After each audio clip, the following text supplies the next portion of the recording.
points of contacts on the ground, and then you are considered out, whether that's thrown, punch, submissions. However you get them, your opponent on the ground is how you get them on the ground. There's another Barbarian down, Coven up 5-3. Steel Coven now swarming those two Barbarians. Barbarians not quite sure what to do. Steel Coven and the Barbarians are still battling it out. Neither side giving an inch. Both trying to get that head control to get the fighters on the ground, and another Barbarian down. That's 5-2. At times like this, it's interesting to see if the down team is going to try to keep going to wear out the fighters that the up team still has working, or if they're just going to go ahead and kind of save some energy and move on to the next.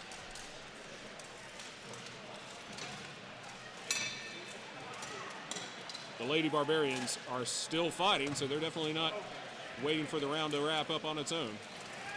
And that's it. 5-1 in favor of the Coven.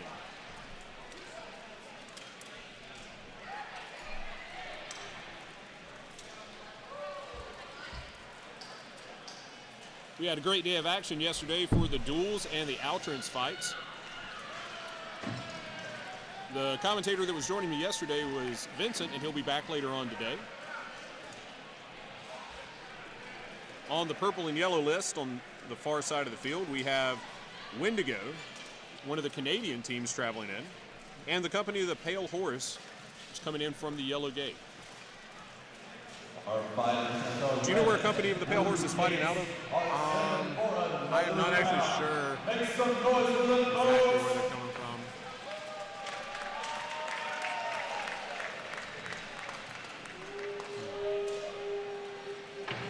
So for the second round between Coven and Barbarians, I'm not seeing much in the way of weapons changes.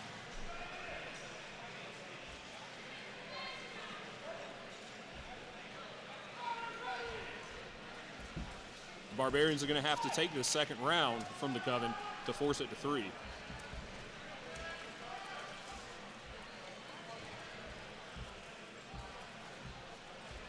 Like the first round, both teams just kind of feeling out the defenses of the other before an initial engagement. So start slowly moving up on the top of the list there. So you got 3 of the Barbarian fighters. Steel Coven's middle runner over there, down to the bottom of the list to try to get that 2-on-1. Another Barbarian down. Steel Coven up 5-4. Ooh, good shots coming in from that Barbarian fighter at the top of the list. Some nasty chest shots. That Barbarian able to sneak out and try to get some distance between that Steel Coven fighter. Bring the horde down on their opponent. It's like a Steel Coven fighter 2-on-1. Is there other teammates coming to help?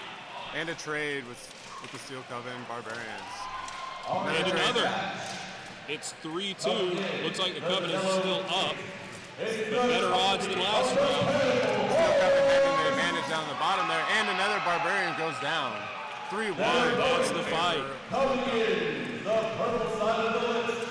Give it up for Windigo. Alrighty. Now we have Windigo sporting the Canadian colors of white and red. Pale Horse in green and black. Both teams lining up.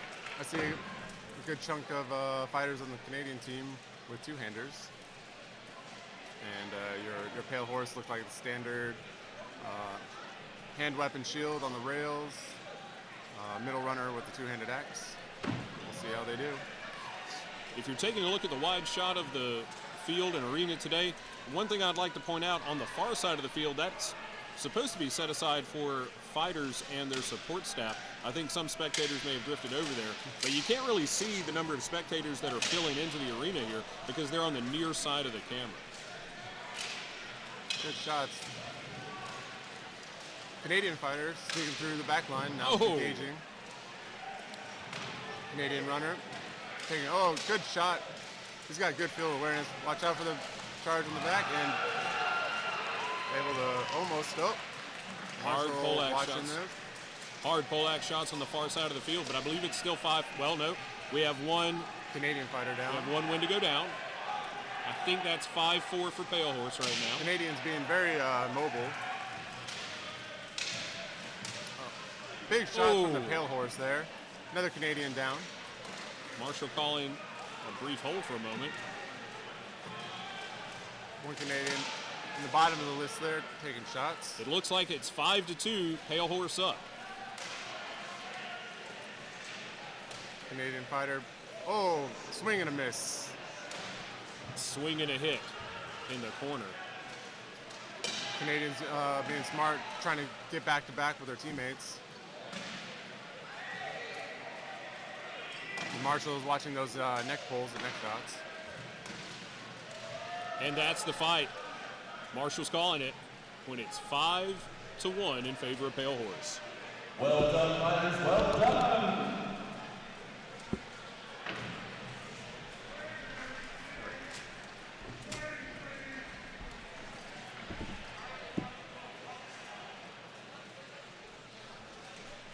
So we're going to be calling a couple of different broadcasts here, both on YouTube and on the Palmetto Knights Facebook page.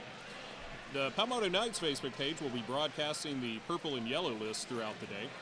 The YouTube broadcast for the Palmetto Knights page on YouTube will be broadcasting the red and blue Tier 1 list. So be sure to tune in to whichever list you want to fight or watch, and we'll be monitoring the comments and hopefully be able to engage you guys on those channels as well. Or tune in for both. Yeah, 2 devices. yeah. A speaker in each ear, you'll hear us instead.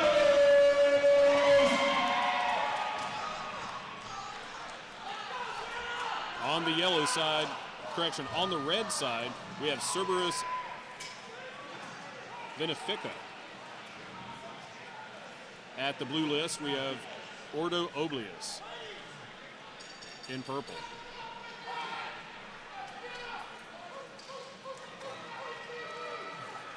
Both teams. The Cerberus has an abundance of hand axes, or two-handed axes.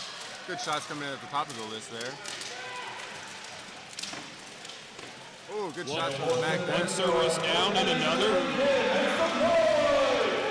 5-3. Ordo putting in good work. Good big shots coming into the hip right there from Ordo.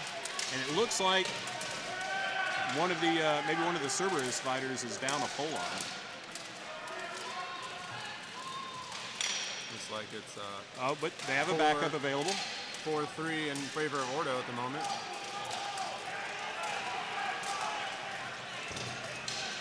The fighter at the top really giving those two Ordo a run for their money while the one-on-ones are happening at the bottom of the list. And Ordo another takes Cerberus another one. down.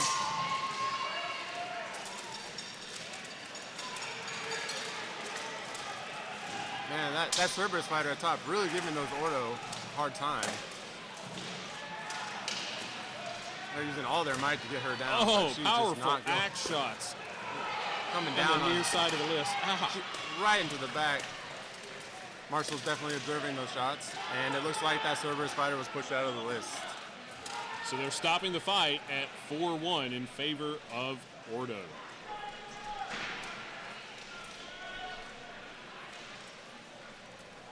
Meanwhile, in the yellow and purple list, it looks like the Pale Horse took another round from the Canadians.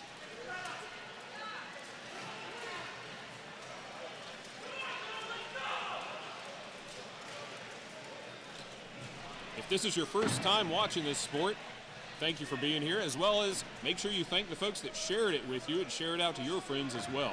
You'll notice the folks in yellow or yellow and black on the field. Those are our marshals. They're in charge of both safety and arbitrating the rules. They're going to make sure that the fighters have the gear that they're supposed to have on and it's oriented correctly. They're also going to make sure the rules as far as safety and point scoring are followed. And we have a multitude of marshals for that task because it is a detailed and difficult job. They're definitely on their feet all day, probably working the hardest out there. So Absolutely. definitely appreciate our marshals. Next up on the purple and yellow, we have the Portland Reavers versus the Gladiators. Gladiators is going to be in red. I'm not sure what color the Reavers are sporting at this time. Don't forget to throw in the comments a shout out to your favorite team, who you're rooting for. We'd definitely love to hear where you guys are tuning in from and who you're rooting for. Looks like we're about ready to start the second bout between Cerberus and Ordo on the red and blue list. All right, Cerberus moving up pretty quick, trying to take that middle of the list. Two-hander at the top, shots coming in. That Cerberus fighter's got to watch their back, so they're not getting striked from that runner. She goes right back into it. Good pivot, but looks like she's about to get pinned against the rail over there. One Cerberus fighter down. The Cerberus shots coming in the back there. The Cerberus fighter, good shot. Another Cerberus down. And another. That's a 2-on-1 there at the bottom of the list. Looking like another 2-on-1 at the top as well. That Cerberus fighter trying their hardest to avoid those big blows coming in. It looks like it's 5-2 in favor of Ordo. And that's 5-1. Ordo pushed the fighter out under the list field. And that wraps up round 2. Ordo taking it in 2. Now, if you're tuning in to purple and yellow list, it looks like the Gladiators are stepping into the ring, still waiting on the Reavers. I see some folks in white tabards with gold and black accents seem to be suiting up over there. I wonder if that would be the Reavers. But yeah, we've also got the Twin City Wyverns. Looks like they're about ready to go too. Coming into which list? I could be wrong, but I thought the green team over there was Twin City. But now I'm not seeing them on my list here. That's all right. Okay. Yeah. It's going to be the Reavers and Gladiators. Okay.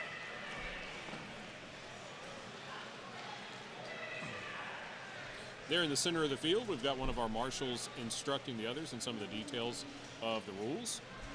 While we've got just a little bit of a break, I'm going to take a look at the YouTube comments. If you're watching us on YouTube, shout out to where you're watching from. We'd love to hear from you. Billy W. cheering on the Cincinnati Barbarians. We got Twisted Sunrise going for Bastion. Great team there.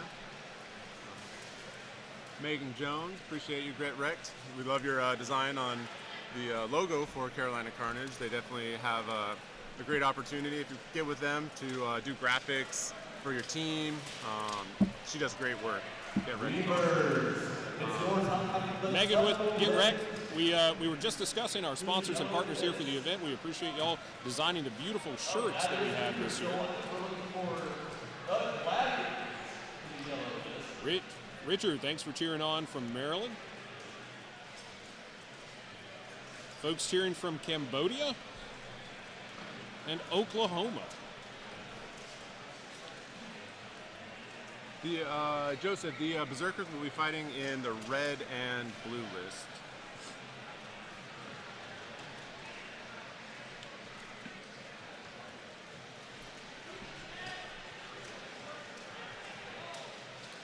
The Executioners are entering from the red gate and white and black with red. Kenya's USA in the black and red with the red sun. Always one of the top teams here is Kenya's USA.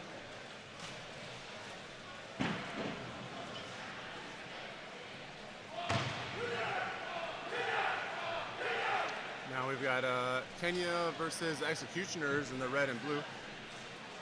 This should be definitely a good round. Kenya's out of Michigan, and Executioners out of New Hampshire, I believe, right? Coming in the blue gate, it's Yes!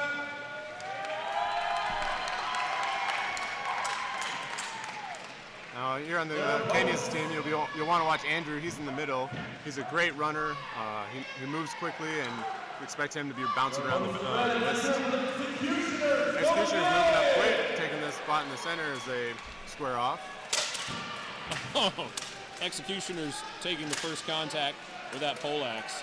Taking a shot at the hands and wrists there for Executioners, trying to get the Kenyas to drop their weapons. Some hard axe shots landing on the thighs of the Executioners at the far side. Picking up that fighter that pushed the center there. Fast footwork by the Marshal there.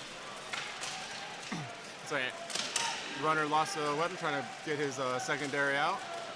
Executioner is trying to take advantage of it. Still a 2-on-2 at the top of the list, and a 2-on-1 at the top right of the list. So if you're seeing fighters grab one another's weapons, they cannot grab the blade of a weapon, so a sword, a falchion, or a two-handed sword. You cannot grab the blade or the blade of the axe head, but you can grab the haft. Executioners of Kenyas seem to break down into a bunch of one-on-one grapples. No one's had the advantage yet. Both these teams are very veteran teams, very experienced. The Executioners are currently the IMCF World Champs. A little tidbit for you there. Yeah. Big shots coming to the hip over there on the Executioner for Oh, Kenyas. it looks like a trade. We're 4-4. Both of these teams very dynamic with breaking away from a 2-on-1 to go help a teammate. Looks like Kenyas has the advantage, trying to push that Executioner out of the list. Good hip kick there. And another trade. And another trade, 3-3. Kenyas squaring up. Executioners backing up, getting their teams on their side. A couple tempting shots coming in. Trying to kick and trip, fail there. Bunch of one-on-one grapples. Oh, Andrew with a good takedown. And that makes it 3-2 for Kenyas. Another trade. Another trade, 2-on-1. 2-on-1. Kenyas with the advantage. That Executioner trying to use the corner to stable him on both sides, making it harder to get him out. Kicking Andrew to back up and create some room. He's got the field, checking his surroundings to make sure he doesn't have obstructions to trip over. Wonderful field awareness on that fighter there. Absolutely. As the two, again, try to close in on their target. Let's see if Kenyas can use those bodies on the ground as an advantage, maybe push them over and cause them to trip. You might see that right now. It looks like Andrew traded out for a poleaxe. There you go. That's his weapon of choice there. And a wonderful throw from Kenyas. 2-1 in their favor. Wonderful shot. A hard-fought victory there. Indeed. John, thanks for cheering the Northern Wolves all the way from Ireland. In the purple and yellow, you have the Gladiators versus the Portland Reavers, both in red, so it's going to be a little bit difficult from where we're at to decipher who is who, but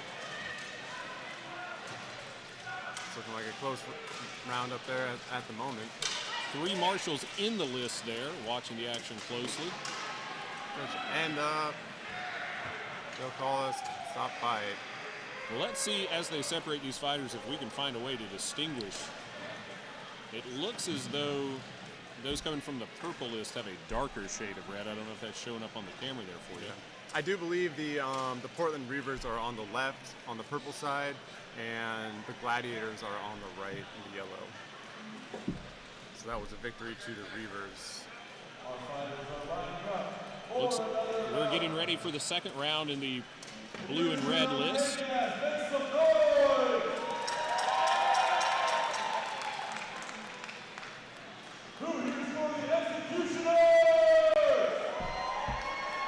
We've got folks cheering on Dominus from Birmingham, UK, and also cheering for the Northern Wolves. Sarah, thanks for cheering on from St. Louis.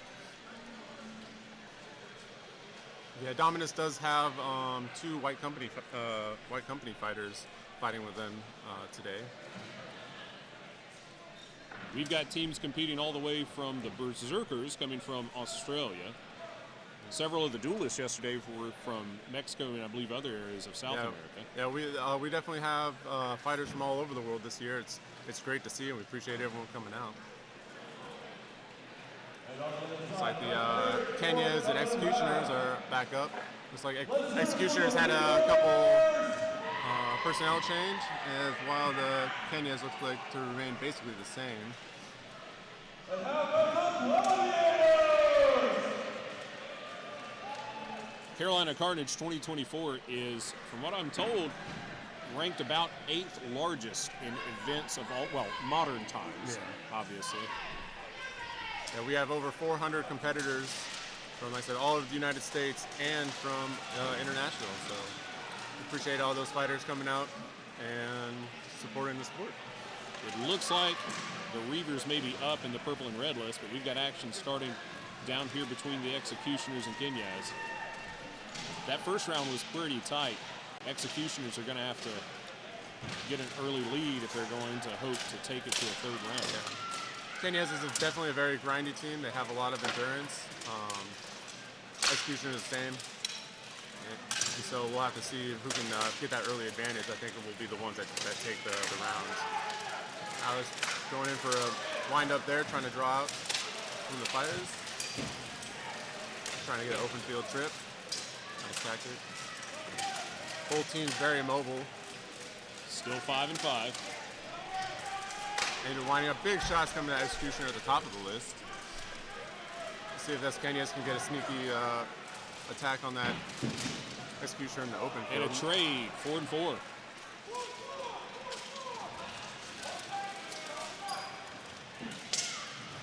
Both those two-handed axemen from Kenyas trying to line up some shots.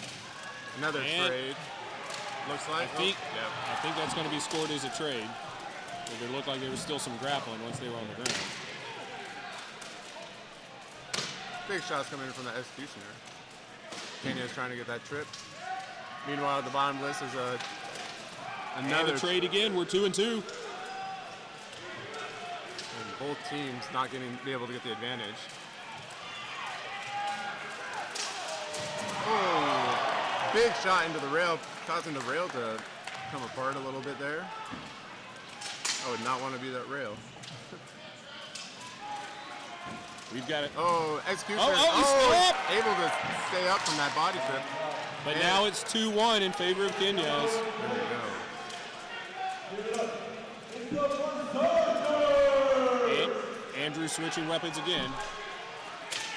Big shot. Oh, looks like a piece of armor came flying. I think he lost his sword. Now he's a defensive fighter. Now, the rules for losing your weapon, you're not allowed to do any kind of... And he takes it in. It's Kenyas. 2-1. For those watching, anyone, if you lose your weapon, you're not allowed to do any kind of offensive actions. That includes tripping, punching, pushing even. You're only allowed to try to retrieve your weapon, and that's either from your belt or going back to the list. Now, the other exception to that is they have to have the weapon flat on the list with nobody touching it, and then handing it off that way. And you're not allowed to take weapons from your opponent's side, correct? Correct, yes. That has not always been the case. If that rule was the case all the way in the past, I have certainly seen people take their opponent's weapons. Now, you're not allowed to take them, but there has been, it is not against to swipe them away off the list. But not very sportsman, you know. Let's see, who do we have up in the purple and yellow list? We have Cerberus versus another Berserkers team. I don't think that is the Australian team.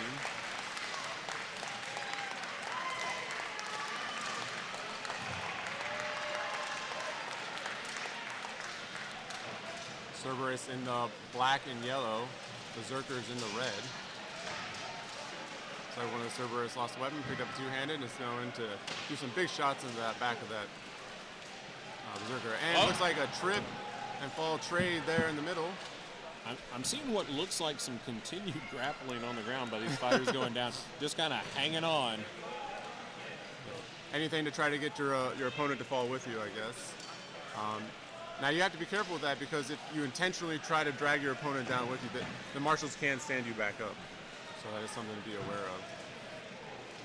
Looks like 4 and 4 on the far list.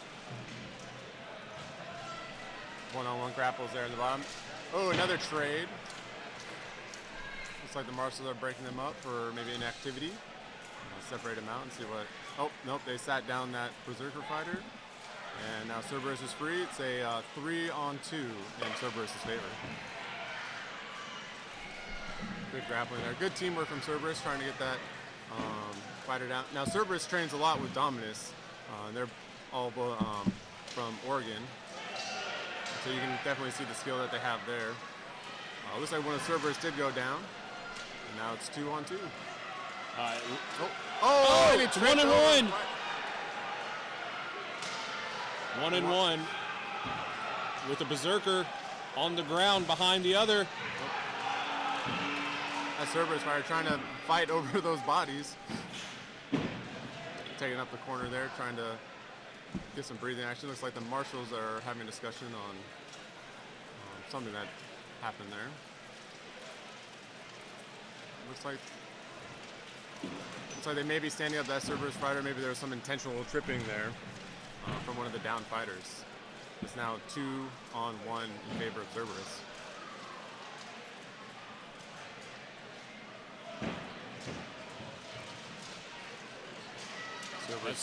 That Cerberus fighter may have room to trip. Heavy And pressure coming down, and Cerberus takes it 2-0.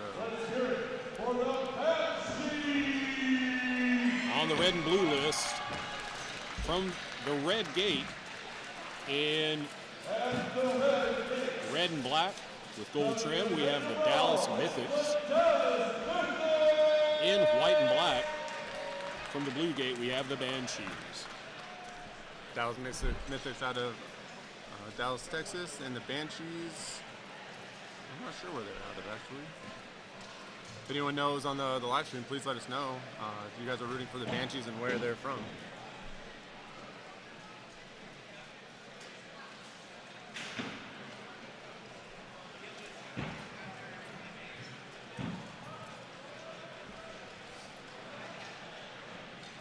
This will be the third bout for the women's 5v5 tournament.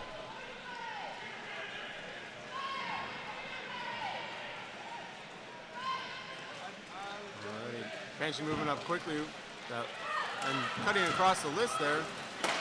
Throwing some shots in there, trying to mix it up a little bit. Take your standard grind on the rails. Looks like the Banshees have now cornered them in there. Dallas Mythics get a takedown at the bottom of the list. One Banshee down, Mythics up 5-4 on the Mythics side of the field. Looks like the Banshees may get another open field trying with their axe. Not able to get that takedown, but still working hard.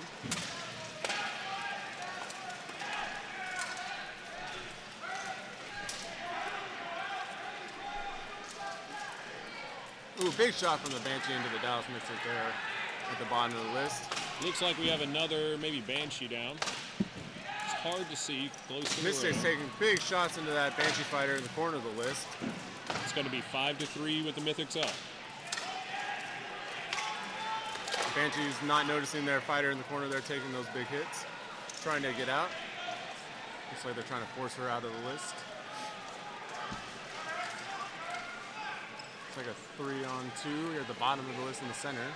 And one of the Banshees down in the corner. It's now 5-on-2, and the rest go down. A bundle will go down, ending in favor of the Mythics.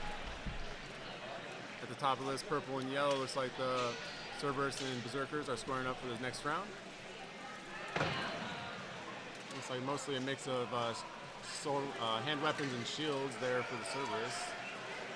I see a classic runner in the middle with a two-handed axe for Berserkers. Both of these men's 5v5 teams fielding from some fairly large fighters out there. Oh yeah. Seems like every year they get a little bit meaner, a little bit bigger. Vincent and I were talking yesterday about, especially during the pro fights, but not just that. You've got in MMA and boxing, you've got a 180-pound fighter going out fighting with 182 pounds of mass on them with their gloves and their bodies. But out here, you might have a 200-pound fighter fighting with 270 pounds of mass. Yeah. And there's a solid ton of destruction in that far field right now. And we love to watch them clash, so tune in, keep watching, and give us a shout out on both live streams for who you think is going to win the next round.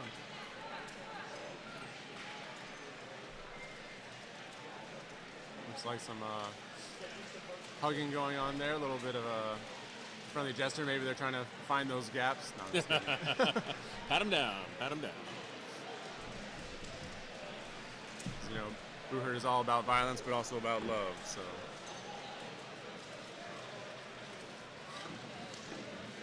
As they square up for the next round.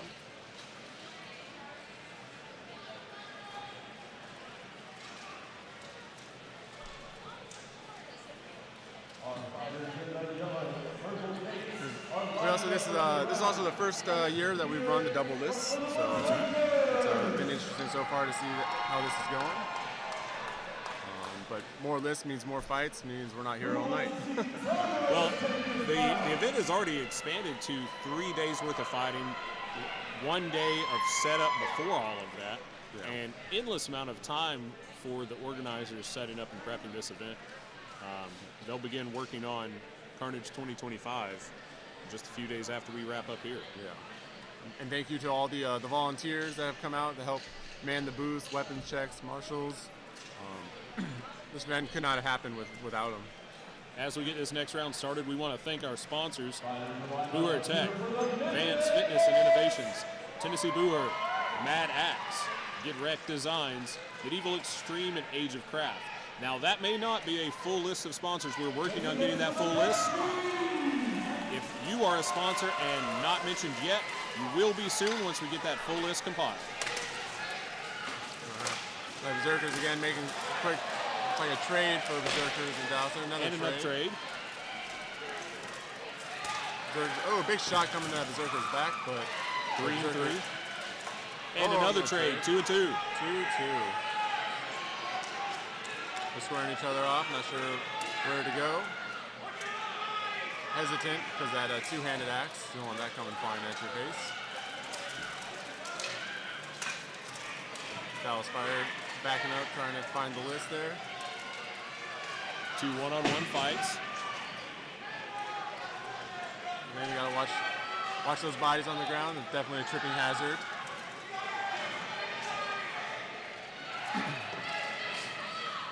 Looks like that Berserker fighter is trying to disarm the Dallas. If the Banshees can take this, they'll force a third. But right now, the Mythics are up 2-1, and that's the fight. Mythics take it in 2. All right, looks like we still have some discussion going on with the Cerberus Berserker fight at top. Still waiting for that second round. Bringing one fighter out, possibly a substitution here due to armor.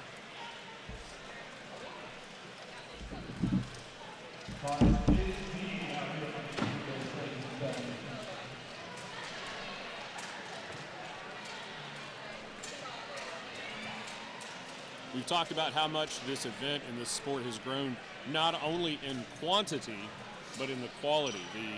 The quality of the competition has improved as the numbers have increased.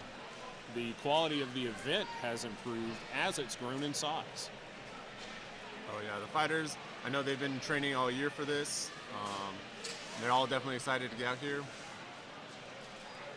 and show everybody what they've got. So. We've got over 100 folks watching us on the Palmetto Knights YouTube page. Jen, thanks for cheering on from New Brunswick.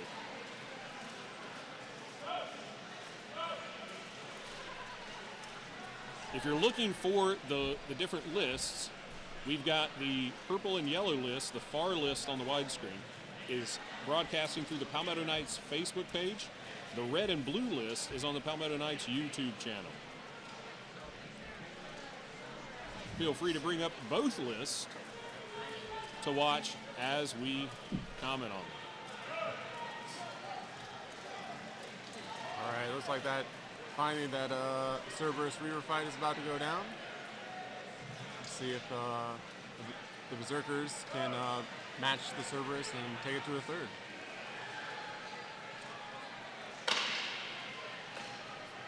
Both fighters lining up in your classic 2-1-2. Grappling on the far rail there. One of the Berserkers try to grab one of Cerberus' legs. Cerberus pushing through on that 2-on-1 on the bottom of the rail. Still 5 to 5, it seems. Grapple at the back of on the left side of the rail on the purple side there. Trade there for Berserkers and Cerberus. Oh, and the Cerberus goes down. Looks like it's 4-3. Is the Marshal sitting him down? It's hard to tell. Sitting him down, or standing him up, or... That is a massive Berserker there. Marshal having a conversation with, and it looks like they've taken a knee there. I think that was a another trade. Now it's 2-2.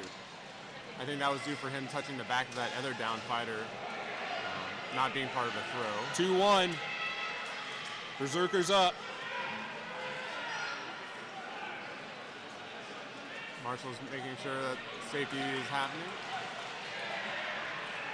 And looks like Berserkers take the call. round.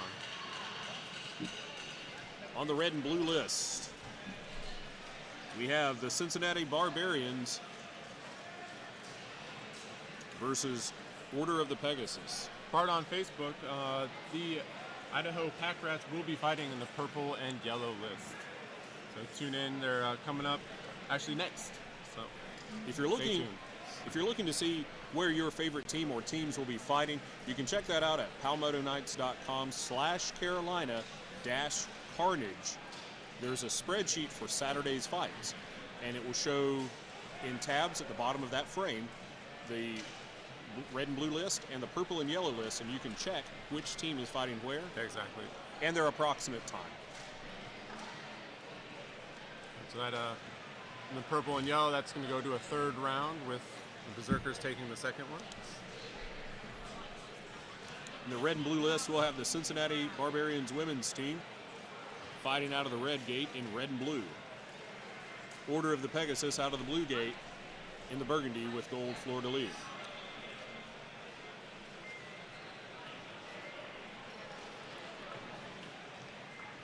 It's great watching the stands fill up here. And more and more folks coming out as the day goes on. We've got so many more vendors here than we've ever had. Yeah. It's great to see as every year it gets bigger and bigger, more people hear about it, more people come out. It's become a little bit of a yearly tradition here in the Clemson area, and people definitely support everything that we do here. So we thank you to the University of Clemson for letting us use this facility, and we look forward to having more and more in the years to come. Absolutely.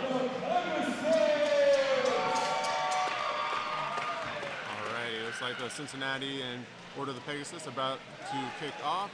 Both teams moving up slowly. Looks like Pegasus has a little bit of size advantage on the Cincinnati Bengals. Not Bengals, excuse me. Barbarians. Still 5-5 to start out. Maybe break down into a bunch of one-on-one grapples there. On the purple and yellow list, we've got round 3 kicking up for Cerberus and the Berserkers. Again, the purple and yellow list is broadcast on the Palmetto Knights Facebook page. Red and blue list on Palmetto Knights YouTube. Good shots coming down there from Pegasus. Pegasus getting a takedown. It's now 5-4.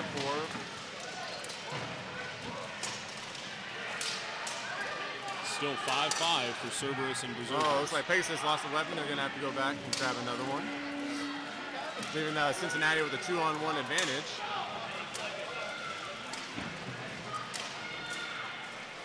Marshall having a discussion with the handlers there. Shield punches coming into that Cincinnati fighter. We were talking about that ton of mass and destruction in that far purple and yellow list, and it's pressing on that list right now. Cerberus having a beautiful takedown, and now with the advantage, 5-4. Another big shot coming in the back of that Cerberus, able to react. And a trade. Meanwhile, Pegasus 5-1 there with one of the Cincinnati fighters getting pushed out of the list. It looks like 2-2 for Cerberus versus Berserkers. Hard fought third round so far. See if anyone can get advantage.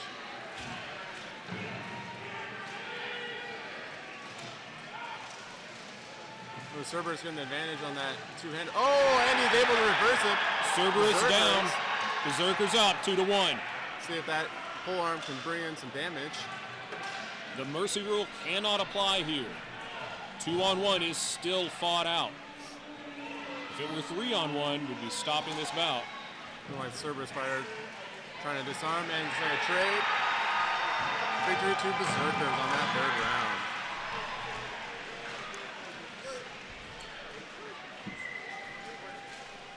Joseph, Purple and Yellow list is live on the Palmetto Knights Facebook page. Feel free to open up 2 windows if you can view both.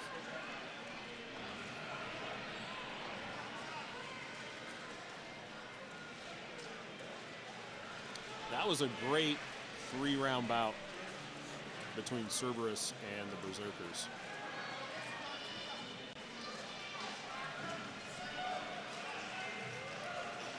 And Nate, who do we have up next on Purple and Yellow? Purple and Yellow, we have the Rat Pack out of Idaho versus the Tidewater Dogs out of Virginia.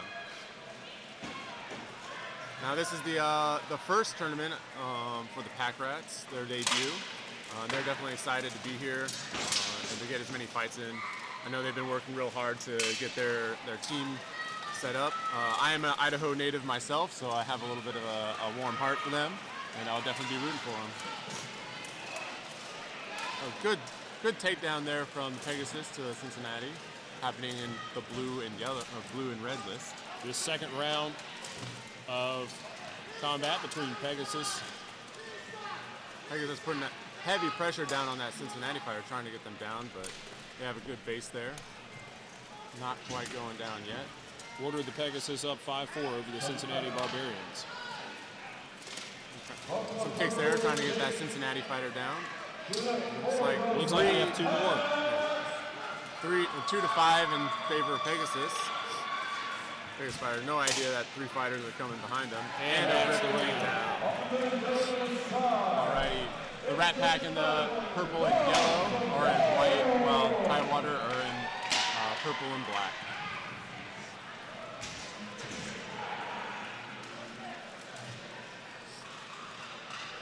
Alrighty, Pegasus taking that round in the blue and red there.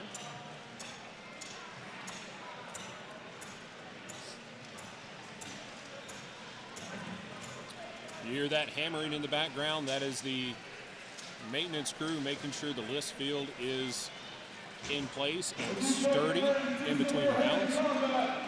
I do believe, shout out to Tidewater, they did provide the second list. Oh, that's right. For the tournament, so thank you to them. Such an aid. Someone asked on the YouTube live stream, are they different size lists? And the answer is yes. Yes. The purple and yellow list is Tidewater's list, and it was transported quite a ways to get here. Thank you so much, Tidewater, for making that second list happen. All right, now, next up in the red and blue, looks like we have Dominus versus the Northern Wolves. Northern Wolves out of the UK. It's a pretty good fight. Excited to see this. I'm sure, I know Dominus has 2 fighters from White Company that they're probably familiar with, the Northern Wolves, and see how this fight goes. It was great to have White Company here last year at Carnage 2023. They represented so wonderfully and so honorably as well. They put on a little bit of a clinic for some of the fighters to help grow the technical aspect of the sport. And we're excited to have any international teams come. Absolutely. So Northern Wolves, we definitely appreciate you guys making the trip across the pond.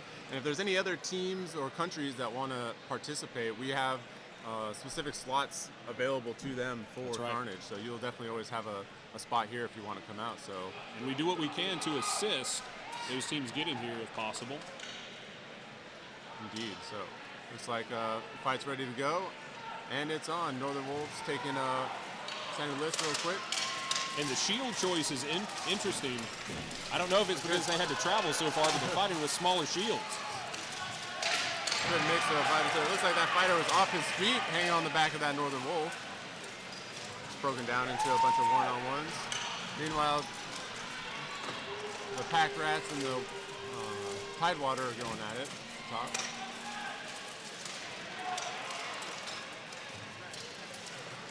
But that Pack Rat lost a weapon, going to get another one.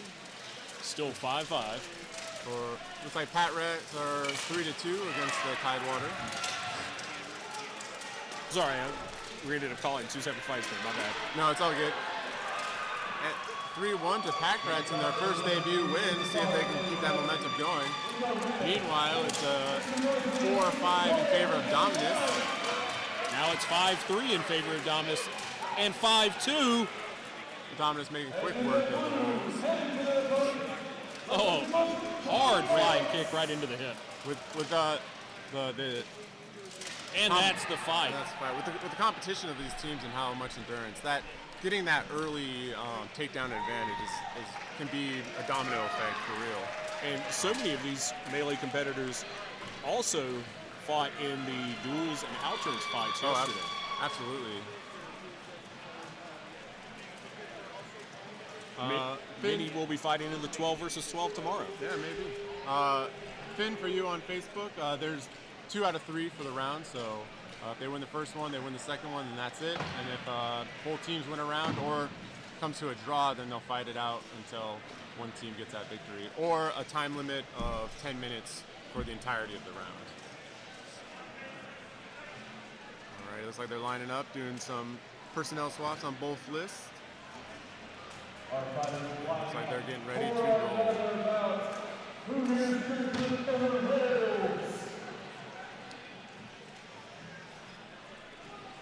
Dominus squaring up.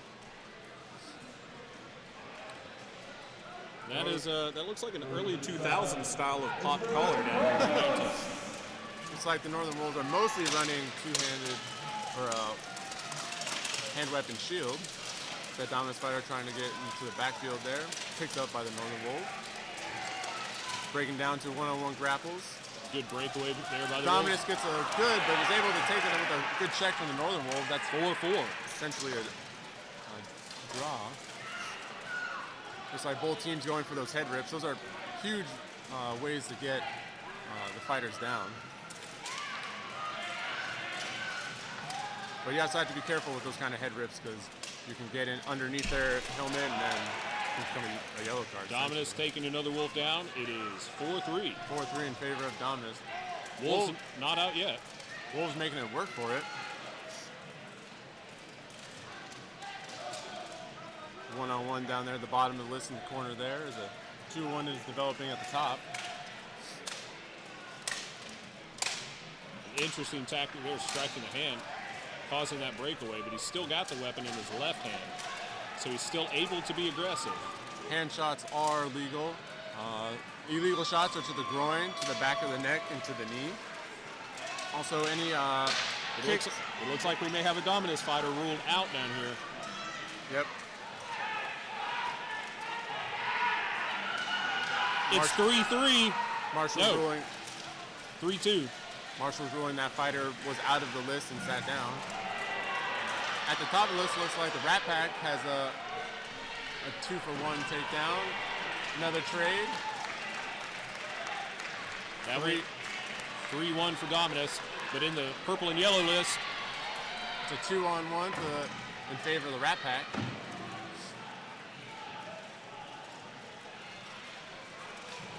And it looks like they've taken it. There you go, Rat Pack.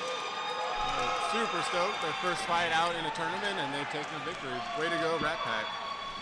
Great combat so far. Up next in the red and blue list is the Steel Coven and Ordo Oblas. From the red gate, Steel Coven entering. Both these teams have already fought once already today. I take that back. It looks like they're coming in from different gates at the moment. Meanwhile, up in the purple and yellow, up next we have the Cincinnati Barbarians for the men's team and the Twin City Wyverns up next. No, apparently they are coming in from the correct gate. We've got Steel Coven in red and black from the red gate, and Ordo Oblas in the blue gate, in purple and burgundy and black. And orange.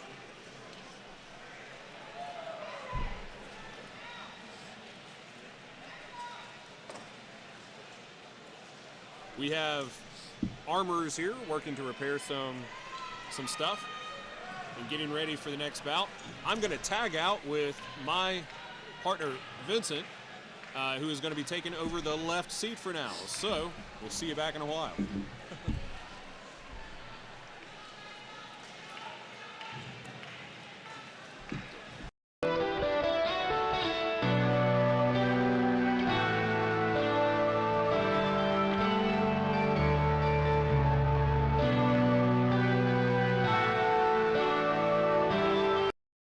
Type actions definitely help out Palomino Knights. All right, looks like we're starting with we're on Steel Coven and Ordo Oblas in purple. Hello everybody, this is Vincent, back from yesterday. We're going to be switching out, so I don't know if I explained earlier, but we're going to be switching out kind of throughout the day. You know, let everyone's voices rest, so after a couple of days, everyone's voice isn't completely shot. Yeah. But yeah, man, it's already been an exciting day of fighting, and a big check right there in the middle of the red and blue list. Yeah, we're scheduled right now to almost go until 8 o'clock, so it's good to have a little rotating crew. You know, after a day of of excited talking, 2 days, 3 days, after the end of it, your voice is raspy and pretty gross. So you know, we got to make sure we're staying healthy, just like these fighters do. In the purple and yellow list, you have the Cincinnati Barbarians in the red and blue, and the Wyverns in the green. Wyverns are from the Midwest. And from the Twin City, Minnesota. Yeah, from Twin City, Minnesota, the Wyverns. Actually, throughout the year, they usually host a big tournament, War in the North. I think they started that last year. Nice. And a handful of teams came up, but I believe they're scheduled again for this year as well. So they're coming in with big, strong. And I know the last couple of years, the Twin City Wyverns have really built up the team, coming in strong, and like really building up to be a pretty dominant team. It's like going in the second round for the Ordo versus Steel Coven. Both teams moving cautiously up the list.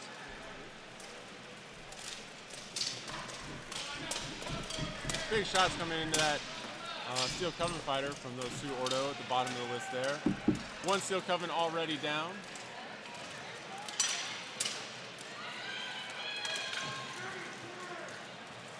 Good takedowns from Ordo there. Looks like we got a trade as they fall over some bodies. The performance of these women's teams today have just been outstanding. They've just been completely brutal, and a big throw down the rail. Beautiful. 2-on-1 on both the top and the bottom. Looks like another trade there in favor of Ordo, 3-1. Now we're looking at 2v2.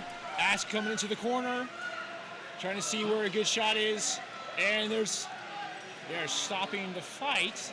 So they're breaking it up. As we crush into a 3v1. And it looks like they victory to Ordo.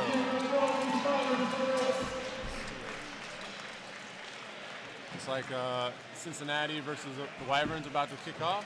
Doing a little bit of hugging there in the beforehand. Yeah, you will see a lot with teams that are kind of concentrated in the north, teams that are kind of concentrated in the south. That there's, those are the ones that are closest to each other. So when you have chapter matches and you have teams meet up to fight, trying to train together, there's a lot of camaraderie that happens. Like I know down in the south, you have like Tulsa and and SJK and Warlords and Corpus Christi, and then the New Austin team. Like we always train together. I know a lot of the northern teams as well. Big training camps. So there's a lot of camaraderie when teams are geographically located close to each other. And you'll definitely see that in tomorrow in the 12s when those teams from different areas get together. Oh, it looks like Cincinnati had a weapon break. Run to the back. I think it's the fourth weapon break of the weekend. All axes. These boys are just swinging for the fences. Oh yeah.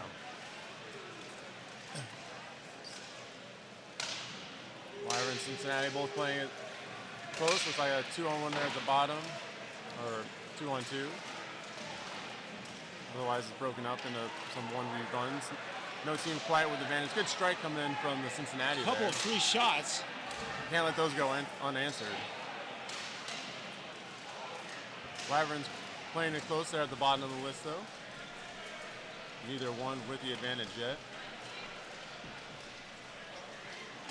A lot of grappling. You'll see a lot of those two-handed axes going over the head, trying to get a good rip Yeah, absolutely. And what you see right there at the top of the blue and the purple and yellow list is what you see. You see a lot of one-on-ones, and when you see if you look at the higher level teams, you'll start seeing those break off into trying to seize opportunities of 2v1s, 3v1s, and really trying to outnumber and gain slight advantages. And when you see this, lower teams are still trying to grow and become really high level competition and teams. They will start breaking up and having more of a teamwork versus these 5 one-on-ones. You kind of see them right now, kind of closing together. Those Wyverns there in the back corner. One, they're blocking the shots, trying to get one in the corner getting a takedown. In the red and blue, you have Pegasus versus Cerberus going at it. It's like centers there fighting. Oh, almost got a good trip from the Pegasus fighter. Oh, we have a weapon drop pulling out her sidearm. Oh. Cerberus fighter goes down. Pegasus have the advantage, 5-4. That other Cerberus breaking off, trying to help their teammates. Very nice.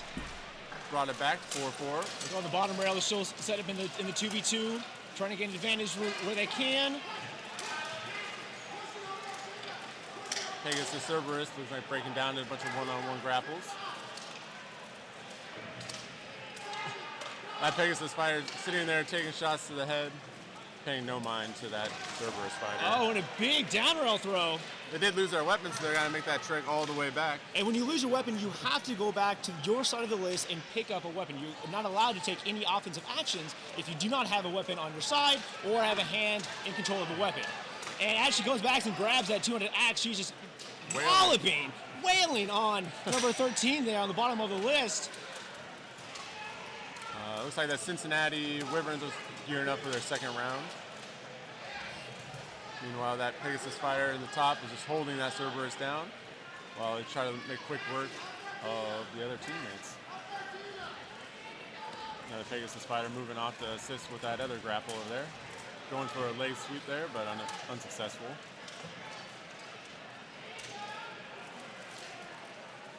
Yeah, what you'll see, at the top of the list, and as all of these teams set up, you see the marshals, they're checking equipment, they're checking straps, making sure everyone is, lashed up and, protected where they need to be. Because they're not allowing you to fight if you're not, if you're not fully equipped, you'll have the required stuff strapped on. So great job for these marshals, making sure, as safe as possible. Yeah, I'm trying to figure out here on the red versus the red and blue list. I think it was a 3-on-2, but now I think it's squaring off. About who they're, sitting down and standing up. They did stand up that other fighter for the Cerberus Pegasus fight. Because it was still a 2. The marshals accidentally called it a little bit early. It was still a 4-on-2. But now it looks like they're discussion, trying to figure out at which point do they want to stop the fight. Yeah. I think it gets kind of tough when you have tabards of similar color. And when you have a fast-paced action, the marshals have been doing great all weekend, but it's sometimes hard, to see out of the corner of your eye is that, which color is that, which team is that, unlike, in the purple and yellow there, you have green versus red and white, red and blue. So that was pretty easy to tell. And huge axe strikes by the Twin City Wyverns. They got some big boys in their team, and those axe strikes don't feel good at all. I do believe the Wyverns trying to take this to a third round. I think Cincinnati had it the first round. And great job on Twin City Wyverns at the top of the list, turning that fighter in to just take those shots, to the axe. Yeah. Full arm fighter going for the tripping for the legs. Yeah, see that's perfect teamwork right there. You have the fighter on top maintaining pressure, the fighter on the bottom trying to take the legs out and push them right through the list. Now I have seen with these the bottom list that you have these other vertical support bars in sections of the list, and a few of the fighters were in other lists they have been knocked out. They're able to still maintain structure on the back stands of the list and able to get back and recover. So it's interesting to see the fighters being able to utilize on the spot the different aspects of the list.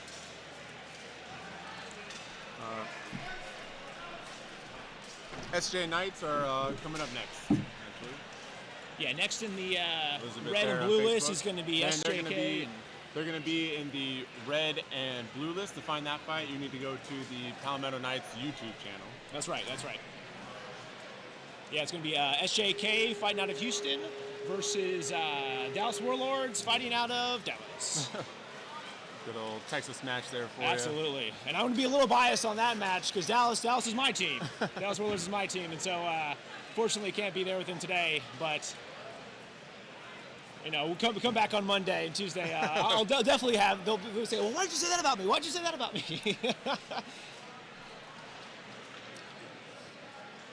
All right, looks like that Cincinnati Wyverns list is going to a third round. Yeah, that's a great performance by both of those teams.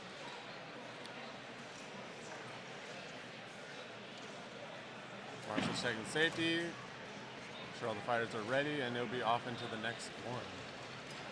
Again, go ahead. I was going to say, it's going to be kind of interesting, later on the day.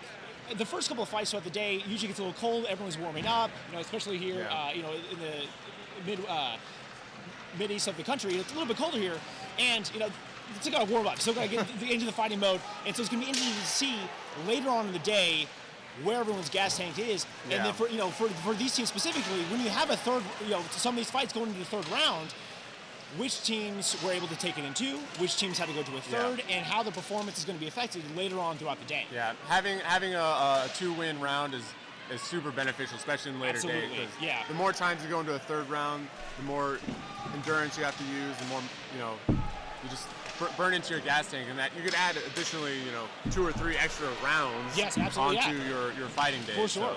And some newer fighters who aren't used to a full day of fighting, all these high performance teams are used to 1 day, 2 days, full days of fighting, and know how to gauge themselves and know how where to expend, where they can kind of save some energy where they need to. And some of the new fighters, it's sometimes a wake up call after after 4 hours of fighting, and then you have a break. And you got to go back in later in the evening, and it's going to be rough. But it's been pretty good looking at the schedule. It looks like there's big breaks for a lot of these teams. Yeah, ample time to recover. And teams have brought snacks and drinks and all the stuff they need to get back and refuel. Yeah, definitely. All right, looks like in the purple and yellow list, looks like we have a 2-on-2. Wyverns and Cincinnati. Neither one with the advantage, both hugging there. Now, after I think a certain amount of time, I think it's 10 seconds, of inactivity, the marshals will break it up and reset the fighters. Now, to my understanding, inactivity will count as if you're still just kind of taking little shots, little hit, little there to try to play the system and reset the timer. It's not going to work. Yeah. They have to be deliberate strikes, purposeful strikes, and something where they're trying to move into position. Yeah. Oh, and trying to get a good header up there from the Cincinnati Wyverns, and leaving his back exposed, unable to really break those hips, and the Cincinnati just walloping on his bottom. And a lot of fighters don't have pads there, and that's not a spot you want to get hit. Yep. Getting spanked by an axe is not fun. My apologies. Cincinnati has 3 fighters up, so it's 3-2 in favor of Cincinnati.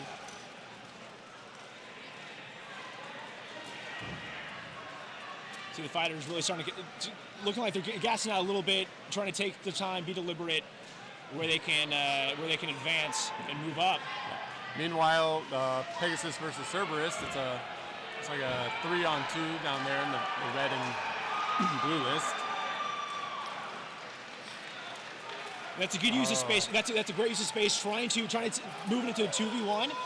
As they were trying, but then you see that the Cerberus fighter cut through and keep all the higher numbers in front of them, so that, they're not getting checked from behind.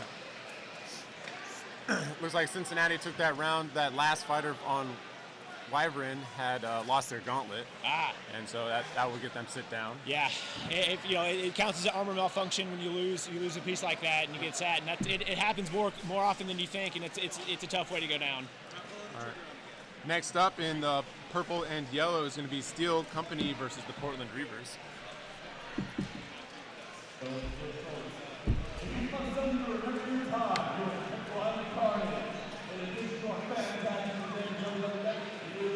Looks like both lists are now clearing, getting ready for the next fight.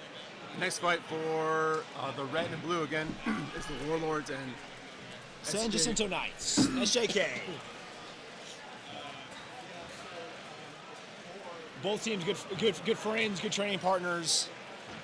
SJK, led by Taylor Vance and Tanner Cox, both great fighters. I am aware that both those teams do train, obviously, together quite often and are very familiar. So it'll be interesting to see. Warlords have a reputation. They're good fighters. They've definitely been one of the top teams now for a couple of years, and it'll be interesting to see if the Knights are able to use what they learned from the Warlords and take advantage of that. I said Taylor Vance, Taylor Jones. I'm sorry, Taylor. You asked me earlier, it's like, and you were specifically to say, what's my name? And I knew it was Taylor, and I completely blanked. But yeah, it's going to be kind of the Warlords are in for an uphill battle, I think, because there's injury. We're not coming in with the full roster. Myself included. That typical lineup, right? Yeah, it's not the typical lineup, and so. Fighting a couple injuries, some even this weekend, and some recovering from previous matches. We actually had to pick up another fighter there, Joel Lee, so it's going to be interesting to see how they perform together. And coming off the performance from Kansas City, SJK is going to be a great opponent, and really excited to see how they perform today. It's like Cerberus and Pegasus on a third round. Both on one. Meanwhile, Steel Company and Portland Reavers in the yellow and purple list. Yeah, and that's what you see here. You see two different 201 split up. Both of them rushing in. That's in rushing in and trying to take advantage, but leaving that back exposed for a check. Yeah, you gotta watch out those runners. 4-4. Cerberus going over, trying to find someone. Great takedown from head Cerberus. rip. An excellent head rip from Cerberus, trying to get two. That fighter just taking down everyone that they could see.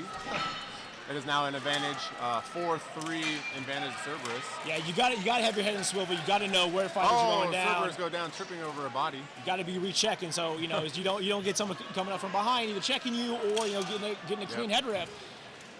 Field awareness is a major thing. Taking that axe a little bit too low and able to break that head back. That Cerberus fighter working hard to get that other fighter down. Marks is watching 2-on-1 at the bottom of the list. A nice seatbelt takedown from Pegasus. All right, Steel Company and Portland Reavers start. Looks like the Reavers got an early takedown, have the advantage, 5-4. Another trade, it looks like, potentially. It looks like 3 trades in a row, a couple suicides. They sat down another Steel Marshall's Company. sitting down one. He made too long of a three-point of contact on that throw.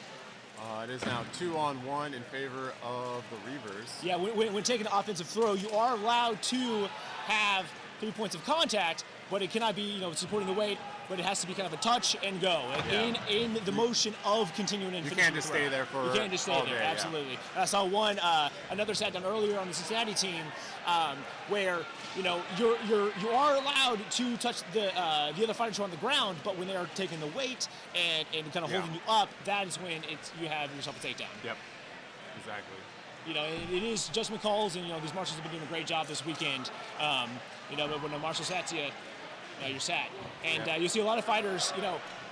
They may know if they've had 3 points of contact, but if the marshal isn't sitting you, you got to keep fighting. I've seen a couple fighters go like, I was down, but they weren't called down, and and it's really it swings the tide of the fight. Yeah. Marshal, the martial corps here in the United States is definitely in the last few years really up their game. Absolutely, and getting marshals trained. And if you're interested in becoming a marshal, you can go to our website and apply, take the tests, come out to one of the events and get certified. So there's more than one way to be involved in the sport. You don't have to just be a fighter. Absolutely, you can come volunteer at events, be marshals. And there's always a need for more marshals. And there's always a need for more marshals. And a lot of the bigger events, in some cases, they'll actually pay the marshals and help with the airfare. People, for sure. If you're interested in becoming a marshal, definitely look it up. And for those of you who are just tuning in, the marshals are you'll see a lot of these people in yellow, maybe little bumblebee colors, yellow and black, yellow and blue, but mostly yellow-dominated colors, kind of standing apart from the fighters. They are, for all intents and purposes, our referees. And we have with the flags to make sure they're staying out of harm's way. and they're the ones kind of calling the match, tallying the points, making sure the fight's running smoothly, under kind of under the guise of under the tutelage of a head marshal, making sure the whole event's running smoothly, and when decisions and final decisions need to be made, they're the ones who are making that decision. For anyone that's just tuning in, just so you guys are aware, we have 2 streams going. If you want to see the red and blue list, you'll find that on YouTube, and the purple and yellow list is on Facebook. Both of those are under the Palmetto Knights. If you Google or search them, you'll definitely be able to find them, and we are currently live. So tune into one of those. You can also find the schedule for each of these matches to find generally what team you want to root for on the Palmetto Knights website as well. So check those out. The schedule's there. And we'll do our best to engage you guys in the comments if you have questions or concerns, and we appreciate everything that you guys are doing. Absolutely. Yeah, you are the wind beneath our wings. And as you saw earlier here, like what we were saying with the red and blue list, the fighters hugging beforehand, they're all good friends. But as soon as that fight starts, it's game on. It is game on, and it happens. If you as they were saying, if you go to the Palmetto Knights on Facebook or YouTube, the links are in the descriptions for each other, where you can find the opposite list. So feel free to pull it up on 2 monitors, get your 2 phones, or just bounce back and forth between the 2. So we're doing our best to engage and announce both the lists. Sometimes they happen simultaneously, so we appreciate all you guys bearing with us for that. Yeah, and if you want, shout us out, post it around to your friends and family, have people come in and watch. Is one of the biggest things. What Sam and I were talking about yesterday. The biggest things to help with the sport is more people knowing about the sport, the visibility, and it's one of the harder things is they don't know if they want to fight because they don't know about it, right? And so we have more eyes and ears on the sport. It really helps us grow, and I know there is a great resource called Night Finder. You're able to find which teams are local to you and help you get engaged and be part of the sport. So, Reavers the Steel Company taking the second round, going out their fights. Looks like breaking down grapple. Reavers getting a good takedown. They are in the red, Steel Company in the green. Advantage to them. Oh, another good takedown from the Reavers. Reavers fighting out of Portland. Oh, I love that hard Aventail. Portland, Maine, correct? Not Portland. Oh, Portland, Portland, Maine. Yes, that's the second fudge I've had. Now, I should have prefaced this when I first got on. I'm an idiot, and I usually, we try our best, but have a little bit of a fudge. Now, right. Red and blue starting here. The red side, we have the Dallas Warlords in the red and blue, and on that right, on the top side of the list, you have BJ with Charlie, and then in the middle you have Adam Harrington, and on the bottom side, I believe that is BJ and Brennan there on the bottom side of the list, and so who's that on the top? You'll notice the Warlords in the trade there. Quick trade. The top. You'll notice the Warlords have mostly hand weapon axes, where the Knights. Yes, the Knights have a couple forearms out there. That's all fighter preference. A lot of times, teams will have strategy behind what kind of weapons they want to have and carry, but usually it does come down to fighter preference on which weapons they are using out there. Absolutely, and and fighter preference, and for fighters who are usually use a two-handed axe, they'll be put in certain positions to make sure they are able to utilize it well. Just like that knight down at the bottom of the list there. And Charles Harris taking big shots on Brennan. You see a standoff between Adam Harrington and Tanner Cox. The top of the list, like Charles and Taylor, both going down. Trade. Not able to clear grips. No. Believe he will be sat. He's sitting down. Yeah, so that's what we're talking about. That's a kind of a full contact on the ground. A good takedown between BJ and Brennan. Looks like Warlords now have advantage, 3-2. 3-2. Marshall's maybe seeing something that they didn't quite like there. Another Oh, trade there. Double trade with Charles Harris. It's now 2 versus 1 in favor of Warlords. That fighter was this is the spot where the Warlords want to be. Is they know, like, if they get the numbers, we work a lot on 2v1s. And a suicide there with Tanner and Brennan. Another trade. Brennan not able to clear grips, trying to get a good Soto. And that is Warlords taking the victory with one fighter still standing. Again, Carrie there on Facebook, go to the YouTube link in the red and blue, and they are fighting now.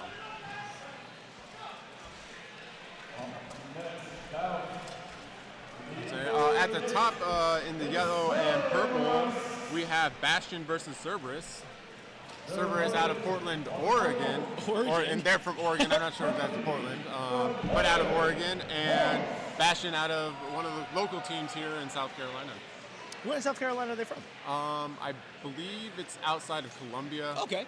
I don't remember the actual name of the town, but This is my first weekend here in South Carolina, and I'm absolutely loving it. that's great. My first Carnage as well.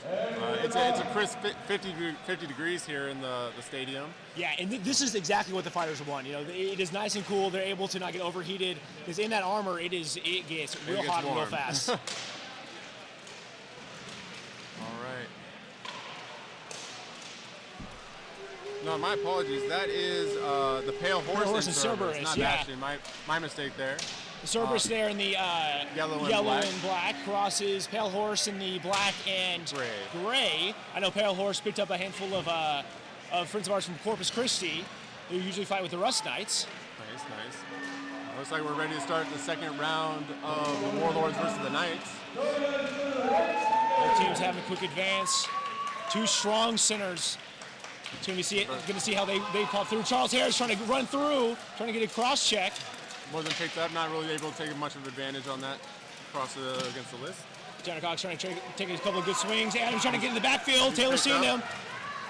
Oh, Taylor and Chandler trying to get a 2-on-1 versus Adam in the corner. Adam trying to take a steady post. Oh, back Nice exposed from Charles. Charles trying to get a head rip, unable to really break those hips. Taking a good stance there. Both teams being very mobile. Let's see as time goes on, see which ones are able to get the advantage. Cyrus at the top of the list, taking a big knee by Charles. Meanwhile, Cerberus at the top of the list has a 3-on-2 advantage against the Pale Horses.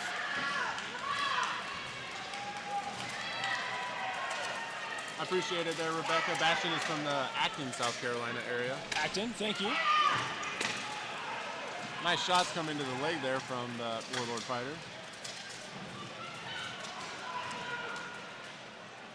Warlord trying to push that Houston fighter out, and we have a 5-on-2. Yeah, we end up with a 5-on-1. This is where the Warlords really start to light up, and this is the performance that we're really looking for. Great job there. You know that first round, a lot of trades, in one-on-ones taken down, but you know that's the setup that they're looking for, and trying to get those numbers advantages. Where can we get that 2-on-1s? We get those 1.5-on-1s and trade up to 2v1. You know. Yeah, that early advantage in the round makes all the difference. Absolutely. Really. Just domino effect. Looks like it's 2-on-1 in favor of Pale Horse there against Cerberus. Oh, no, my apologies. 2-on-2. 2-on-2. Oh, nice Cerberus. 2-on-1, there we go. Yeah. Beautiful throw from the Pale Horse. Excellent, down the side of the list. They think it's over, but... I believe that is Blade Pool there with a two-handed axe. Now, where are the Pale Horses out of? Oh, the team itself, that is a great question. Let's see if I can find it out for y'all. And it looks like they take the round 2-0. If y'all do know in the comments, please let us know. Shout out to Pale Horse. Next, you have the Dallas Mythics versus the Cincinnati Barbarians women's team here in list red and blue. Go ahead in the comments, give the shout out. Thanks again for tuning in. Let us know where you're watching from. We'd definitely love to hear from you. And if you're just tuning in again, we have two streams going. One here on Facebook, and that's the purple and yellow list, and the red and blue list is being streamed on YouTube. So both the links are in the description, so please find those, and if you need to switch back and forth, we'll let you guys know as best we can who's coming up on each list so you can know when to switch back and forth. Absolutely. And if you like what you see, come out, try to find a local chapter, donate. I think this event is organized here with the Boohurt League, and look us up, try to get involved, and any financial donations that you can provide, we love it. It helps have these events run and more just like this, and exactly. this is what all these fighters look forward to, is being able to really test their mettle in every sense of the word. Yeah. Definitely so. Alrighty. Next we got. Oh. Looks like they're starting the fight with the Dallas Mythics and the Cincinnati Barbarians. Yep. Both taking a slow approach there in the middle. Dallas Mythics taking the victory from the first their first match of the day. From number 2. There we go. Center, those two pole arms squaring off against each other in the middle. Ooh, good shot from the Cincinnati there. Yeah, Shannon taking that shot and just trying to grab that and takedown take from that that X. Dallas Mystic. Oh, and a great leg kick there by McKenzie. It's like Cincinnati, in the bottom there, taken down. Good heads up play. Looks like a 4-on-2 in favor of Dallas. Dallas making quick work of the Barbarians. Both trying to see where they can get advantage for the 2v1. And then this is what you want to see at the bottom of the list. You see one fighter going high, another fighter going low. And that's the round. And that's going to be taken 4-on-1. They're going to stop the fight. All right, looks like the second round between Cerberus and the Pale Horse about to kick off. Pale Horse already taking the first round. Both teams moving up. Yeah, the Marshals will stop the fight if there is an outstanding number advantage. You know, like what we were saying yesterday, and what we'll be saying over the course of this weekend. You know, pain is kind of the name of the game, but we don't want injury, and that's the exact reason why the Marshals will stop the fight. We want to hurt our friends. We don't want to injure them. Exactly, and there's a fine line. You know, we want to hurt them. You know, pain compliance is a thing. You know, we say a lot. You know that takedowns and points of contact on the ground, but sometimes you just got to take a knee because it just hurts. Yep. And a big cross-check into the list. Saw the list move on that one. I do believe it is still tied 4-4. No advantage there from Pale Horse or Cerberus. Just a garbage disposal of metal there in the back corner. Marshall's trying to weed through, see what's going on. They've stopped the fight. I do believe there's a fighter that may be either pushed out or down that they've sat down up there. And this is a pretty good example of what you see on the purple and yellow list is that you have a stop fight on one side and the Marshals are checking on the other side of the fight because if there is two separate ends, one side of the list can keep fighting because the stoppage isn't regards to them. Yeah, it's never a full stop. It's the Marshals do have the power to just localize and stop fighting in that local area while the other fights continue. For sure. And beautiful takedown from the Dallas. Oh, and another good leg kick. Sweep it right off their feet. Dallas making it again. Quick work. And the Dallas Mythics. I do believe that's a 4, maybe a 5. It's going to be interesting to see if they count Lauren down at the end there or not. The Dallas Mythics taking it in 2. Beautiful. Say Mythics 5 times fast. You got Mythics. Looks like Cerberus has the advantage, 3-1, and they call a stop fight. Oh. Maybe not. Maybe they'll call it a 2-1, still in favor of Cerberus there, I do believe. Marsh is deciding if that fighter had gone down with the Pale Horse or... Yep. Yeah, it looks like... It's a 3-on-1 in favor of Cerberus. So they will go to a third round.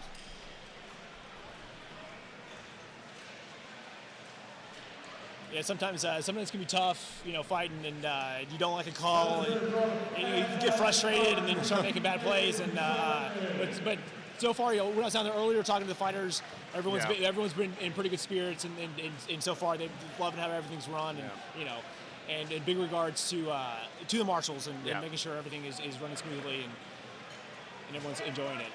Because booers love, but it's about having fun too, right? It's about having fun. And the purple in the red and blue list, next up we have Cerberus versus the Banshees. Cerberus in the maroon and teal. The Banshees looks like they're in a white. I don't know if they've...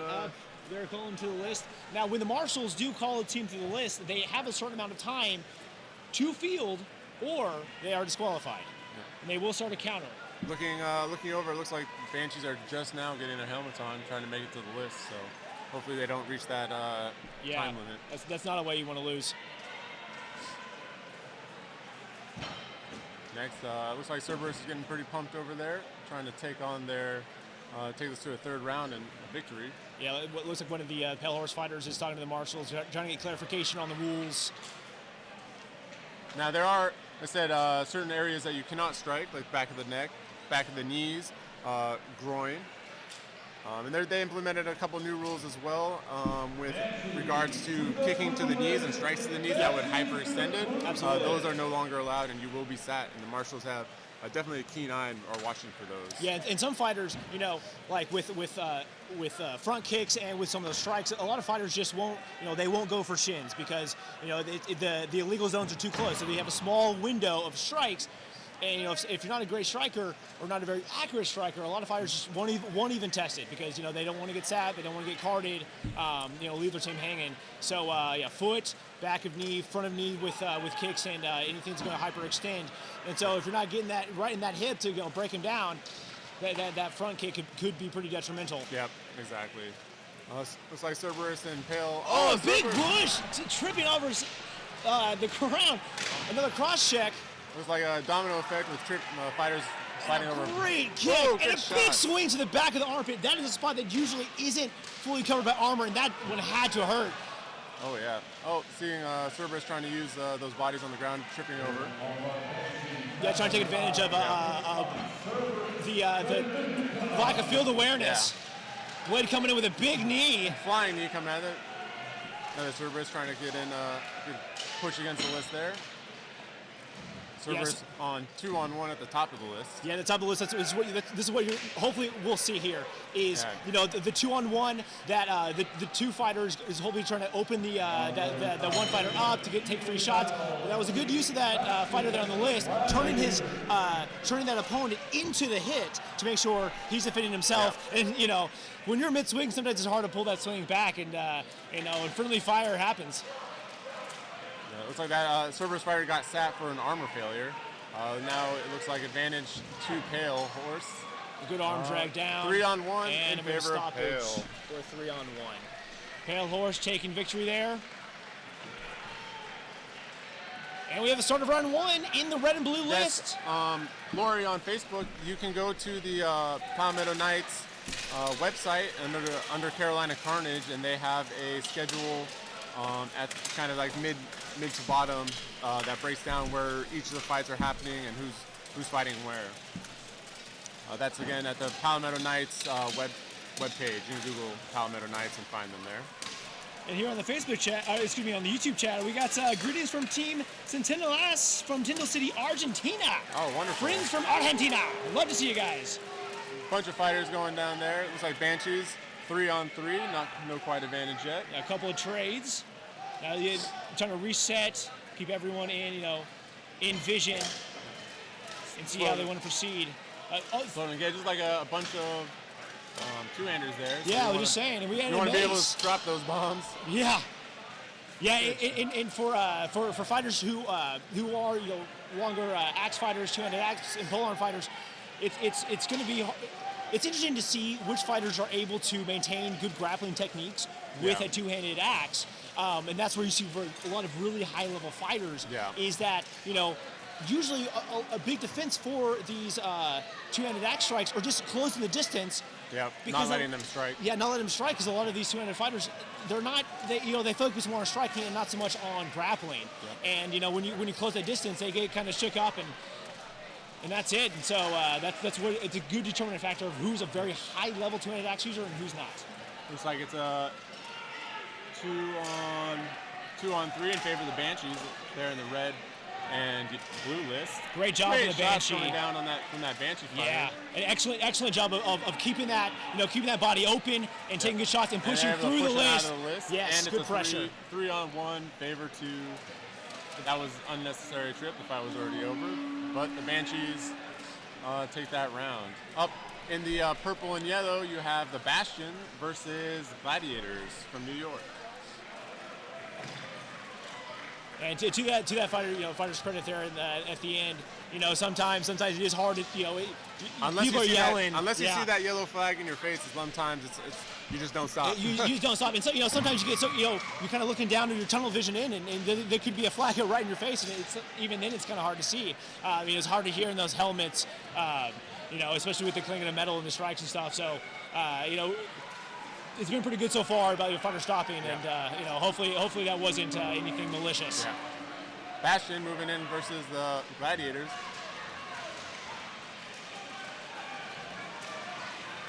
Bastion, a newer team here in the oh, huge shots from that Bastion fighter at the top of the list, number 12. Just giving Gladiators hell. Both teams, a lot of speed and tenacity from both of those teams, coming out very, very, very strong. Big punches. Oh, good grappling from the fighter on the left. It looks like a 2-on-2. Oh, Bastions take the advantage, getting that takedown. Yeah, I know that fighter there in the middle. Oh, and looks like quick into a Bastions take 3-1. it. Yeah, that was great use of using that down fighter to trip over his opponent and pushing him over. You know, once you're down, you are able to go into a defensive posture, but you're not able to move or act on the fight in any way. You know, you're able to move if you're trying to defend yourself from someone tripping over you or a strike hitting your way, but you're not able to actually act upon the fight, and so they essentially become terrain for all intents and purposes. And it's a great use of just pushing them over, tripping them up, and once you start going down, it's really hard to recover. Yeah, in the red and blue, we have the second round of Cerberus versus the Banshees. Cerberus moving up quick to take the middle of the list. Banshees there in the red. The white and black, and Cerberus there in the teal and maroon. Let's see if the Banshees can take advantage of those shots. Big shots coming down from that Banshee fighter. Yeah, Banshees trying to rally after that first win and see if they can maintain that. Checks coming in. Oh, it's like a trade. Trying to the Banshee fighter coming in, trying to help her teammate out. Bottom list there. And accidentally knocking them both over. It looks like a 3-on-2 in favor of the Banshees. Yeah, the Banshees got to run over and try to get that 2-on-2 off to make it a 3v2. Yeah, trying to take advantage. It's like and there's an open back. Out, and it's a 2-on-1 in favor of Banshee still. And a 2-on-1. That's not outrageous. It's not advantageous numbers, so they will continue fighting. Yep. And a lot of teams do train for a 1v2 and know how to keep combat that, keep one fighter occupied while they attack on the opposite one. Trying to catch them in a lull where they think they have an advantageous position and explosively take down to create another one-on-one and then go from there. But she's in a pretty tough position there in the back corner. And a throw. Banshees take the round. Yeah. Meanwhile, Bastion and Gladiators getting ready to square up again in round 2. See if Gladiators can take it to a third. Now I know both Gladiators have been around for quite a while.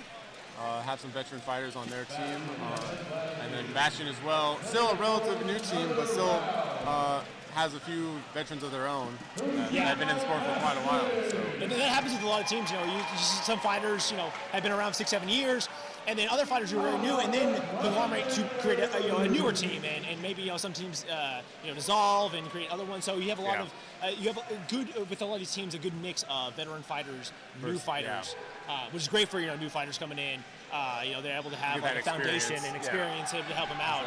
And it's some of it's harder for newer teams and all new people to kind of come in, and they're having to go to other training camps. Bastion, a wonderful strike there from Gladiators into Bastion, taking that check. The fighter in the middle, moving quick. Oh, and they're trying in the bottom corner. The fighter is too tall with that great helm, not able to get the axe over the top of his head. Yeah, that's Ian. He notoriously takes hits and does not go down. Yeah, I think Ian, does he typically fight out of Colorado, I believe? Yeah. And one of the taller fighters here at this tournament. Indeed. Looks like another trade from Bastion. Looks like it's a 3-on-1 in favor of the Gladiators. That polearm user finally getting tired of trying to get around the head and started dropping some bombs. Yeah, in some, what we were talking about earlier with preference of weapons and fighting styles and everything, some people who just stick to the two-handed axe, you see a lot of times the fighters, they hold onto their axe and they don't let go, right? Yeah, that fight with Bastion right now, you'll see both the Gladiators fighters working against each other. Yes, yeah, absolutely. pulling both ways, leaving the Bastion fighter still alive. Yeah, if they pull against each other, they're able to, the guy in the middle, as he's doing kind of right now, is able to keep his weight on and sustain. And great use of Ian coming over to help out his fighter. Unfortunately, not able to clear the grips. Now it's a 2-on-1 in favor of Gladiators. See if Bastion can pull it out using that body. Oh, another takedown. He goes down on his knees. It's a good heads-up play, but unfortunately he wasn't able to fully execute on it. Yep. Gladiators take the round. That takes them to a third. Yeah, with that possible head rip on the axe, not able to get it around. I was saying, a lot of fighters. So with these weapons, on the with the one-handed axe, the mace, the two-handed axes, and the two-handed spears and stuff, you're able to keep grip on anywhere on that path of the weapon. Now, with the falchion or even with these other weapons, you can't grab the blade of any of these weapons or the blade of your opponent's weapons. And so, a lot of fighters sometimes don't really think about it, and they keep grip on their own weapon. And it's good to utilize, or you can take a hand off, maneuver that weapon around, re-grip, and even change distance on your own grips to get in a better position. Yeah, exactly. That's what that fighter should have done when you go up against a taller fighter. If you can't go over the head, that's okay. Put that weapon in front and then re-grip and pull backwards. So you're able to put that weapon where you need it to be able to get that takedown. Alrighty. So in the blue and red list, we have up next is our Berserkers from Australia and the War Pigs out of Northern California, Sacramento, I do believe. Australians. I'm excited to see the Berserkers and see how the time difference affects them. Yeah, absolutely. Coming so many hours ahead. And a couple of these, it was kind of fun. A couple of the Berserkers, they came in early and they actually stopped by the Dallas Academy. Yeah. And so, last Thursday we were able to kind of train with them a little bit. That's pretty cool. And that's what you see with a lot of these teams and communities, is that there's no gatekeeping of knowledge, and there's no selfishness of this is our techniques and this is the way we do stuff and these are our moves. Everyone's really good about making sure everyone's level is increasing, because that just provides better competition for everybody. Exactly. Yeah. And so so it was fun having them come in and show them some stuff and just have some good camaraderie. All right, looks like we're about to be underway in the purple and yellow list, going to the round 3. Both teams have taken a win, and they've both been close both times. So Absolutely, we're definitely excited to see who's going to take the next round. I think I give the advantage to the Bastions, just for I know their experience and their veterans. Yeah. But we'll see if the Gladiators can prove me wrong. Yeah, and it's interesting to see with some of these fights going into this third round. Who are they putting in for that lineup, yeah, right? Exactly. Like, are they putting in more of their veteran fighters? Yeah, or you put in those guys that know they can take the hits and they can actually fight and be endurance. For sure. Yeah. At a third round, like, your gas tank is definitely getting empty. So having endurance into the third round is important. And it looks like the Bastion's get an early takedown with the advantage. Coming in for the good check in the back there. And it was really able to execute, but it looks like Bastion is still up. Oh, another weapon break, the 5th one of the weekend, another axe breaking. Had to go back to their side of the list. Oh, and a huge axe strike right into the face. Thrown that fire in the middle. Beautiful takedown. Just giving him the business. And the Bastions take the round 5-1. Taking them, like I said, executing quickly, taking those takedowns, and being able to capitalize on the confusion really is what got the Gladiators there in that round. So. Trying to see who they put in for that round. A lot of times you have to think about, well, what's the rest of our day look like? Yeah, Who are we competing with the rest of the day? Did that team go to 3 rounds? Yeah. Did their prior fights, do we save some gas here for some of these fighters so we can utilize them on the fights that we're a little bit nervous about? We're not sure how they're going to go, right? You're not necessarily playing the fight. You really have to play the weekend, right? You got to play the day. And just a reminder, the War Pigs and the Berserkers are going to be fighting in the red and blue list. That is on our YouTube channel. So if you want to tune into that fight, please go to our YouTube channel. For the purple and yellow list, up next we have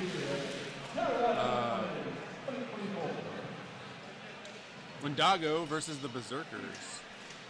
The Windigo and the Berserkers. Windigo, yeah, sorry, excuse me. The Windigo coming out of the second team coming in from Canada. Yep. They've already they won their first round, I do believe. So we'll be interested to see that fight. And I think at this point I am going to take my leave of absence, bring it back to Sam, the Witch Doctor, he'll be stepping in and taking my spot. So thank you again. I'll see you guys in a little bit. Hey, good day. Good to see you in a bit.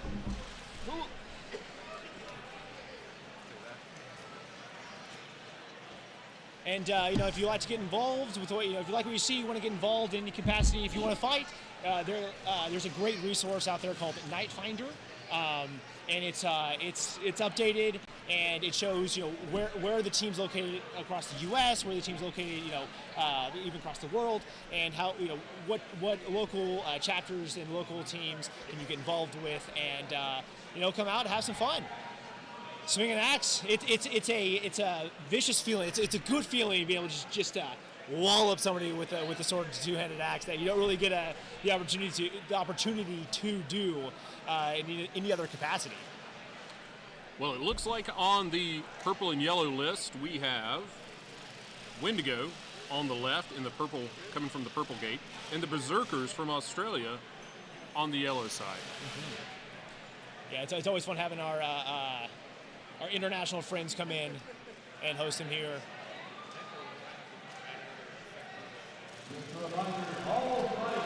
The Berserkers actually find out about Cincinnati. I know they picked up a few Tulsa guys, like at the top of that list. Zach Warden find out of Tulsa, a good friend of ours. It's always fun to see him fight. One of the bigger boys here at the competition, and a tough guy to take down. And we have another weapon loss. Trying to take advantage and not able to return to the fight and being taken down. The fighter in the Eastern kit. Looks like there might be a slight fight stoppage. Some of the fighters trying to make sure that no one's getting hurt. Okay, they're continuing. Marsha's letting the fight continue. And another fighter taken down by the down fighters. Excellent use of the terrain and a heads-up play. And that's just good field awareness, seeing like where can I push somebody over, somebody's down and trip them up, and get a quick, easy takedown, a quick, easy trip. Look like the Berserkers are up 4-2. Yeah, and this is a tough position to really come back from. And another one taken down. And a 4v1 is where they stop the fight. Cincinnati taking the victory from that.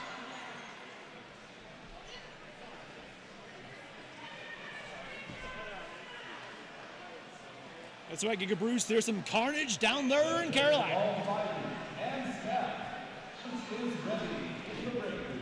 Well, we hope you were able to join us yesterday on day one, Friday, of Carolina Carnage 2024. If you missed that, we can give you the update on the winners from the duels and the outrance fights. Women's buckler, first place gold medal went to Kaylee Houston. Second place was Christine Napolitano. Third was Elise Ellington. Men's buckler was won by Nicholas Homa. Second place was Sean Kennicott. And third, the bronze, went to Dakota Miller. Women's sword and shield, first place was Katie Bowman. We're going to get you back to the action up there. What was that? It looks like there was some deliberation between who was and wasn't down. So it looks like they stood up a couple fighters and then resumed. Well, at a 4v2, I think they just went ahead and just finished it right off as quick as they could. So it looks like there's a little bit of deliberation, making sure that it is everyone's good with the results and finishing that up. Good. Continuing on with results from the duels, women's sword and shield, first place was Katie Bowman. Second place was Kaylee Houston. Third was Gina Rodriguez. Men's sword and shield, first place went to Stephen Galligan. The silver medal went to Nicholas Homa, and bronze was Andrew Ali. Women's longsword division, first place was Celeste. Second, Beth Hammer. Third, Katie Bowman. Men's longsword was won by Daniel Winter. And he had a really great tactic of keeping his left hand up to block his opponents, and it Worked well for him in the outrance fights as well. Second place in men's longsword was Andrew Ali, and third was Samurai. Men's polearm, first place was Bo Mill, the reigning world champ. Second place was Zaylor. Third was Ethan. Ethan Wood, is that correct or what? Let's go back and check, but nonetheless. We'll update that for you. And in the women's polearm division, first place was Celeste, and second place was Spencer. Now, the red and blue list had a brief delay due to a gate repair. They had to make sure that it was not going to spill out carnage out into the fighters' tables. I hope, pun intended. Absolutely it was. Love it. And we have round 2 starting with the purple and yellow list. And on the red and blue lists, we have the Berserkers fighting out of Australia on the red side in the green and yellow. And the War Pigs, they're in the black and teal on the blue side of the list. And already with a quick takedown, War Pigs fighting with a 4v5. The center of the Berserkers trying to piece out where he really needs to be effective. And he's got to make a decision. Can't just be standing there. One War Pig down. And a huge break of another weapon just snapped off. I don't know if y'all can hear that on the stream, but that was a clanging of metal as that blade snapped. It looks like it was a sword blade this time. It sure was, yeah. And this is why they have that ring around the list where no one is allowed to be there except for fighters and for the support staff and the marshals for that exact reason. Another Windigo down, and it looks like they're going to stop that fight. 5-1 in favor of the Berserkers. Now, is that which Berserkers is that? Are these, down here we have Berserkers Australia. Yes, so we have the Berserkers down here in Australia, and the Berserkers in the purple and yellow list are the U.S. Berserker teams fighting out of Cincinnati. Okay.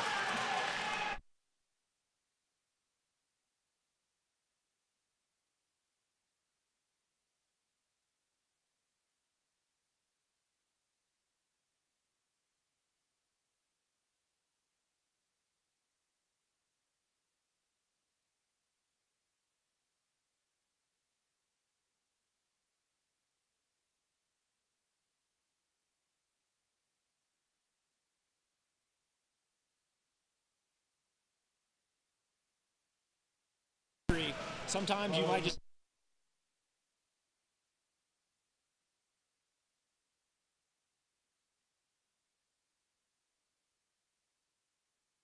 the Portland Reavers coming out of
still 5-4 Australia. they're trying to cross through.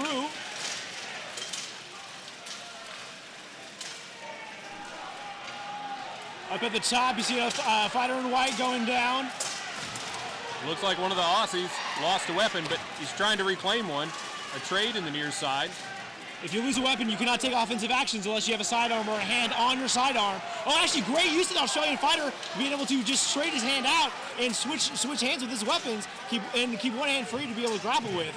Great heads up play by him. 3-2 to the Aussies.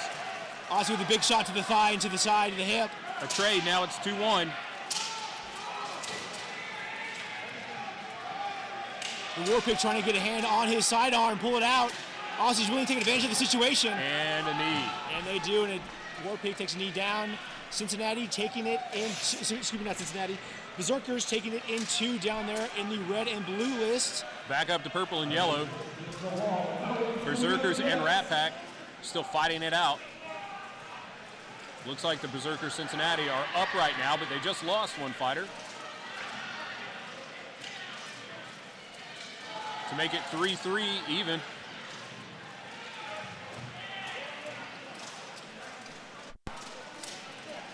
Now, I said this earlier, and I'll say it again. With 2 lists going down and happening at the same time, we're trying to give you the best coverage we can. And with new fighters and some new teams, trying to make sure we get everyone clear. And for sure, with the I did make a fudge with the with Cincinnati and the Berserkers. It's actually Cincinnati Barbarians. So that was my apologies. Since the Barbarians are fighting out of Cincinnati and not the Berserkers.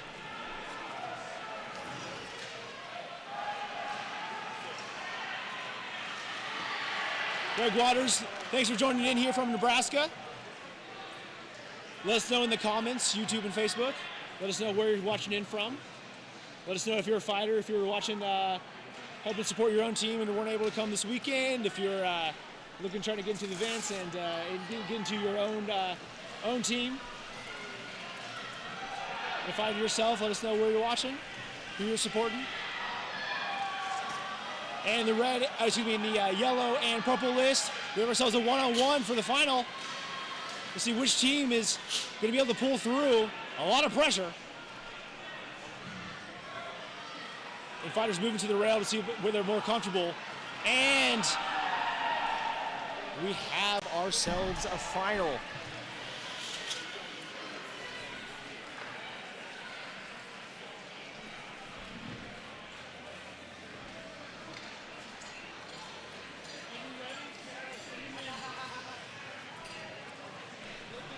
In the blue and red lists, we have Steel Coven and Order of the Pegasus. Steel Coven, the red side, Order of the Pegasus on the blue. Steel Coven donning the red and black tabard, and Order of the Pegasus in the maroon. And from my position now, looks like a gold fleur-de-lis.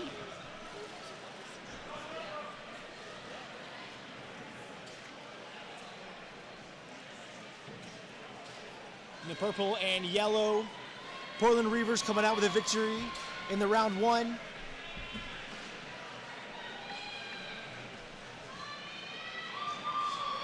Red and blue list, marshals checking the straps, making sure everything is fastened properly, make sure no helmets are falling off. What you probably cannot see, and I don't know if you haven't been in armor, in all these helmets there's usually a chin strap, sometimes one at the bottom. Some fighters actually have 2 straps, one covering the top of the chin, one covering the bottom. But most importantly, there is a strap on the back of the helmet that fastens to the top of the brigandine, or the top of the cuirass, just above the shoulder blades, in between the shoulder blades. And that has helped to keep the, it's called the Simon strap.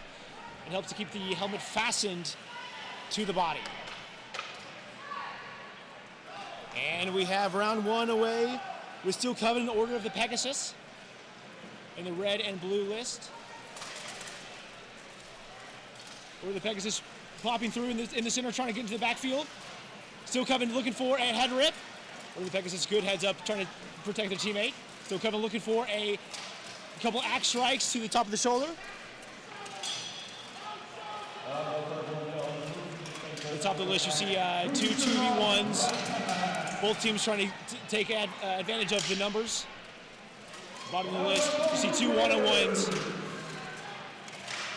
What they need to be doing there is hopefully trying to move around to try to get a 2-on-1 at the bottom of the list and not just separate to 2 2v1s. Order the Pegasus popping off and trying to help their teammate with a takedown. Order the Pegasus getting a takedown and trading into another one. Order the Pegasus up 4 versus 3. And we have Rat Pack and the Portland Reavers starting their fight. Rat Pack and taking a quick and decisive victory at a 3v1 and fighting to stop. Rat Pack taking the victory over the Portland Reavers. Rat Pack in the white, Portland Reavers in the red. And back to the red and blue list. Ordo the Pegasus, making sure they have a down fighter.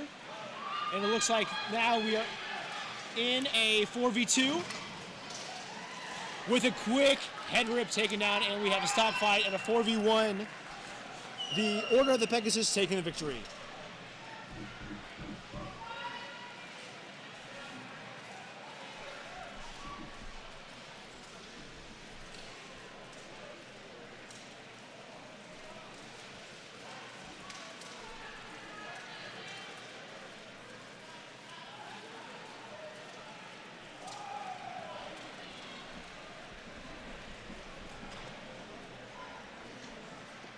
Rat Pack and Portland Reavers going into round 3. You know, like we were talking, like Nate and I were talking about earlier, it's going to be interesting seeing later on in the day, where we have a full day of fighting. Later on today and going into tomorrow, these different teams' gas tanks, like which teams were able to to clinch the victory in 2, which teams actually had to go to a 3rd round, and how that's going to affect their performance later on in the day. Now, a lot of these teams are able to have, a lot of recovery time and refuel, and hopefully, some of the new fighters. It is a wake-up call. A full day of fighting can be a wake-up call, and not knowing how to pace themselves, not knowing how to utilize the downtime and refuel, rehydrate, and make sure they are in good fighting shape later on in the day. So it's going to be interesting to see which ones are able to, have enough energy, having fights go into the 3rd round, and sustain that type of ferocity and competitive aggression later on in the day. And in the yellow and purple list, we have starting out for round 3. Already a lot of good activity coming out at the bottom of the list. Portland Reavers with a quick takedown. Portland Reavers up 4v5 with a Rat Pack with a nice arm drag takedown, evening out the numbers in a 4v4. And just one after another. Portland coming in with a 4v3. Rat Pack's got to take a quick. Oh, and another trade, evening out the numbers once more on a 2v2. Rat Pack trying to get a head rip. Coming down to the wire. Not able to maintain good head control. Marshall's checking in, making sure it will still fight, making sure the fighter's still up, not trying to go down. And the red and blue list, we have a start of round 2 for Pegasus and for still Coven. The purple and yellow list, they are both teams grinding. Rat Pack and Portland Reavers grinding it out. Hopefully one of them can take one of them down, and you got yourselves a 2v1. We're going to see if we're going to end up with another one-on-one.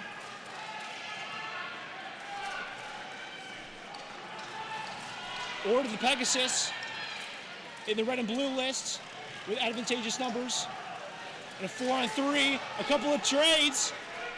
And we have ourselves what looks like a possible 3-on-1, and it is, and they've stopped the fight on a 3v1. Back to the yellow and purple list. Continuing that grind. In the position they're in, this is a tough position to be. The Portland Reavers trying to maintain pressure on the Rat Pack fighter. Great use of the other Rat Pack fighter to help him release that pressure and have the Rat Pack fighter stand back up. And a big trade. And Rat Pack takes the victory. Oh, the Rat Pack fighter being able to take both of the Reavers down. Rat Pack clinching the victory as the last man standing. There might be some deliberation with the marshals, but Rat Pack taking it the 3rd round as the last fighter standing. Great close performance by both of those teams. And we have a continuation of the fight in the red and blue list with the Portland Reavers. Excuse me, with Ordo the Pegasus in the still Coven. And Ordo the Pegasus on a 2v1, finishing the last fighter out. Ordo the Pegasus clinching the victory in 2. Up next in the purple and yellow list, we have Cerberus and the Cincinnati Barbarians. And up next, in the red and blue list, we have the Dallas Mythics and Ordo Oblas. The women's team fighting alongside of Order Draconis. We have Cerberus taking the field on the blue gate, or excuse me, the purple gate side. In black with gold cross. And that same design is almost the Nega Dominus, you know, in the inverse colors.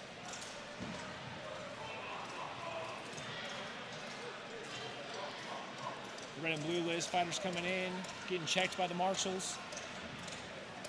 Marshals will check, make sure the strap under the chin is fastened, make sure the strap in the back, the Simon strap, is fastened. We see a lot of them kind of jiggle the helmet around, make sure that it's not coming off, make sure there's not too much movement. And like we've said before and what we'll be saying all weekend, you know, we are trying to prevent injuries. This may look violent, and this may look like everyone's getting hurt, and a lot of people are getting hurt, but they're not getting injured. And it is violent. It is violent. And boy, is it fun.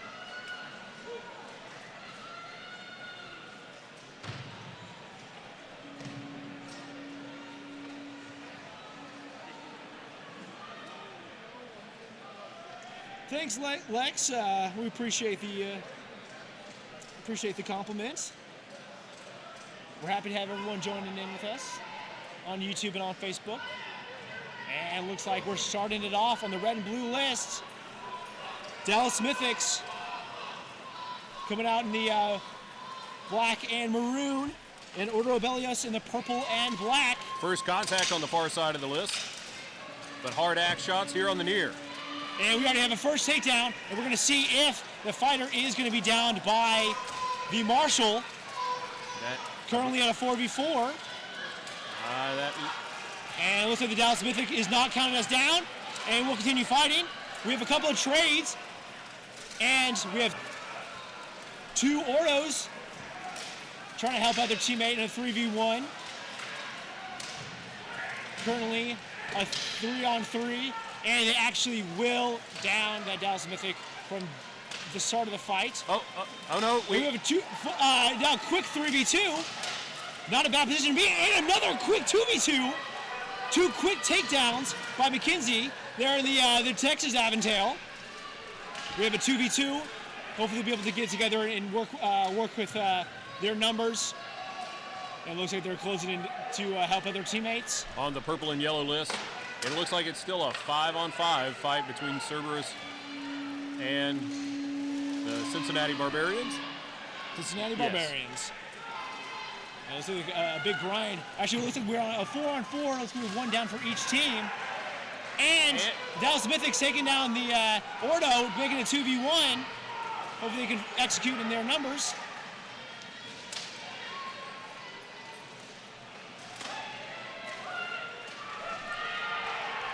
Cerberus trying to get a check, unable to execute. Cincinnati coming right back in to check afterwards. And we have a stop fight on a 3v1. Cincinnati Berserkers taking the round against Cerberus. Cincinnati and Cerberus. Cincinnati Barbarians. Yeah, My Cincinnati apologies. Barbarians moving into round 2. And we're still finishing up the first round. The Dallas Mythics and Ordo Oblas. Ordo standing strong. Yeah, this is good pressure. What you see is you have a good technique, pressure in the top, trying to break that head up, move those hips forward, and you have the other Dallas Mythic working at the bottom and trying to kick that leg out. And this is good 2v1. You have one fighter taking the top, one fighter taking the bottom, and hopefully then trading up together and get into more advantageous positions. Now, both of them pushing together. Good communication, see them talking to each other, big hip thrust. And that Ordo fighter standing strong. If the Mythics can take the weapon away, absolutely, they can be successful. But it looks like they may be close to a takedown here. Yeah, isolated an arm, taking it out. Yes, good teamwork by both fighters. And the Mythics take the first round. McKenzie and Shanna doing great work. Cincinnati Barbarians facing off in round 2 with Cerberus. Cincinnati playing a little back. See if Cerberus pushes up, trying to take field advantage. Big polearm shots trading.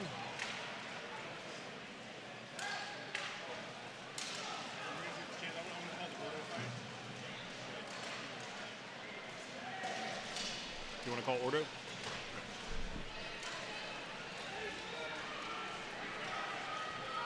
It's after this fight. Okay. Big hit by Cerberus up top. Cerberus and Cincinnati grinding it out, trying to get numbers. Oh, a trade there. Not able to clear grips. 4 on 4. Fighter going down from each side. Looks like Cincinnati's isolating an arm from one of the Cerberus fighters and opening up the other Cerberus fighters for a couple of big back shots. Leg sweeps in the corner, a one-on-one. Oh, a couple good kidney punches there. You know, some people watching may not realize, you know, even though we are done in armor, punches even still, you know, if they're spread out and able to get good contact, they still are felt and they don't feel good. Hey. A Barbarian lost a weapon but is able to recover. Now, it looks like they are supposed to leave that weapon on the list. The Marshal chiding the assistant there. Yeah, assistant is not able to, the support staff is not able to hand the weapon to the fighter. They have to put it onto the list, take hands off, and the fighter then grab it there. I think a warning given to them. Yeah, and you can see on the support staff and the Marshal going over to talk to him and making sure that is clear. Looks like we may have had a trip or a trade. 3-2 in favor of, it seems, Cerberus at the moment. Cerberus trying to take head control and rip him down. And able to do so, and they're stopping the fight. Cerberus taking the victory, 3v1 over Cincinnati.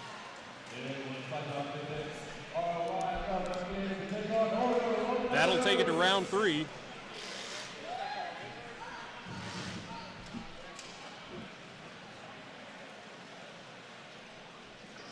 And we're making our way round 2. Ordo Oblas versus Dallas Mythics. Ordo in purple, Dallas Mythics in red and black.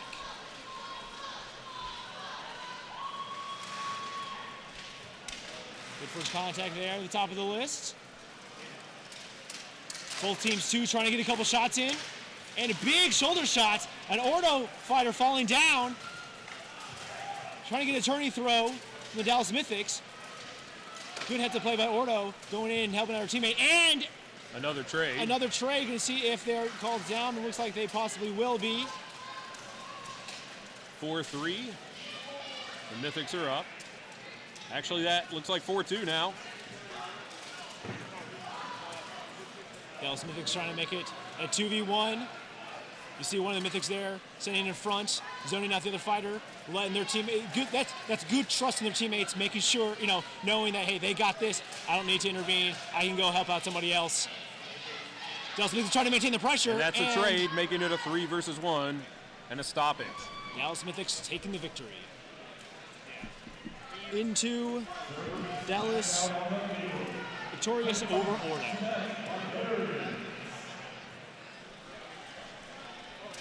On the purple and yellow list, we're taking a look at round 3 for Cerberus and the Cincinnati Barbarians. You can see there in Cincinnati, it's a big boy with a big axe. That's something you'll love seeing.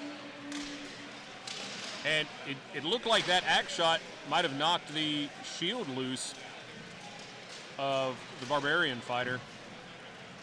And that's that same fighter going back and pulling a different axe. Not sure if that broke or not. But 2-3 uncontested shots.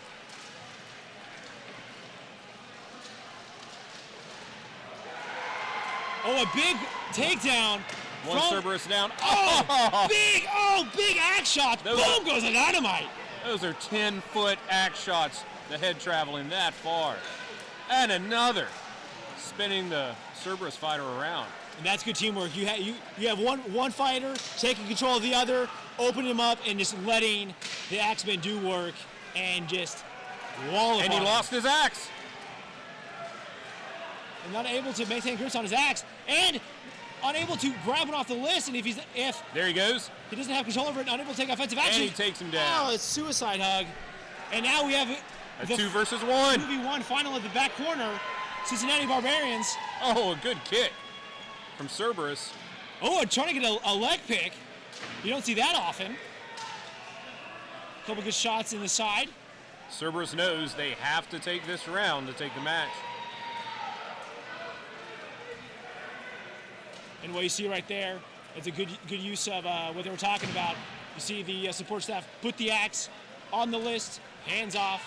And what you might be able to see on the top is that they're kind of cheating the handle off because it is really hard to grab off the top of that list with the gauntlets they're wearing. Oh, And a hard shots to shot. the hip. That nearly took him down.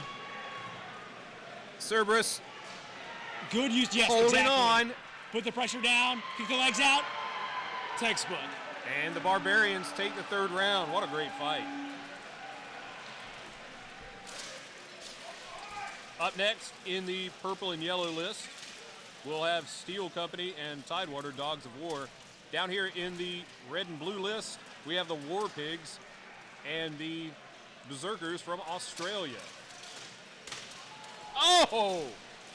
A hard axe shot to the kidney.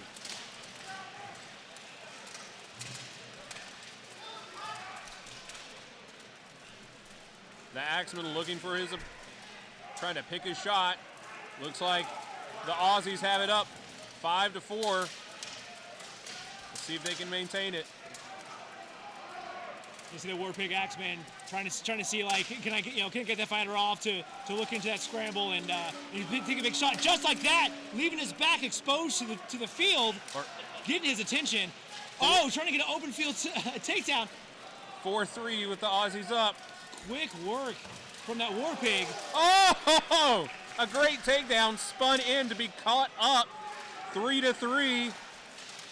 Open field fighting. A trade, 2-2. You don't see much of it. Usually a lot of fighters, and what you see right there, the Aussie going back to the list. The list is their safe place. The list is their home. You don't see a lot of open field That fighting. War Pig may not realize that his partner is down there to the right. Big thigh shot. Taking the fight to the corner. Oh, and he keeps his feet. You can hear from up here the War Pigs are talking to each other, trying to communicate, trying to get a turning throw. I think that down fighter is going to be. And Oh, utilizing his own teammate, War Pig throws the Aussie fighter down. 2-1 War Pigs. Oh, and a big shot. Hard axe shot to the abdomen. Yeah, that's exactly the type of power. Wow. And this is why, they respect the axe, because if you're just open, you take a big shot to the gut. That's what you don't want.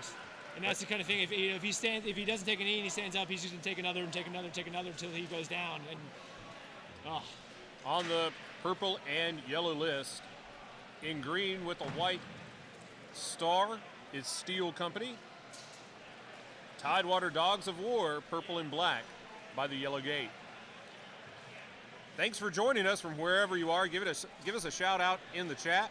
So far, we've had viewers from Canada, from the UK, from Australia, we had a viewer earlier saying he was from Argentina. Cambodia, I do believe, as well. We have Reflected Image watching from New Zealand, following the Australian team. Outstanding. Thanks for joining us. We're up to 152 watching live on YouTube. And here we are, round 2 with the Australian Berserkers versus the War Pigs. Louisiana and ATL also viewing in. Love to have everybody here. Hard axe shots to the Aussie. And a trade. Oh, a knee twisted. Oh, and a trade. That fighter is dragging his leg. We may have an injury here. Yeah, Marshall's checking to make sure the fighter's okay. Getting verbal confirmation. Looks like they have gotten it. Oh! Nate was talking earlier about knocking the weapons off the opponents. Yeah, as soon as this fight is over, we're going to need to get some attention to that Aussie fighter. Yeah, they may have checked on the War Pig fighter and not necessarily gotten to that Aussie. It looks like he's breathing hard. Hopefully he's doing okay.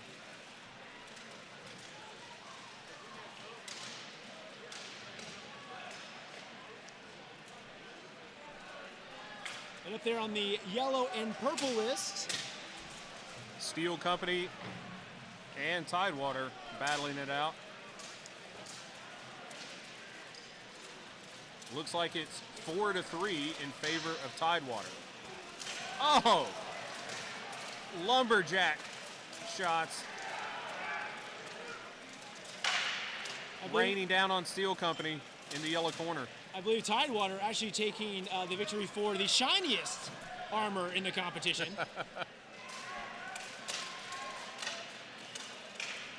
It's about that drip. It's about the drip.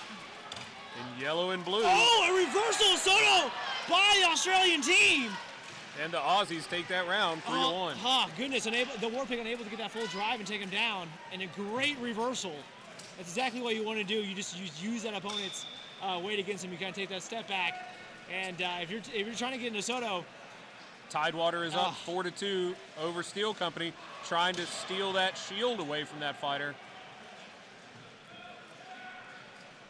So we have from up here, it looks like 2 2-on-1s.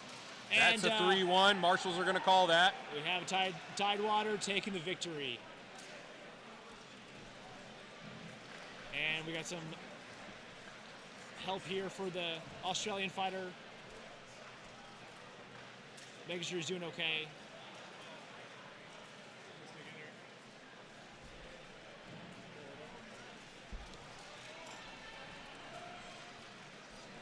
And Nate's going to pop back in, commentating the Ordo fight. And I'll be back later. See you soon, Vincent.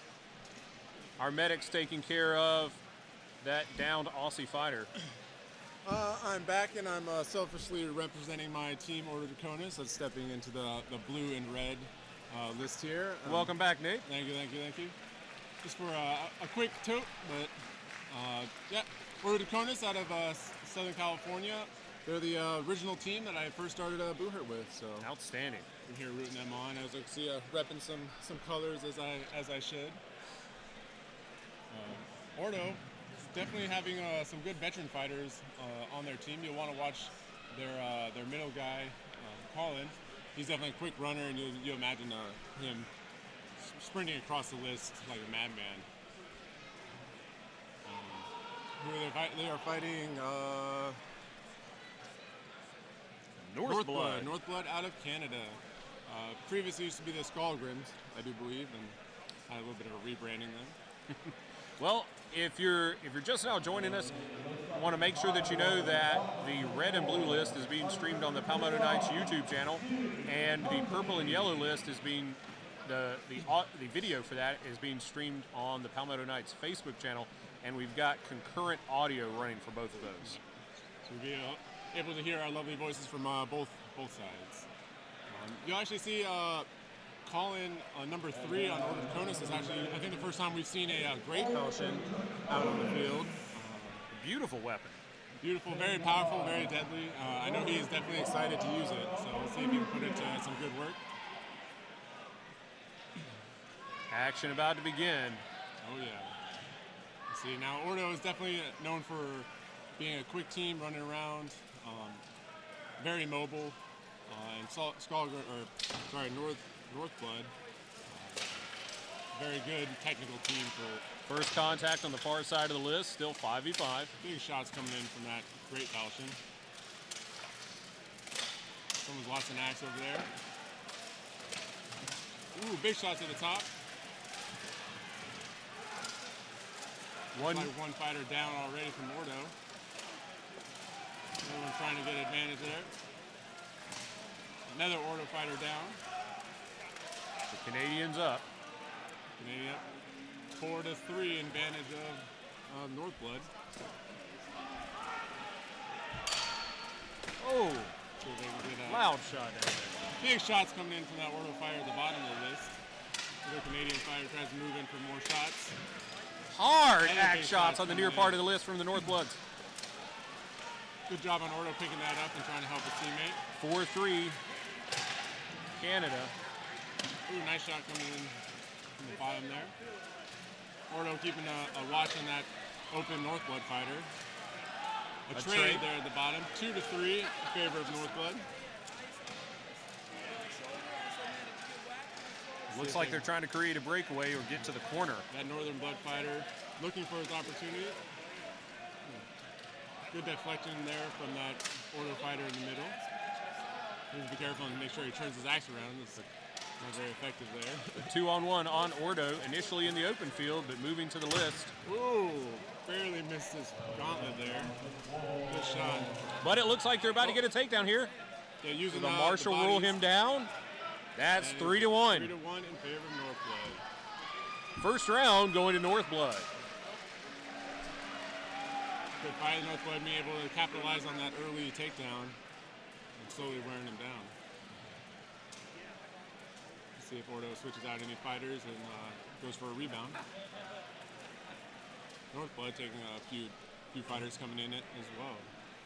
And it looks like the Steel Company and Tidewater match just wrapped up. We'll see if we can get an outcome for you that.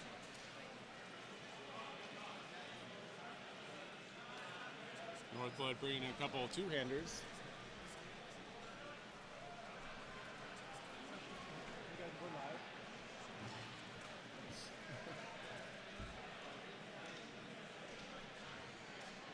All right, second round of Ordo Draconis versus Northblood. Ordo repping 3 two-handers and 2 big guys down there on the bottom field. That is Bam Bam and Nick. That two-handed Nice. falchion. Doing some landing. Tied up there. It's interesting he was able to withdraw that much easier than a typical poleaxe. Oh yeah. Ordo doing some shots there. Trying to run. Northblood being just as mobile, countering those fighters. Ordo needing a victory here to push it to 3. Both teams, as you can see, running around, very mobile for both. One Ordo down. We'll see. And the Marshal Ooh, that rules was a Northblood trade down down there. 2. 4-4. 4-4 in favor. Oh yeah, 4-4. It looks like one of the Ordo fighters dropped a weapon. He's trying to retrieve his. Oh, big shots coming in from that two-handed falchion there at the bottom. Looks like that Ordo fighter was Hard able to hits. retrieve. Nice field awareness from that fighter, freeing his teammate. It's like Northblood lost a weapon. Maybe we'll get another trade. 3-3. It looks like that falchion may have either knocked his partner loose or... Full team. Oh, looks like another Ordo fighter down. 3-2. Ordo needs to break away here. You gotta be careful of having a. And it's a 3-1 That's the in round. favor of Northblood. Good fight. Up on the purple and yellow list, we have the Company of the Pale Horse in gray and black, and Twin City Wyverns in green and black. Looks like it's still. Everyone's still up. Oh, good charge there from Wyverns at the top. Oh, big miss. Swing and a miss from that forearm. I think both of these teams may be new this year at Carnage. I do believe so. Wyverns have fought in several other tournaments before. They're not a completely fresh new team. I've not heard of the Pale Horses until today. So. Looks like one Pale Horse may have just been sat by a Marshal. Oh, yeah. 5-4 with the Wyverns up. 2 of those Wyverns standing off in the corner there. A good flying knee in the corner. Good ram against the wrist. As Wyverns try to get the advantage. Now, the thing with having a 2-on-1 with 5 slow-up, it means one of your teammates are being 2-on-1. Oh! A hard axe shot coming from a Pale Horse and another block. Opening up. Oh, Pale Horse goes down. 2 Wyverns now free. And still 4-4. A Wyvern down. Another fighter down, maybe a Wyvern. Hard to tell. Another Wyvern down. You can tell the Wyverns are getting gassed. That big 4-2. puff and puff there at the fire with the two. Maybe that's going to be a 3. It's hard to tell right now. 3-on-2 in favor of Pale Horse. There we go. Ooh, big shot coming down from that Pale Horse. He doesn't seem to care too much. And looks like another Wyvern's about to go down. And that will be the round. That's the round.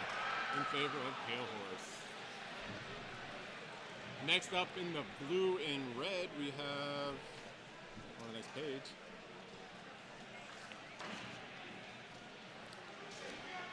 Pale Horse and Wyverns resetting. Cerberus and Cincinnati Barbarians.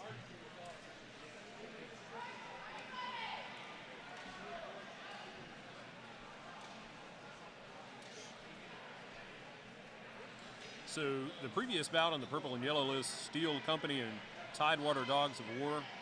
First round and second round went to Tidewater to take the win. If you'd like to follow along with the scoring, please check out palmettoknights.com/Carolina-Carnage. And there is a live updated screen there for Saturday's fighting. And scores. You can also find both links to our streams on the YouTube and Facebook on the website as well. Looks like 4-4. No first team has the advantage there, except for that nice head rip. Oh, not able to stay up with that throw. 3-3.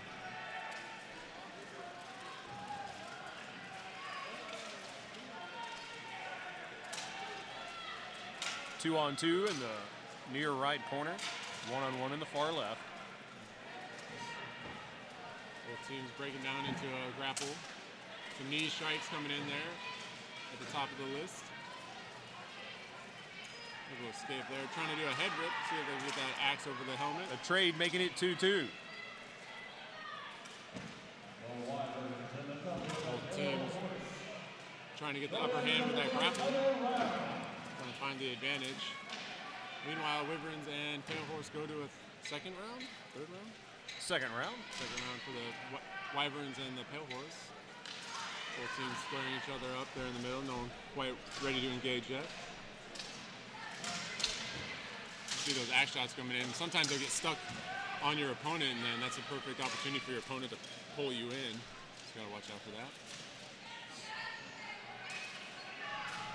So you cannot actively try to de-armor your opponent, but if you're trying to extract your weapon, sometimes the gauntlet or other piece will slide off. It looks like there's a trade, and we're 4-4. Almost a good. Still 2-2 on the near list for the ladies. Oh, big shot from the Wyverns. Another shot coming in from the Pale Horse on that fighter.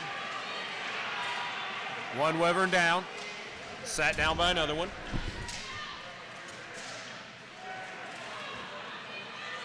So we got 3-on-3. Oh! Another Pale Horse sat down. A hard Big shot shots from the coming in from Wyvern. that Pale Horse. Another. Good pickup on that Wyvern fighter. Let's see. Marshals have stopped it, but not sure what for.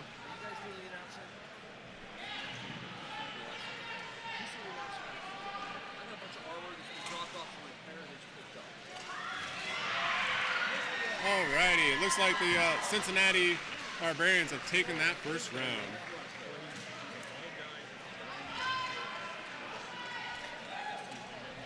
Alright, fighters reset. Still now Wyverns Pale Horse trying to decide what is happening. If that was a fighter was down before 3-on-1 was called. They're still determining that. Meanwhile, Cincinnati and Let's see, what can we tell what they settled up there on the far list? I do believe it was the fighter maybe fell before the 3-on-1 was called. So in the process of that fighter going down, they called it right before the fighter actually made the complete throw and trade. So they became a 3-on-1. I do believe, and they'll reset for it to go into a third round. Both teams taking a W.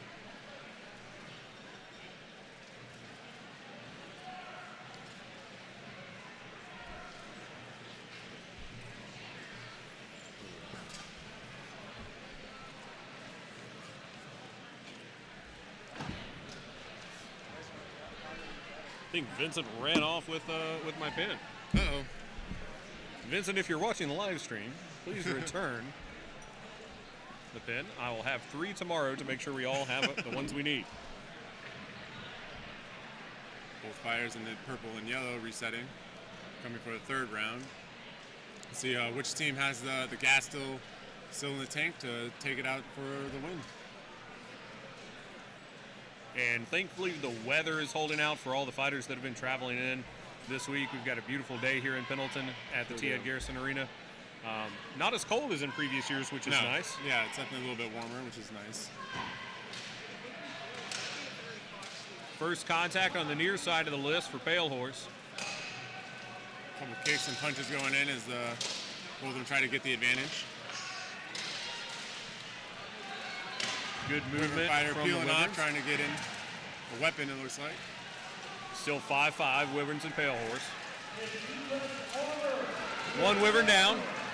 5-4 Pale Horse.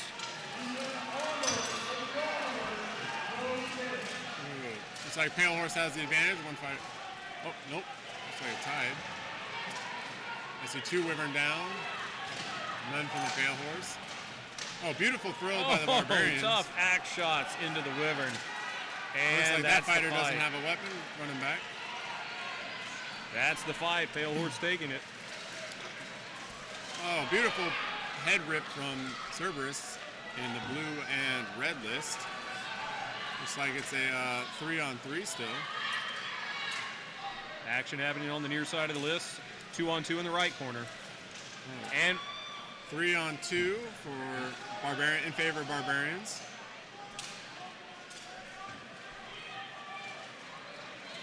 Barbarians moving over to throwing some axe shots to their friend. switching up tactics for a different 2-on-1. That huge Cerberus fighter over there laying into the Barbarian. See if she can get her down in time to help her friend with the 2-on-1. Punching axe shots, half to the face, a reaping pull on the 2-on-1.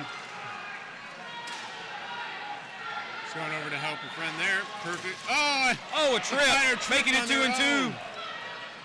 A gauntlet down, that fighter's down. She is down, and now it's a 2-on-1 in favor of Cincinnati. A quick reduction on both sides. Tripping over your own. Oh, those loud thuds is what you don't want to hear. And that's the fight for the Barbarians. Cincinnati taking those rounds. On the purple and yellow list, we have the Rat Pack at the purple gate in white, black, and gold. The New York City Gladiators and the yellow gate in blue and red.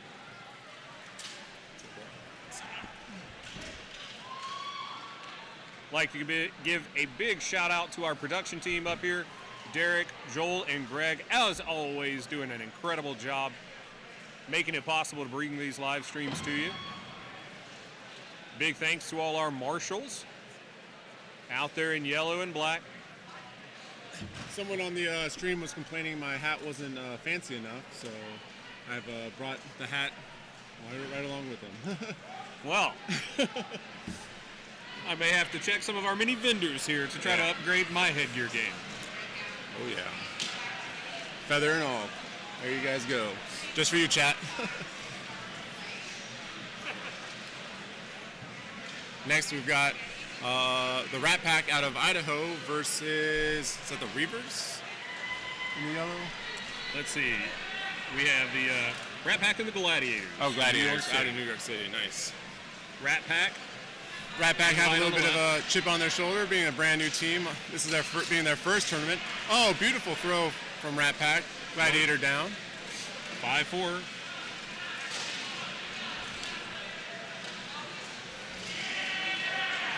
And it looks like we may have another Gladiator down. Another Gladiator down. Looks like the advantage. 5. Oh, and a beautiful head rip. Gladiator dropping like flies. Either 4-2 or 5-2. Marshall's trying to figure that out. 5-1 in favor of Rat Pack. Beautiful. A quick win for Rat Pack.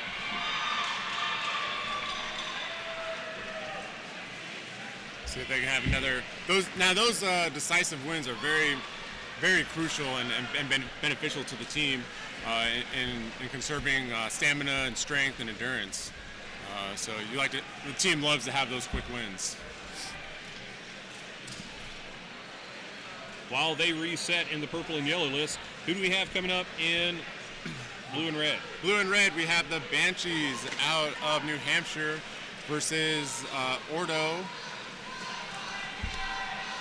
Ordo Oblas and Ordo purple Oblas. and various colors, purple and black. Yeah, purple and black. A lot of two-handed axes out there. Nice shots coming in from that Banshee fighter at the top of the list. That Banshee fighter at the bottom, striking hard. Nice. A breakaway and a hit from the side. Not enough to get him down. Fighters are still up, still 5-5. A Looks trade, like 4-4. Ooh, big shot coming into that Ordo fighter. Banshee fighter, nice head rip from that Banshee fighter at the top of the list. Another Ordo down. Ooh, big shots. 4-3. That Ordo fighter is in trouble. Banshees have the lead. Good side on that Banshee fighter, helping out that 2-on-1 at the bottom of the list. Big shot still coming in. Oh, it's a really tough axe shot there to the hip of Ordo. Ordo fighter's standing tough against those two Banshees at the top of the list. But Using a ultimately, teammate as a block, it's 4-2 in favor of the Banshees. these two fighters now free to engage as needed. The Marshall's shots watching coming the in. action closely in that near left corner. Big shots coming in on that Ordo fighter. Oh! Ooh, nice. Oh, That Marshall fighter is watching closely. that's 4-1. Marshalls look like they might be about to have a fighter with a word with that fighter about striking the back of the knee. Indeed, yeah. Sometimes those shots will be a little accidental, but they're still forbidden. And it looks like, I'll double check the scoring, but I think Rat Pack took the second round. I do believe so as well. Up next in purple and yellow, we have the Cincinnati Barbarians, the men's team, Nice. and the Berserkers. Excellent. Now, Vincent will say that the other Berserkers team, not the Australian one, was also from Cincinnati. Is that correct? I am not sure. I'm sure he's done his research. Yeah, he's a credible source, but we can use him, I think. It reminds me of a few years ago when we had Warlords, Warlocks, War Pigs, and Wyverns. and Wyverns all together, and by the end of Sunday, my wars were running together. Yeah, very much so. I mean, we spend so many hours up here commentating, it tends to blur together. But we're glad to be here for you. Outstanding, yeah, of course. Again, for those of you just tuning in, if you're looking for a specific team you're cheering for, you can find the schedule on the Palmetto Knights website. And you can also find the two streams. Purple and yellow list is being streamed on Facebook, while the blue and red list is being streamed via YouTube.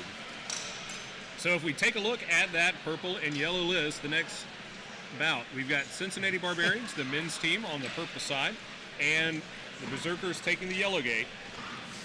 All of these teams having several fights already this morning, trying to battle it out for the rest of the day for these 5v5 tournament rounds, and then tomorrow we'll have the 5v5 finals, as well as the 12-on-12 tournament. All right. As we start Barbarians versus the Berserkers. First contact from the Berserkers to the near side. Axe shots landing. Looking Pushing for a hip heavy. opening. Berserkers pushing heavy on the top list. Almost had a good, A spinning takedown from the Berserkers. beautiful, beautiful. One Barbarian down. So Marshall's calling a fight, sitting down somebody there at the top. I'm not sure, didn't quite see why. I think that's going to be a 4-4 now. Oh, flying knee from that Berserker fighter. Takes one down, takes two down, right back to back. Beautiful. Nice upper kick there.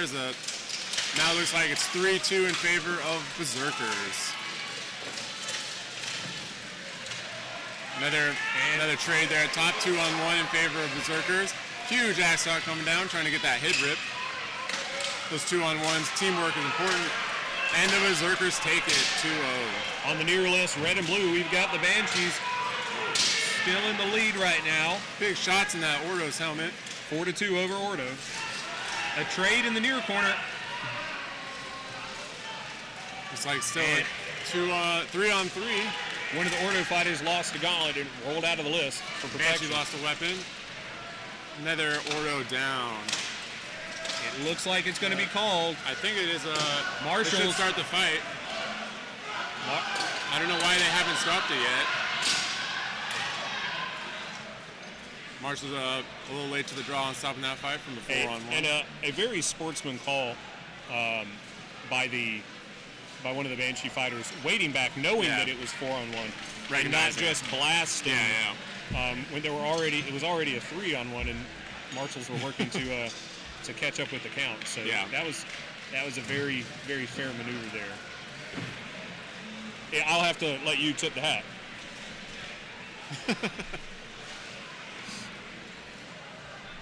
Next up, another round for the Cincinnati Barbarians versus the Berserkers. Berserkers showing quite heavy dominance in that first round. Let's see if they can match the skill and the speed that they previously had. Let's see. Meanwhile, let's see what the Cincinnati Barbarians are able to adjust and counter. Hopefully, maybe slow down the fight and get a quick advantage on their side. Again, that's always, in these kind of fights, especially at this level too, having those early takedowns and advantages really goes a long way. And a big shout out to our armorers here today. I believe it's the Hammered Boar out of Western North Carolina, the Tryon. They've always been very gracious in fixing armor, and their work is outstanding. I had to use them a couple of times, and we really appreciate them being here helping out all the fighters. Great contact in that purple and yellow list. Hard hit, still 5-5. Ooh, big axe shock down on the helmet, ringing out. I bet his bell got rung. 2-on-1 fight versus Cincinnati. Berserkers, oh, looks like a trade there. 4-4. Another fighter down. Looks like, two. Looks like there's maybe a helmet off. I'm not sure what happened in the top fight. To continue, I see a 3-on-2 advantage to the Berserkers. That Barbarian trying to get over there to help his friend.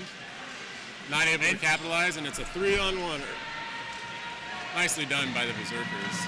Well done. Next up, we have the Northern Wolves versus Kenyas. Now, Kenyas out of Michigan, they are a sister of their parent club of Kenyas out of Ukraine. Their president being Ilias. Now, he fought with us a few years back, I remember, here at Carolina Carnage. And they're repping their team and doing good work from Kenyas. Marshall's checking out these two teams, making sure they've remembered to attach their straps and safety equipment. Yeah. It'll be interesting to see these two. I know these teams have never met before, so it'll be interesting to see how the dynamic is between them. Looks like the Wolves have a good mix of hand weapon and shield, and I think one of the fighters had to switch out due to helmet failure. On the purple and yellow list, we have Bastion taking the field very soon from the purple gate in blue and gold, and Tidewater Dogs of War will be taking the yellow gate in just a moment. Big thanks to Tidewater for bringing their list field down, making it possible for us to run two lists at the same time. A little bit confusing, but more fighting in a shorter period of time. So thanks again, Tidewater. If we were just running one list, we'd be here for 2 days easily, just doing 5 versus 5. And we certainly wouldn't have been even allowed to register as many fighters as we have without those resources. As we have over 400 competitors here today fighting in the 5 versus 5s. And it's such a wonderful community, bringing together resources from different teams to make this sort of thing happen. First contact with Kenyas in the center of the field. Northern Wolves taking the advantage and taking the middle of the list. Andrew making a run for it. Wolves pushing Kenyas back. Hard on his heels. Andrew trying to get him into a position where he pulls him out and tries to use his momentum against him is what he's doing there. As it's like breaking down to 1v1s. Some tough shield punches up in the corner, but that Kenyas fighter still working for a leg sweep. It looks like that Kenyas fighter axe was hooked up on his Andrew free again, trying to throw a quick shot. Oh, beautiful shot into the side. Hard shot down to the ribs. That Northern fighter still closely behind him, keeping him tied up as best he can. Meanwhile, at the bottom, the grappling is still 1 versus 1. Neither one trying to have the advantage. This 1 versus 1 on the near side in the middle of the list That axe fighter, he's got a precarious grip there. He did for a moment anyway. About to lose that axe. They're trying to get a beautiful throw from that and a great Kenya's fighter. takedown. That's the first fighter down in this bout. Kenya's now has the advantage going to help with his 2-on-1. Meanwhile, their runners still facing down each other. I see a hard hit coming. Pushing and the list. blasted. The gate taking the worst of that. It's almost like getting hit by a semi. Andrew's big shots now coming to the side of that fighter. Beautiful striking Stiff from Andrew. axe shot to the hip. That's what you love to see in a fighter, is having your buddy hold the dude and you just get the wail on him. Another Northern fighter down. Andrew crossing the list, helping out his It looks other like fighter. it's 5-3. Huge shots coming in from Andrew. Right to the shield, thankfully. Easy block. Kenya's very good at teammates and seeing when someone's in trouble, helping them out. Kenya's trying to disarm that Northern fighter. Someone has dropped a sword down here. Oh, trade there at the bottom of the Bit of a list. trade, so it's 4-2. 4-2 in favor of Kenya's. Everyone's hit up in the corner. That pole axeman able to, or two-hander able to throw in And bombs. that's the fight. That's the fight. Kenya will stay with 3. Looks like Bastion and Tidewater are about to start. Actually, I think Bastion and Tidewater just had their first round, as we were calling. Oh, did they now? They did. I missed it. We'll get the results of that later.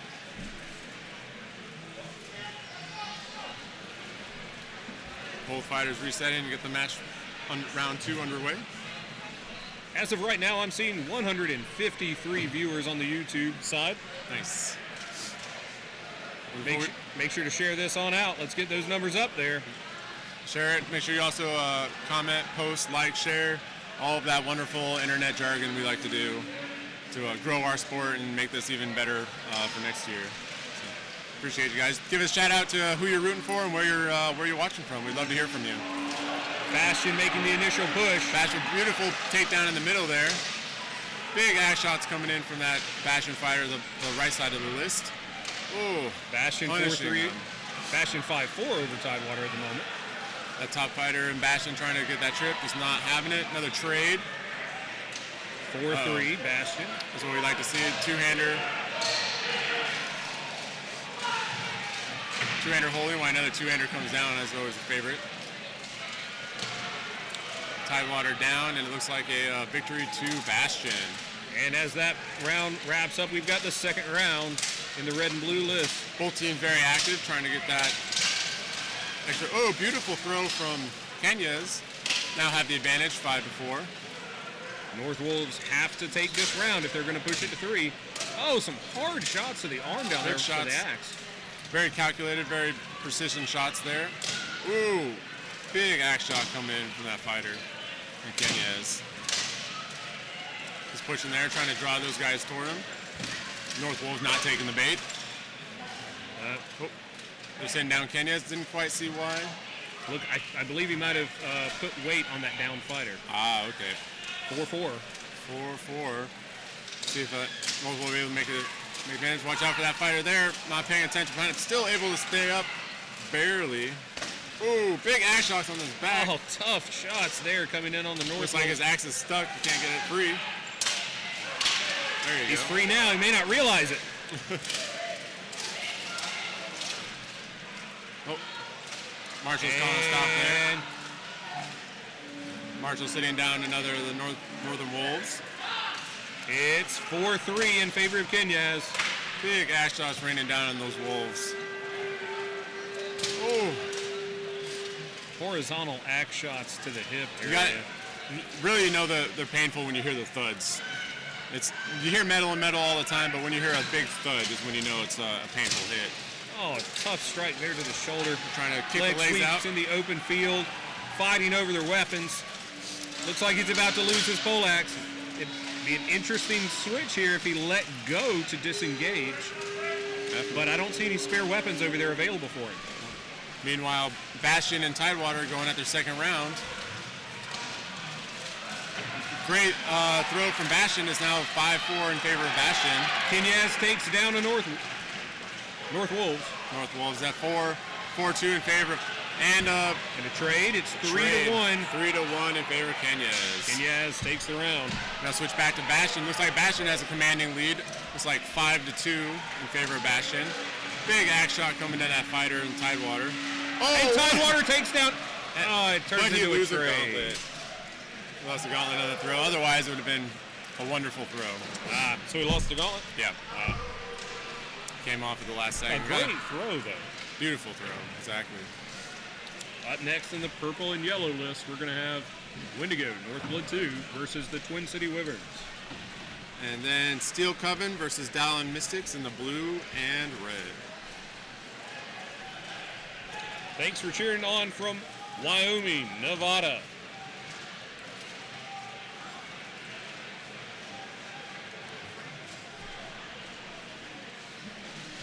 Now, one of the factors I wonder is if it's affecting any of the fighters is the dust.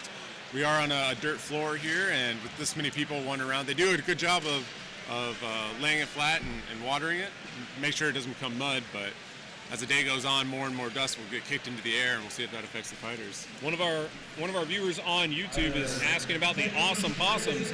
They are fighting today. They will just be fighting after this first batch. They are in the C group, and it's A and B groups fighting at the moment. They will be fighting on the purple and yellow list, which is streaming on Facebook. If you're here specifically for Awesome Possum, they'll be there fairly soon.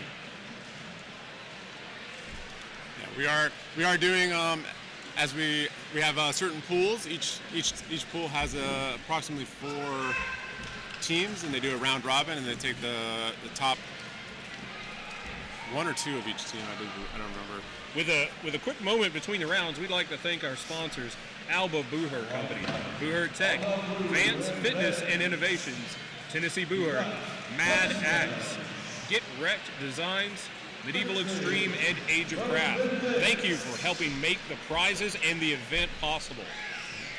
Each of these teams, each of the winners will be walking away with some, I see some axes, I see some maces down there, some axe heads. I saw gift cards yesterday. Yeah, there's gift cards as well, so these fighters aren't fighting for nothing, you know.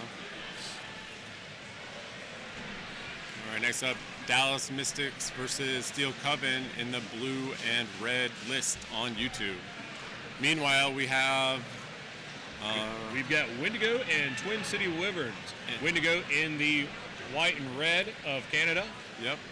And the Wyverns out of Minnesota. Wyverns fighting in green.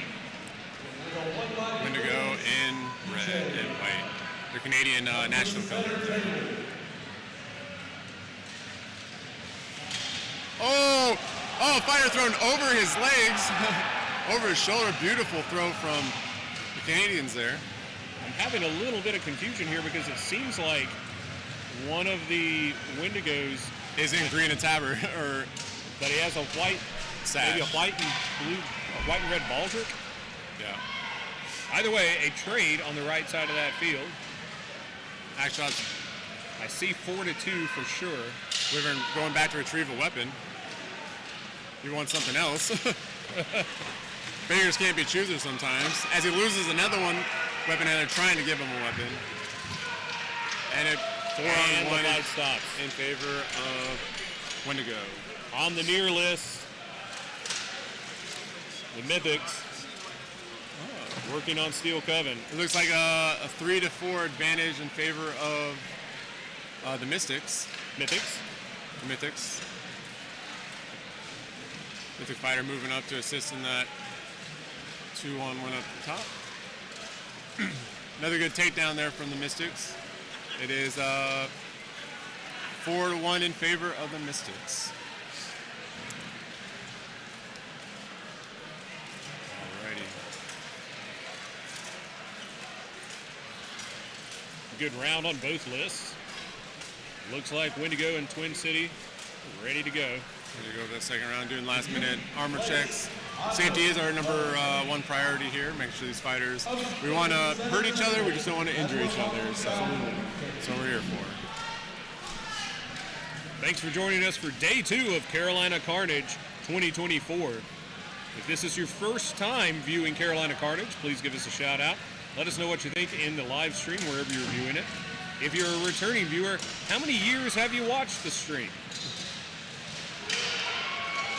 It's like One Wyvern down. one Wyvern down, advantage to Windigo. Quick movement by the Marshals. Oh, there you go. 2-on-1 in the top corner there. It's tough blocking those axe shots with your forearm. Yeah, that's can definitely be a little bit painful. That Wyvern fighter trying to get to his teammate over there, but ultimately the team, another Wyvern down. Shots raining into that Wyvern fighter from the Windigo. And a good trip, but He's able to keep himself well, upright. that was interesting. It was that horizontal lower brace. Yeah. Kept him on his feet. Another Wyvern down. Looks like 5-2. Favor of Windigo. And the last fighter goes down. A win to the Windigo. Meanwhile, Mythics versus Steel Coven. Steel Coven fighter just went down. 2 Steel Coven fighters down. Somebody just lost a weapon. Another Coven down. 2-on-1 in the top of the left list there. One more Steel Coven down. Looks like a I think they're going to call that. I think that Marshals. There we go. There we go. There we go. You know, being up here, it's a lot easier to see the who's versus who. Being a marshal down there in the field, and those colors are awful close to each other. Absolutely. So I can see the confusion as it happens. Haley, thanks for tuning in today. And of course, Janine, always thank you for your support for the event and year round. It's like Windigo takes the round in purple and yellow. Up next is We'll have the Steel Company in green versus the New York City Gladiators in red. And next up here for blue is going to be Order of the Pegasus versus the Banshees. Banshees having fought fairly recently, a hard-fought match with Ordo Oblas. Yeah, we'll see if that short break in between will affect them in their endurance, and their ability to stay in the fight. I love the creativity of the team names. Certainly, some of them are very true to where they come from. Steel Company, the Twin City Wyverns, very, very good localizing there. But honestly, I think my favorite, the most evocative I've seen, is Steel Coven. I love that. I just love it. Yeah, they are a North Carolina team out of Greenville.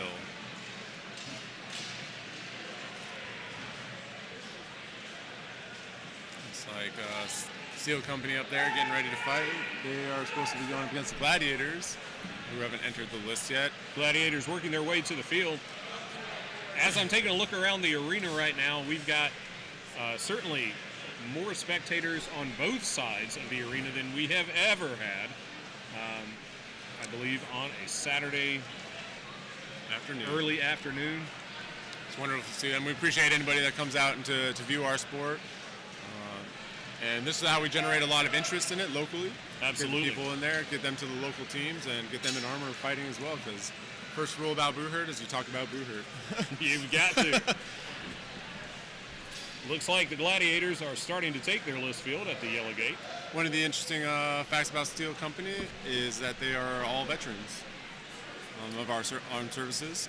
That beautiful OD green of the tavern.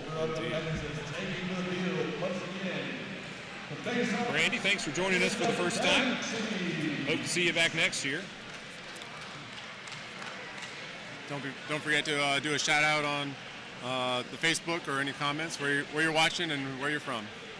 Love to hear from you. Helena, thanks for watching from Maine.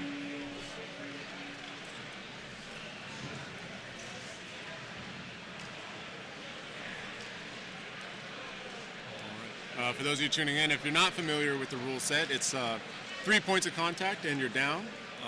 In most fights, once you see a 3-on-1, marshals will call it in favor of the team at 3-on-1, and that's for safety issues. You may not see, marshals will sometimes stop a fight locally just to make sure that if they see an armor failure or something along those lines, they'll stop the fight. Also, if you're inactive for more than 10 seconds, they'll break you up and restart the fight. So if you're watching on the Palmetto Knights YouTube channel, you've got a good view of the red and blue list. On your left, in black and white with a red right hand, are the Banshees. They're out in New Hampshire, and they fight with, train a lot with the Executioners as well, out of the Knights Hall. At the blue gate in burgundy with gold fleur-de-lis is the Order of the Pegasus. Both teams have been fighting very well. This one will be definitely a good matchup between the two. Action in purple and yellow right now. Steel Company moving forward slowly, pushing Gladiators back. Gladiators slow to engage on that bottom rail. Each team kind of squaring each other off, waiting to see what might happen. Oh, big shot in the head. One Steel shot Company down. Marshall stepping in for something. Making sure that that fighter's okay. Took A Gladiator down as well. 4-4 it seems. You do not want that Steel Company fighter taking another shot at your friend's head.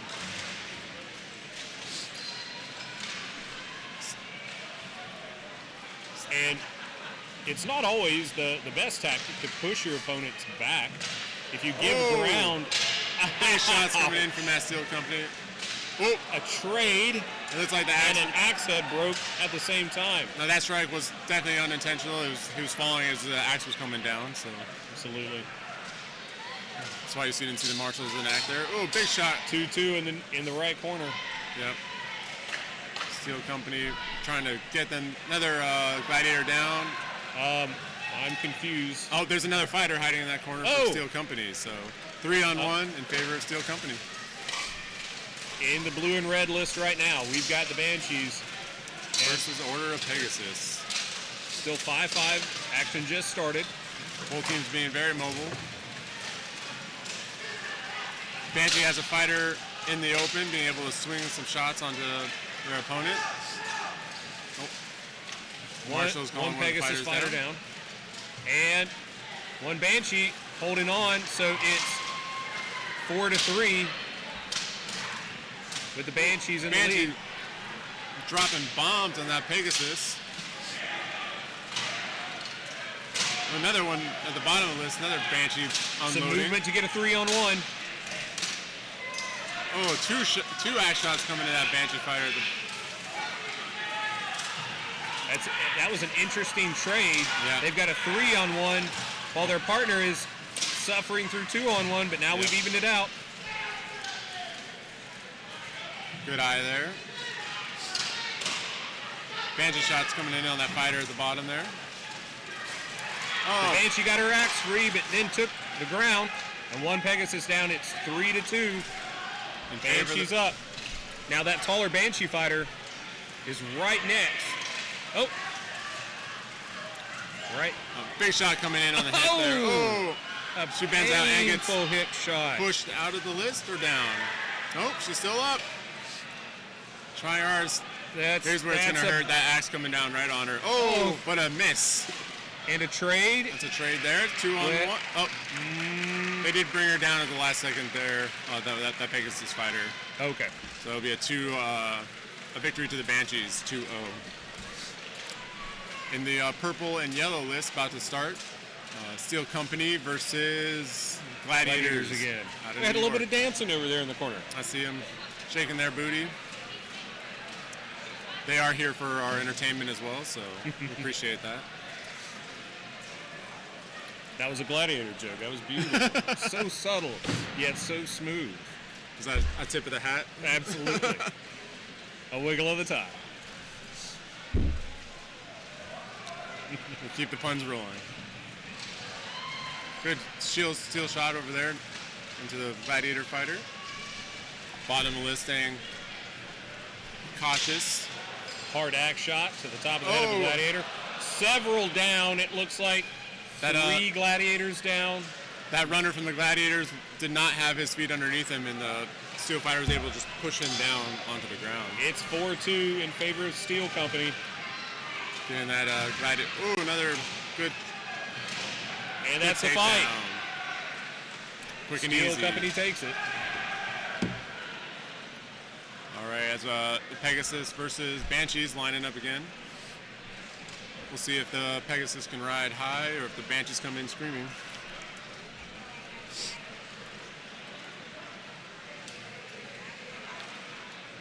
Again, if you're just joining us, you can find the purple and yellow list on our Facebook, while the red and blue list is being streamed via YouTube. Thanks for watching from New Hampshire, Argentina, Oh, nice. more Argentina, Canada. Glad you're here.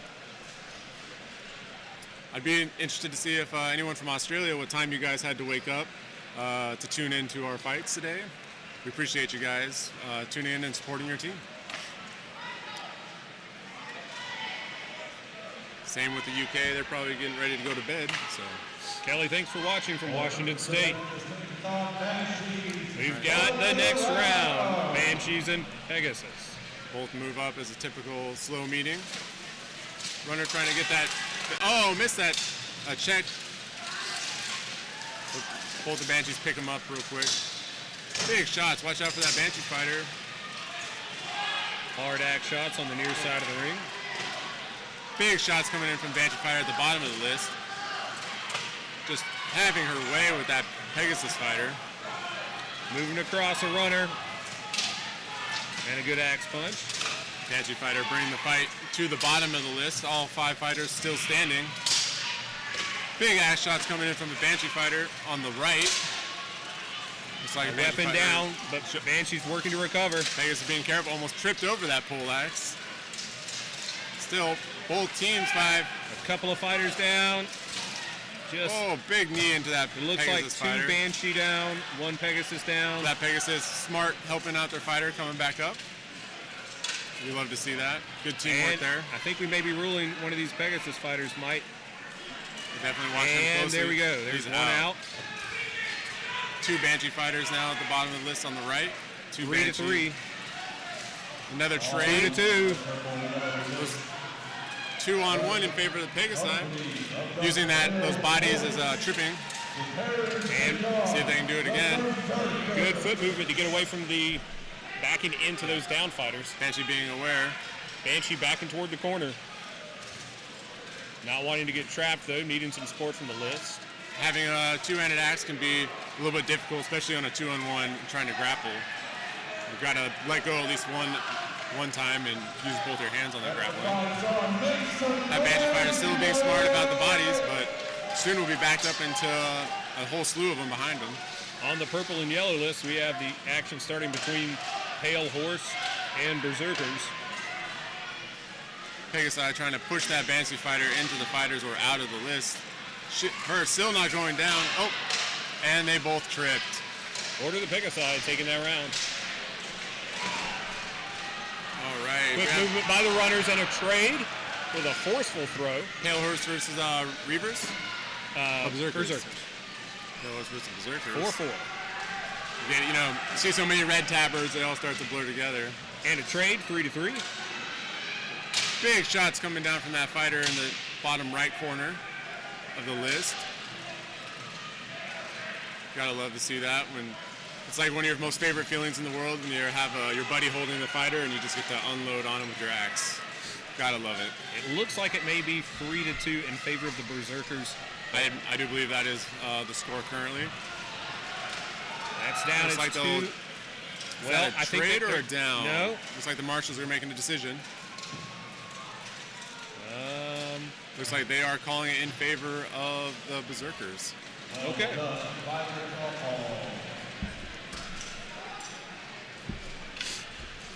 Yeah, thank you. I'm hiding it. Making sure you don't steal it from me. You know?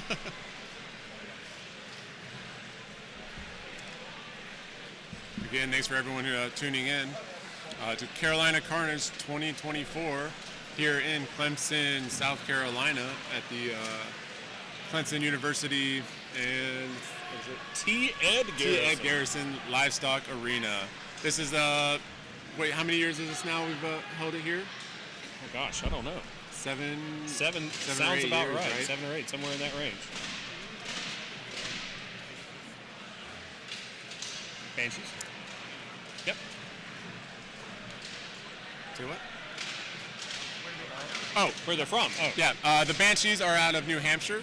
The Knights Hall up there with Executioners. They're the sister team to the Executioners. And I think the Pegasus, I think they're a mix of North Carolina fighters and Detroit fighters, I believe. we've got more viewers from Argentina. Yeah, I see North Carolina fighters and Detroit fighters from the Pegasi, so they're a combination of thereof. Marshall's checking over team. And it looks like the second round of the Reavers versus Pale Horse. Nice check from the Pale Horse there, unable to capitalize. Oh, but still gets him down. They're putting that Tidewater list field to the test today. They sure are. Another Berserker down. Advantage. 5-3 Pale Horse? 4-3 Pale Pale 4-3 Pale Horse. 4-3 Pale Horse. Bringing him on to that corner there. Oh, nice takedown from 3-3. tied it up. Oh, beautiful outside trip there from the Pale Horse. Pale Now, Horse up 3-2. 3-2 in favor. See if they can do it again. Lots of open field fighting up there. All the teams in purple and yellow have been making great use of down fighters throughout the day. Having that field awareness is super important when it comes to fighting. Oh, hard axe shots.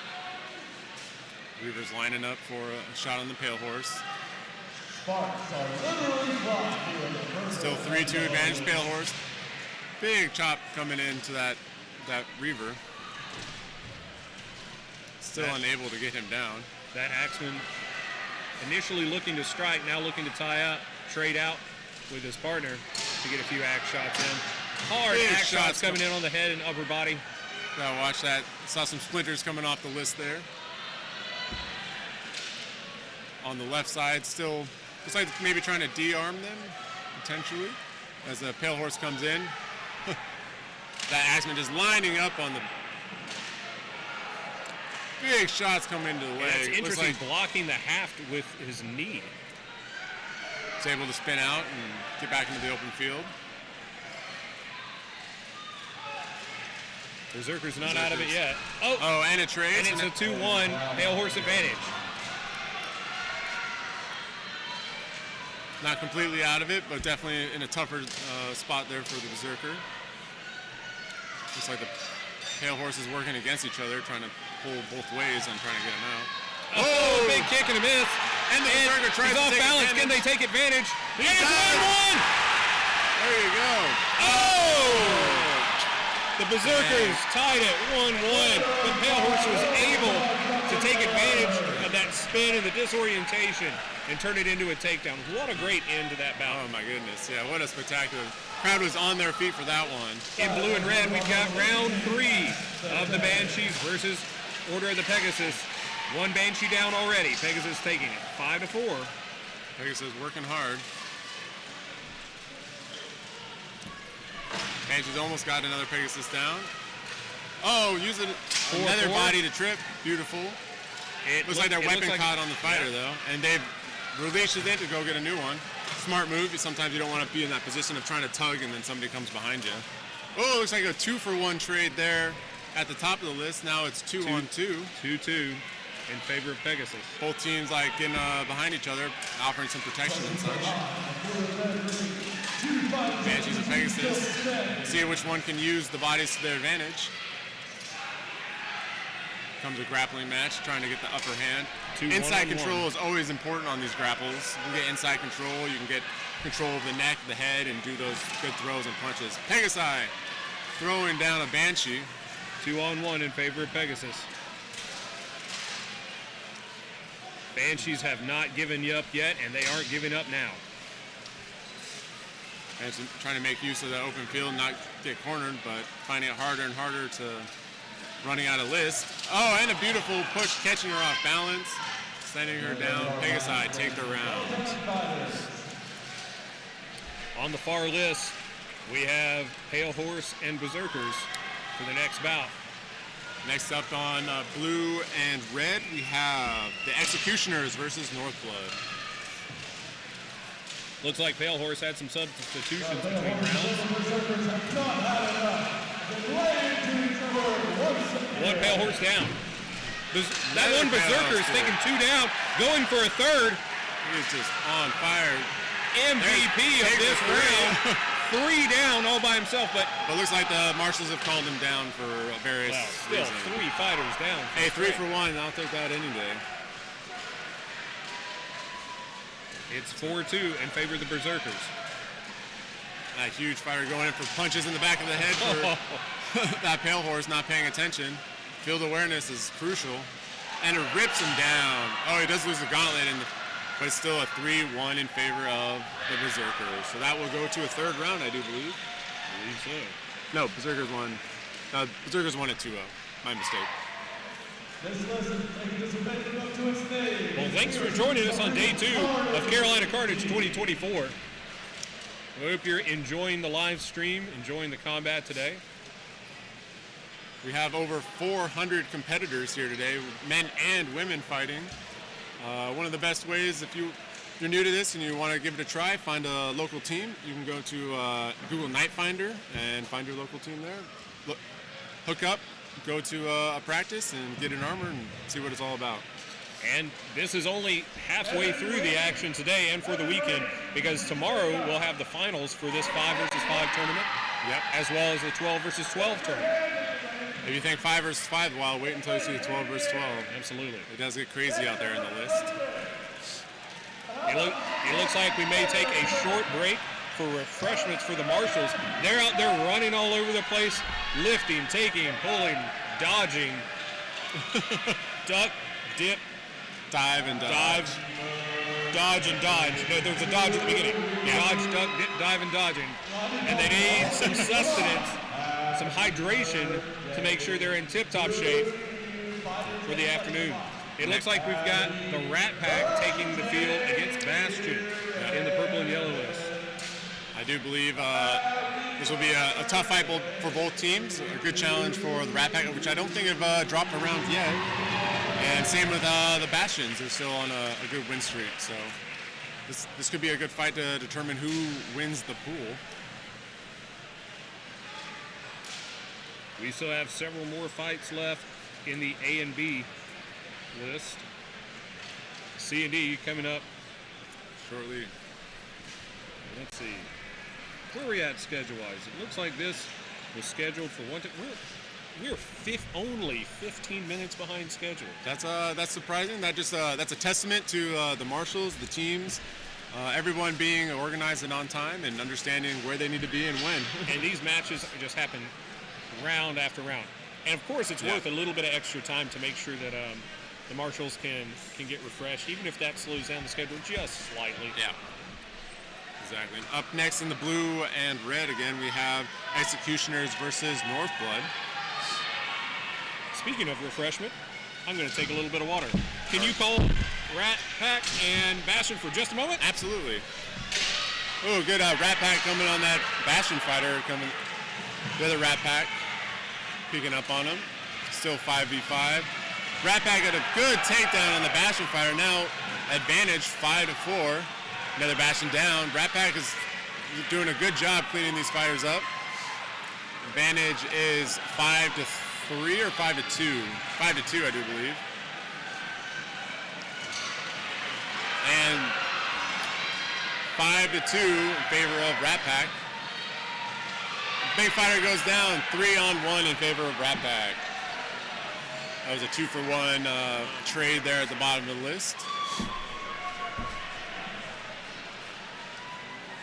Next up, looks like we've got the Executioners slowly getting their team together, getting checked out. Northblood from Canada, ready to rock and roll. Executioners out of New Hampshire in the Knights Hall. Anyone located in that area should definitely check them out. Meanwhile, Northblood is from Canada. They had a quite a long drive here, I can imagine. And they are eager to fight. Meanwhile, the Rat Packs and Bastion getting set up there in the purple. Who took that first round? It was a Rat Pack, 3-0 or 3-1 in favor of Rat Pack. All right. My boys out of Idaho, shout out to them. As they're getting reset, I owe Vincent an apology. He left the pin. I just overlooked him. So he says, maybe he snuck back here, we didn't see him. Who do we have up next in the red and blue list? Red and blue, Executioners versus Northblood. Both great teams, both veteran teams. The Executioners are one of the oldest, I would say one of the oldest teams in the U.S. Multiple U.S. and World Championships under their belt. Always bring the top-notch fighters to the field. But our neighbors to the north, Canada, they always like to put up a good fight too, and they like to come and show out. And I love watching them fight. It's been very few large tournaments where I have not seen Canadians competing here, so it's always good to see them. It doesn't matter how far south we put the tournament, they always seem to show up. We appreciate that, so thank you for coming out. Northblood and Executioners lining up their shots right now.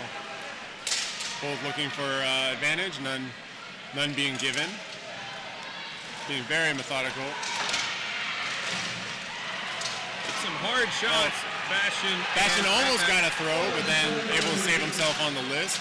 Still 5-5 at the top. Weapon there. down from Bastion, breaking away and taken down. Rat Pack have the advantage on the far list. Bastion trying to take advantage of that fighter getting caught up, but wasn't able to do so. Looks like too many people falling all at the same time to really tell what's going on. Wait to make this call. 3-1 Northblood. Good identification there from the Executioner, realizing that it was a 3-on-1. Very good, and communicating that to the marshals. Man, everybody falling Up like top, dominoes. it's there. 1-1. Bastion trying to recover that weapon. No, correction, that was... No. I completely missed the fight in the far right corner. It wraps up 4-1. 4-1 in favor of Rat Pack. They have been doing phenomenal out here today. Really bring the fight to these veteran teams that have been around for a while. Absolutely. Well, as the teams grow, as the number of teams grows, and the quality continues to grow, I think we're going to see new teams making an impact, like Rat Pack. I mean, unless the individual fighters are known, Yeah. you don't know what to expect. You don't know team tactics, but even tactics change so fast. Indeed. All right. Northblood and Executioners.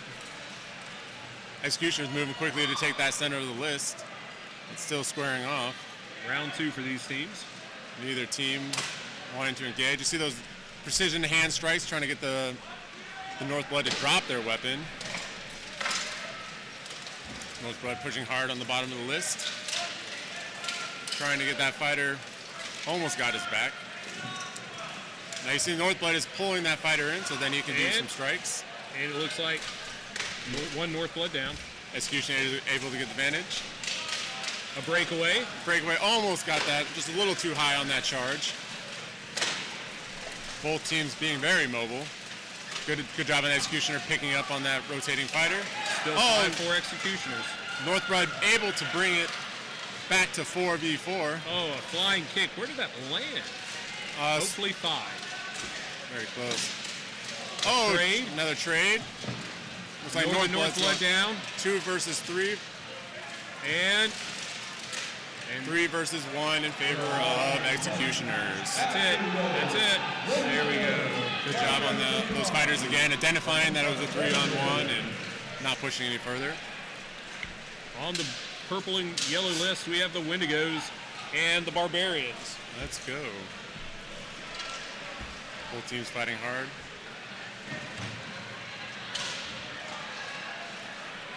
Windigo out of Canada.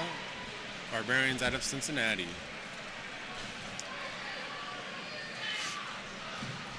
Next up for the red and blue list, we have Ordo Oblas versus the Cincinnati Barbarians women's team.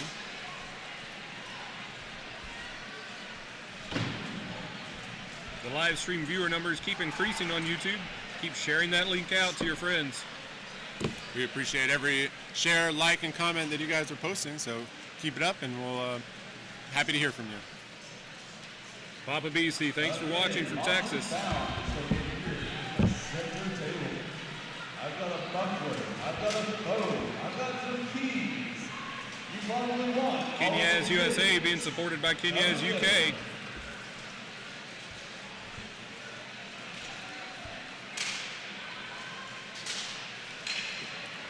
All right. Windigo pushing on the top of the list there. Swinging around, pushing in deep.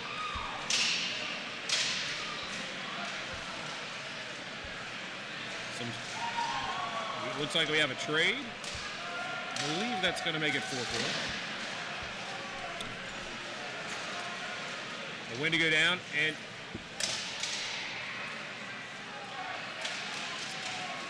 Almost a nice trip there in the open field from Windigo. Cincinnati got that, could possibly get that throw. Beautiful throw from Cincinnati there in the open. 3-2 Cincinnati, I believe. Got to watch out for those shots from Cincinnati. It was a close one to the neck. Otherwise, big strikes coming in. That fighter from Canada, smart enough to try to engage the axe so it didn't come down and hit him. Cincinnati moving across to help his friend. Oh, still getting a good shot and managed to stay up. It looks like it's 2-2. That's 2-on-1 in favor of Cincinnati. Windigo looking to choose his defensive spot on the He's field. using those bodies to great effect, kind of giving it some protection and some options in case they want to come in. But he's got to be careful about that fighter right behind him. If they were smart, just push him right into it. 2-on-1 is always tough, but I think that single fighter has a better chance in the open field. Yeah. Ooh, nice. Bringing that fighter to hit his opponent. Some friendly fire going on there. Let me rephrase that. A 2-on-1, the single fighter has the advantage in the open field unless they're tying up for a long period of time. Yeah. Oh! And that's a trade. The Barbarians take that round. Too many bodies on the field and just tripped right over it. Dave, watching from Montana, appreciate you. Taylor from Kentucky, cheering on the Barbarians. We've got a women's division round on the blue and red list. Who do we have up? Cincinnati versus Ordo Aurelius, or Order of the Waffles.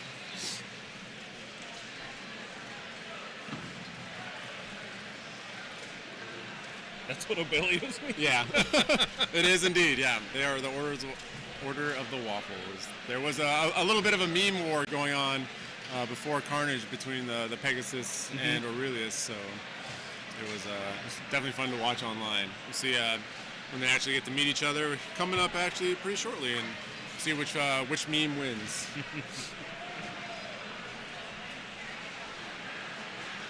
Next up, round 2 for Cincinnati and Windigo.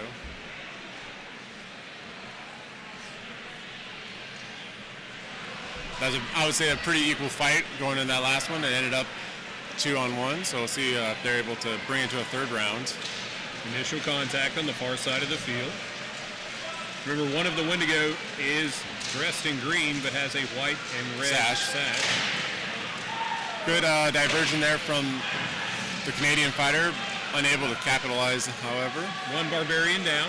Windigo up 5-4.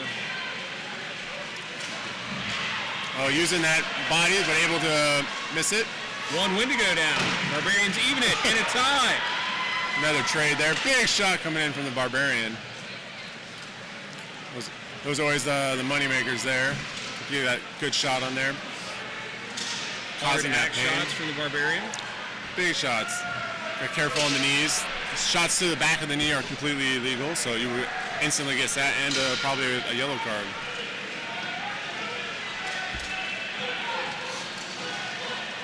Big shot. Ooh, that loud thud. Oh, there you go. Canadian fighter able to get a Barbarian down. And it looks like it's a one-on-one. Again, let's see who can take it. Sword and shield versus two-handed axe. Windigo taking the opportunity to strike while his opponent is checking the field. There you go. See if you can use them to push them in. Both fighters trying to use those bodies to get an advantage, but neither one able to capitalize. Nice shield punch coming in there. Now, usually I would say the sword and shield have an advantage when it comes to grappling. Meanwhile, in the near list, Oblas versus the Lady Barbarians. Oblas is up 2-1, trying to finish this fight out. Windigo versus Barbarian still standing off. Barbarian lost his weapon earlier and had to go retrieve another one. And Oblas takes the win in red and blue.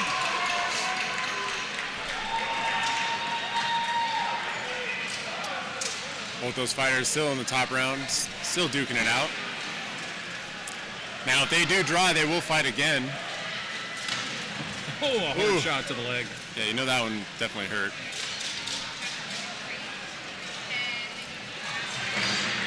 Oh, it looks like the Canadian fighter has lost his weapon. He's got to go back broken now. free.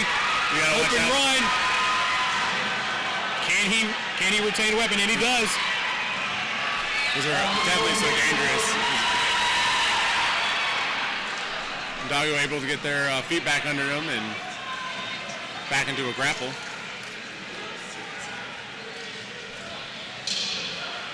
Meanwhile, in the blue and red list, we have the Dallas Mythics versus the Order of the Pegasus.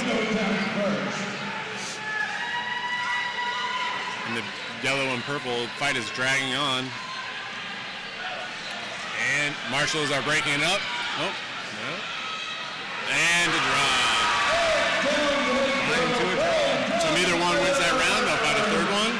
And if they're still within the time limit, they might have to even fight a fourth one, depending if Windigo can bring it back.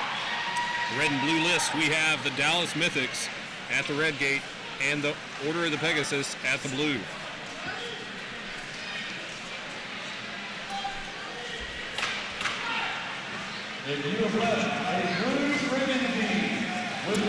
Alrighty, Pegasus versus Dallas. Both teams moving up. Dallas picking up on their middle runner and going for a 2-on-2. Another Dallas on the run. However, both those fighters are fighting against each other. There you go. Pegasus down. Dallas has the advantage, 5-4. The Pegasus fighter lost their weapon. The Dallas fighter needing to step over the Pegasus. Now that Dallas fighter is just hemming up that one fighter trying to go back and forth. Oh, beautiful throw. And Olak shots right to the kidney. 5-1 in favor of Dallas. Let's get somebody to check on that Pegasus fighter. Again, if you're just tuning in, there we go. Purple and yellow list is being streamed via Facebook, while the blue and red list is being streamed via YouTube. So check out both those links can be found, as well as the schedule can be found on the Palomino Knights webpage. PalominoKnights.com/Carolina-Carnage. And up next. Alrighty, looks like purple and yellow list gearing up for their third round. The Barbarians already winning one. Canadians trying to even the score. It's been a very even fight for both of them. Small engagement at the top of the list. Watch that Canadian having his back to the list, very dangerous. Canadian moving into the backfield. Meanwhile, at the bottom of the list. Hard contact on Pegasus. Still standing. A trade, it's 4-4. And Dio got a great throw on Barbarians, have the advantage, 5-4. Another Pegasus down. Big shots coming in on the top of the list. Mythics 4-3. Fighter being very smart of checking the field after each shot. Doesn't want to get slammed in the back. One Mythic down, but a Pegasus fighter lost her gauntlet and shield, so she's out as well. 3-2 for the Mythics. Windigo taking a beating at the top of the list, but still managing to stay up. Finally engaging in those strikes.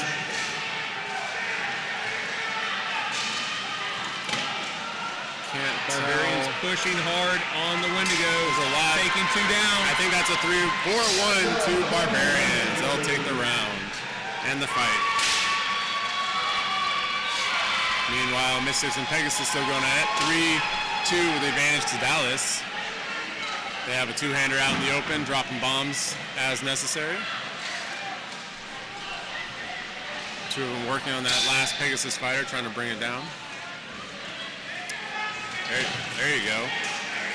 Strong shot to the abdomen. Oh, and Pegasus trips. Pegasus fighter trips, making it 3-on-1. Marshals need to stop that fight. Yep. There they go. There they go. I think actually technically by rule state, since she didn't have a weapon, it would still be a 2-on-1 until she reclaimed a new weapon. But since she did get it, they do call it a 3-on-1.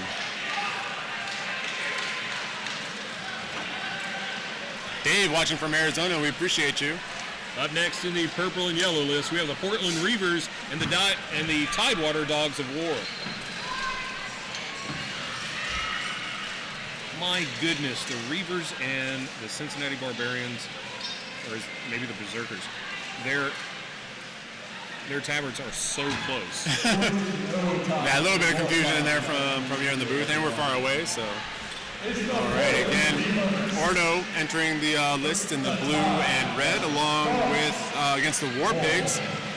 Both these teams are out of California, very familiar with each other, and so it'll be very interesting to see. I imagine this one's going to be a very mobile, a very wild, and a lot of running around is going to be happening. Look for big hits in the open for Ordo versus the War Pigs.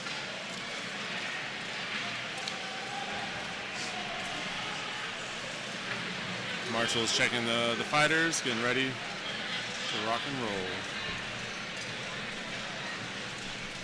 Both teams have veteran and new fighters alike filling in the ranks. And as you see, as they know each other very well, you see the hugs coming in. And you may have already mentioned this, but where are the War Pigs fighting out of? Northern California. Northern California. Sacramento, yep. Okay. Ordo's out of Temecula, San Diego, that whole Southern California area. Okay. Two West Coast teams coming to the East Coast to face each other again. Yeah. As I said, they're very familiar with each other, know by names, and they have fought with each other just as much as against each other. So it'll be definitely, I think, a very dynamic fight. It's interesting to see the number of teams within a given state. It used to be that there were, two conglomeration teams, East Coast and West Coast, and 3 Northeast, Southeast, and West Coast. And now there are 2, 3, 4 teams within one state. Yeah. We have I think almost 40 teams registered with the wait list as well. When the sign up actually started. One Tidewater down, another. Reavers making quick One Reaver work. down. Looks like 4-2. Ooh, big shot in the side there to the Tidewater dog. It's like And a trade. I think there. that's going to make it 3-1 in favor of the Reavers. Ordo versus War Pigs in the red and blue, streaming on YouTube. So both teams kind of squaring each other off. Both teams do favor two-handed axes and two-handed weapons. Oh, a hard hit, but prepared for it. Good pickup on the One Ordo down, trip. Another Ordo down, a pig down. Very dynamic, as I said. Both teams are quick, like to move around. A great dodge. War Pigs have the advantage. Both teams wearing black tabards with stripes and colors, so it's hard to determine. That Ordo fighter with the burgundy mantle making great footwork up there, dodging lots of those axe shots. Ooh, big shot there at the bottom, Melissa. Another trade. That shot wasn't dodged. Looks like it's 3-2 in favor of War Pigs. Ordo can still come Big back. shots coming in. Ordo trying to get the advantage, trying to equal it up. Looks like he might. That's a 2. That's a trade. 1. And we'll see how the marshals call this. It may be a 1-1. It's a 2-0 in favor of War Pigs. There it is.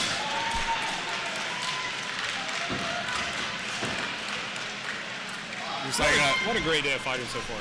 oh yeah, plenty of fights. It looks like Tidewater and the Reavers are still going at it. Their second round there. Are they sitting someone down? Looks like one fighter's trying to go down, trying to push him down.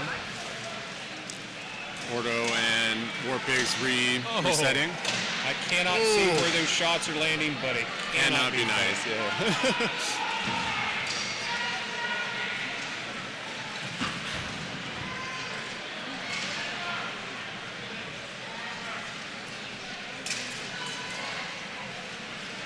Working for the takedown on Tidewater, still standing firm. And trip, and that's the fight. we've been seeing it all day. People falling over bodies. The first round going to the Reavers.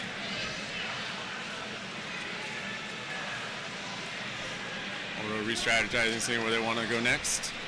Getting ready for round 2 with Ordo Draconis and the War Pigs.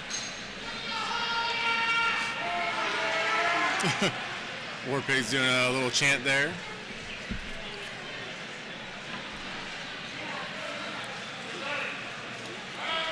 And it looks like the marshals are finally getting everything reset up there. There they go. Maybe a little bit of discussion for clarity. Let's see if this time Ordo can capitalize on some of the chaos in the middle. War Pigs were able to edge it out just a little bit, being able to take those two fighters down early. Both teams kind of have a lot of the same fighting style, and so that's why you get that huge running around confusion in the middle.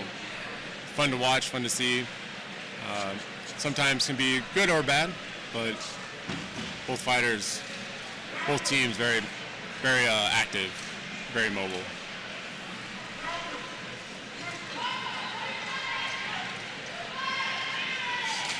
Round 2.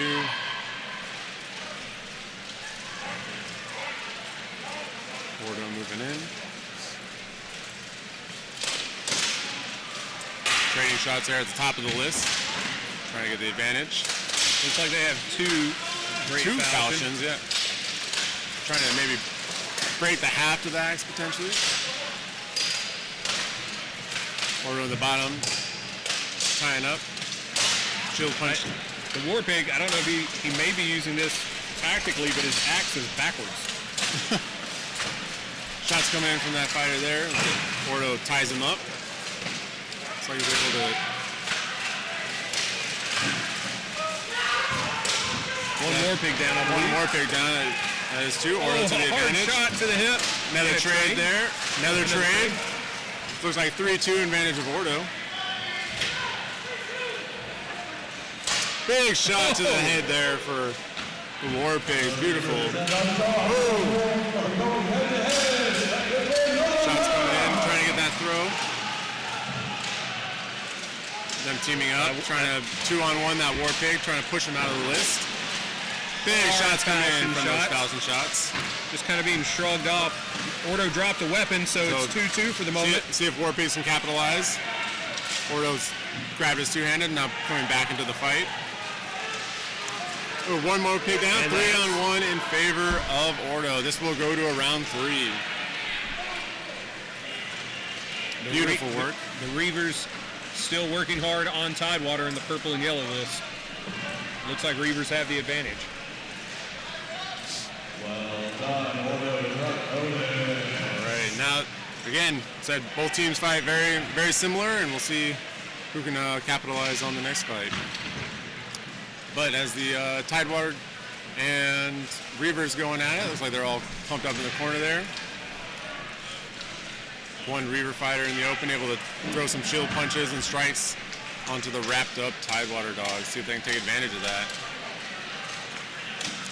Both teams working hard. Oh, looks like one goes down, and it'll be a 3-1 in favor of the Reavers.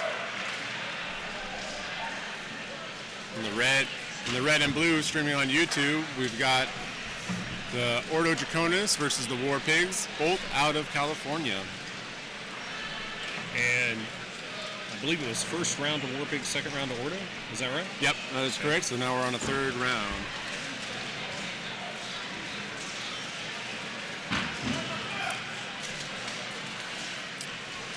So making a couple of substitutions.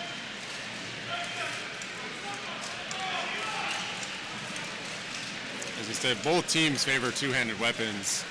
As I think the entirety of the war pigs are all packing two-handed axes. Got some sword and shield for Ordo in the bottom corner, and that strong rail.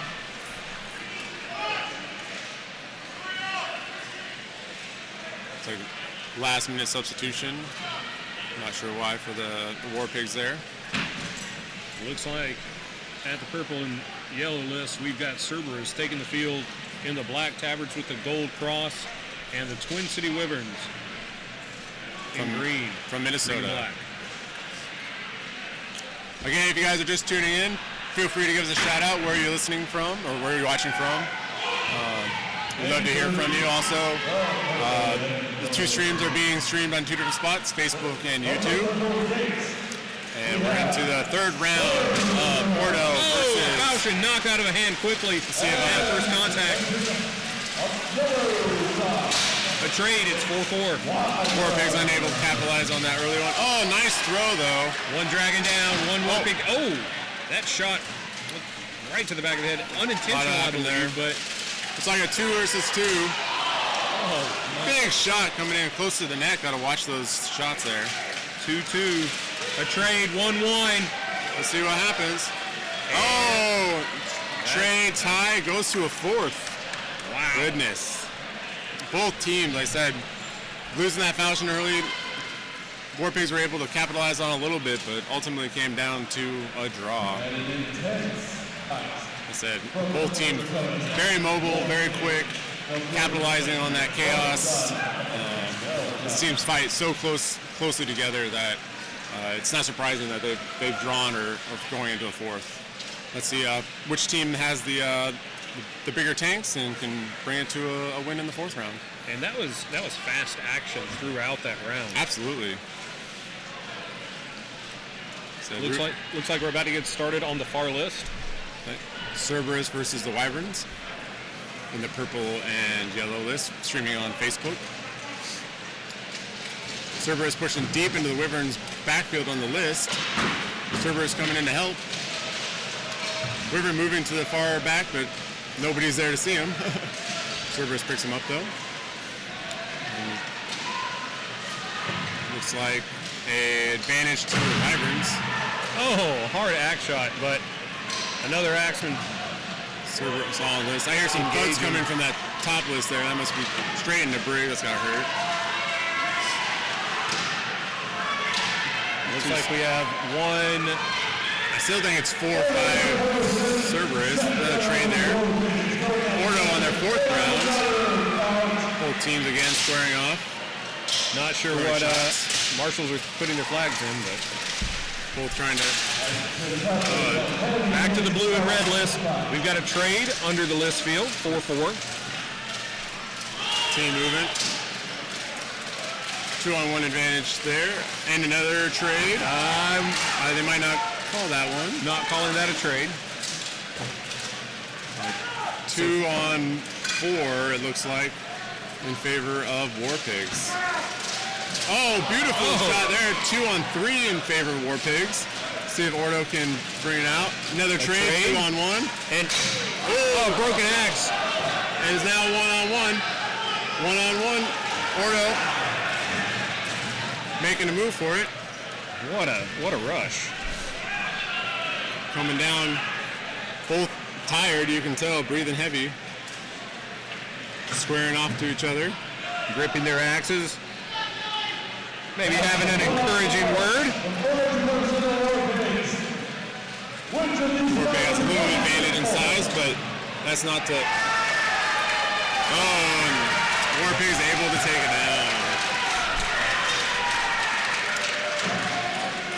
War Pigs in 4 rounds. 4 rounds. 2-1. I believe that's the first 4 rounds, 5 versus 5 battle we've seen so far. That's the second one. Was that the second? No, okay. I'm going to be switching out with our other commentator, Vincent. And I'll be back shortly. Actually, I might let Vincent take it. I need a quick break. Are you going to take it? Yeah. If you don't mind. I told you I'd be back fast. Love you, brother. Well, hello again, everybody. In that purple and yellow list, we have Cerberus and the Twin City Wyverns. Welcome back, Vincent. Good to be back. It's a lot calmer up here where we are from this side of the view. It's a lot louder, a lot more energy down there. Still looks like it's 5-5 in the far list. A Wyvern breaking away, looking for a target. Not liking that target and turning back somewhere else. And Cerberus and Wyverns have been doing excellent today. Great performances by both teams. Looks like a trade, and then also one Wyvern down. Wyvern and Cerberus fighter in the back corner. Another Cerberus to help him out. And it might be. Oh! Oh no, they're still up. And there we go, and that's a trade. Looks like they're starting to fight at 3v1. Cerberus taking the round. And I believe Cerberus had the first one on that. See if I can check the scorecard and find out for us.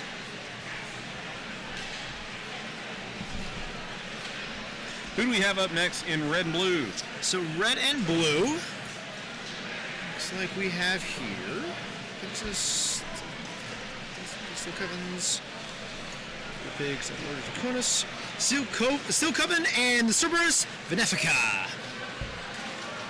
Steel Coven in the red side of the list, donning the red and black tabard, and Cerberus on the right on the blue side with the maroon and teal. Getting ready to start their first round.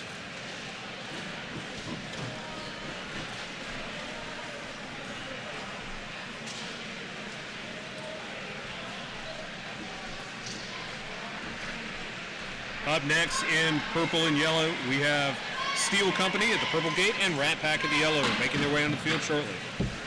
Although, I don't know if they're, looks like Twin City and Cerberus are still out there.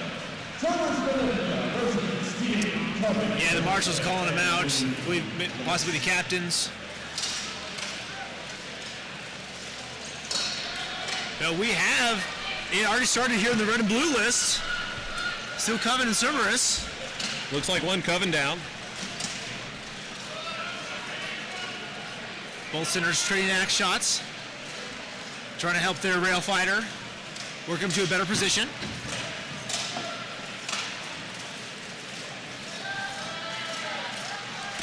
And it looks like maybe another Coven down.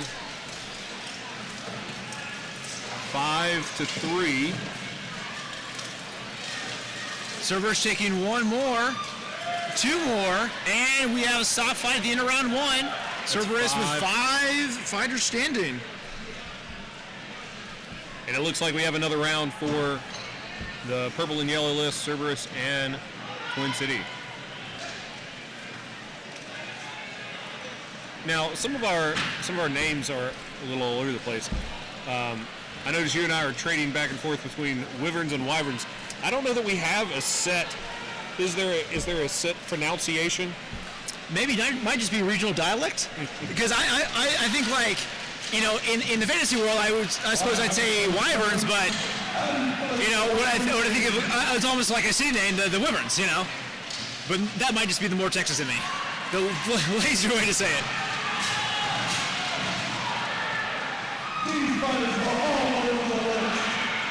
And a couple of fighters already down. Looks like a trade, 4-4. Cerberus rushing through the list to help his buddy on the side. Oh, a front kick not working out too well. But taking a huge shot to the side. Oh, and might have to pay for it. Some of these shots are giving us Star Trek moments up here. Oh!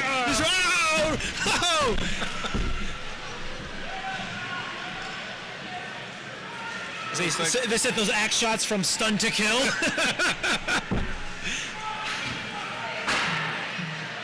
It looks like we may have one more Cerberus fighter down somewhere. Yeah, it's hard to tell in that back corner who's still standing. One might be kneeling down, but working 3 different one-on-ones possibly. I think maybe one of the Wyverns was sat. Yeah, 3 on 3. 3 on 3. 2 big boys on the left side, 2 in the corner. And those fighters in the center are trying to see where they can make opportunity. But that Cerberus fighter's got to do something because he's just allowing that Wyvern to just take free shots. Not doing too much. Oh, and it's trying to get a check, but gets a side on the way over. Simultaneously, with the Wyvern taking somebody on the right side. And we have. Good job. In the red and blue list, we have the Lady Cerberus ending the fight with Steel Coven, taking it. Back to the purple and yellow list. Twin Cities still working on the men's Cerberus team. 3-2, Twin City up. Red and blue list. Cerberus taking it in 2 rounds. And a trade, making it 2-1, I believe. They're going to see how that Cerberus fighter gets out of this. He's not in a good position, having that shield arm isolated, and an axe on its way. It's possible to deflect with the falchion. It's harder to get a good contact where you're not actually, where you're making a glancing blow. But good turnaround, nice roll. And possibly into just a suicide, because that is not a spot where you want to be, especially with 2 big boys like that. If they're able to pop those hips up, push that head down the list, pop the hips up, then they could just drag him down. Now, hopefully they're talking to each other, not working against each other. I see. And a shot to the spine. Oh. And he takes a knee. He's down. It looks like he's in pain. Yeah, getting checked on. So you can't tell, when you look at it, but a lot of these fighters actually have modern protection underneath their armor. Some football pads, some actually have a high-impact motorcycle padding, whether it be their shoulders and knees, thighs, buttocks. But one of the things that's hopefully becoming more prominent throughout the sport and everyone using it, and I know a lot of fighters on our team, myself included, use, but spine protectors. It's a very important thing. A lot of the Brigadines have thicker plates down the spine, but, when you get a shot, like a concentrated impact hit with an axe right in the middle of the spine, it's a dangerous hit. So a lot of fighters are starting to use modern spine protection, and just either sewed it into their gambeson or connected to the inside of the brig. On the purple and yellow list, Rat Pack in white with gold and black taking the yellow gate. And we'll have Steel Company come in just a moment in OD green. This is Cerberus.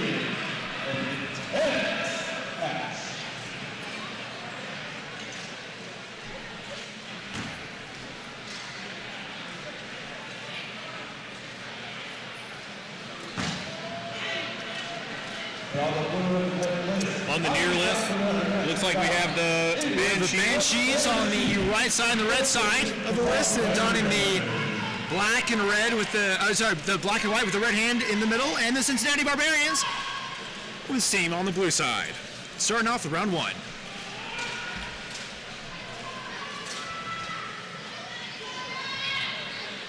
Slow encroachment by both teams, and a shield punch right to the face, setting it off. Oh, a nice play there, having that 2 fighter move over to take off the center, while the center closes in and crashes in, trying to get a quick takedown. Still 5-5. And a nice throw there by the Banshee. Banshee's up 5-4.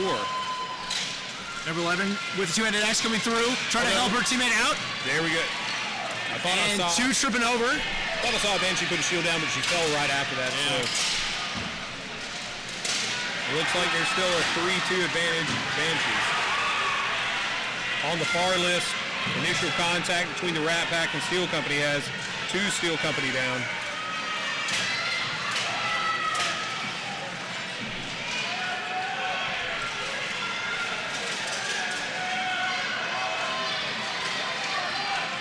Rat Pack taking a couple more down. That's Banshee, 4-1.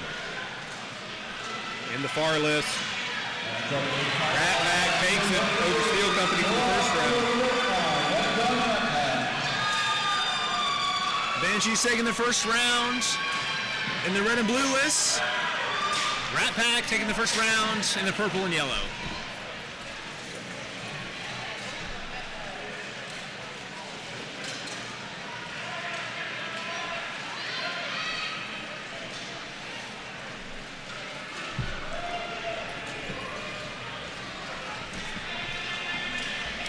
The Rat Pack for a brand new team has just been kicking butt and taking initials because they don't have time to take names. Yeah, I was commenting earlier, it's been really fun actually comparing the two lists because we kind of have two different tiers going on, and seeing that far list in the purple and yellow, it's a lot faster paced. Like a lot of newer fighters coming in and then just giving it everything they got. Fast paced. And in the red and blue, you have a lot more experienced fighters going a little more calculated. I mean, not any less tenacious and vicious, but they're a little more calculated, a little bit slower play, but equally hard swings in both lists. But the Rat Pack absolutely coming out strong with that decisive victory in the last round. Let's see if they can pull it out in two. One Banshee in the backfield. Barbarian in a pretty bad position on the near side of the list, and taken down, pushed under. One Barbarian Moving on to down, number 2-1, 1-2. 5-3. Banshees up. Both fighters moving up, help out their teammates. Now, positions like this, it's important to communicate so you're not working against each other. Barbarian breaking free, trying to take that poleaxe fighter down. In the purple and yellow list, a couple of people tripping over. Rat Pack, equal numbers with Steel Coven. Looks like one Steel Coven fighter trying to stand back up and being sat back down. Which is what you got to do. You're not down until the marshals say you're down. 3-on-3 in purple and yellow. 4-on-2 in red and blue. Banshees trying to pay and comply. One of the Barbarians. Bit of a stalemate in purple and yellow. There you go. Not bad. Trading up. And they're stopping the fight. 4-on-1. Banshees taking the victory in 2 rounds. Up and one Steel Company down, and that ends the fight. Or does it? Looks like they're starting to, but they didn't realize there's somebody back in the corner. It does get tough. Even fighters in the list, a lot of times the fighters in the list have a little more heads up about what's going on. Occasionally, when some of the marshals get kind of tunnel vision, but if it's happened, it's fortunately happened to be myself. If you get back in the corner and you have a couple of big boys just right in front of you fighting, you kind of get locked in the back there, and they can't tell if you're doing okay, if you're down, if you're not, and you get kind of lost in the numbers. But that's probably what happened. They realized they were still needed to fight. So Rat Pack taking it in 2. Up next in the purple and yellow list, we have the company of the Pale Horse and the Cincinnati Barbarians men's team. The company of the Pale Horse has equally kicking butt and taking initials. Love that phrase. We'll use it. And they've been coming out strong. I know they're kind of a mix of some fighters from some other teams and everything, but they have been dominating and having massive performances. I know specifically I was talking to Blade Poole earlier, fighter down from Corpus, who's with the Pale Horse today, and has been getting takedown after takedown after takedown, and his performance has been amazing. And up next in the red and blue list, we have the Berserkers, all the way from down under, and the San Jacinto Knights from Houston, Texas. Rat Pack cheering up the crowd, getting everybody excited.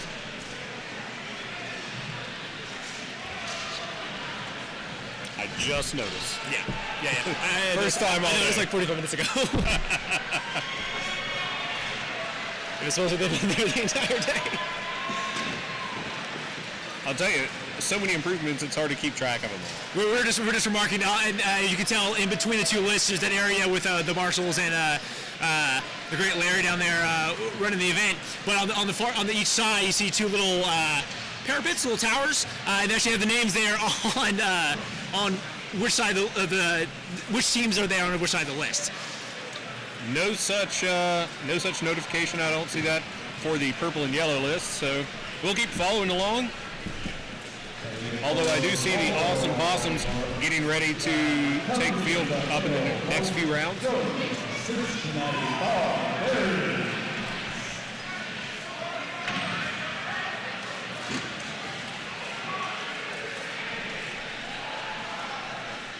Having fought against San Jacinto.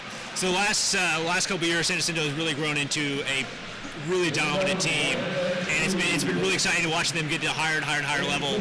And even in their performance in Kansas City about a month and a half ago, just outstanding and really upsetting a lot of teams that underestimated them. And so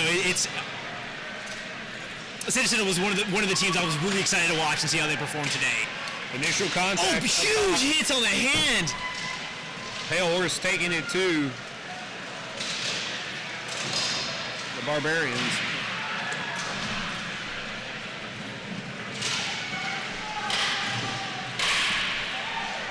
All 10 fighters still up right now, I believe. Oh, and a Pale Horse fighter just knocking the shield right off the hand of the Barbarian.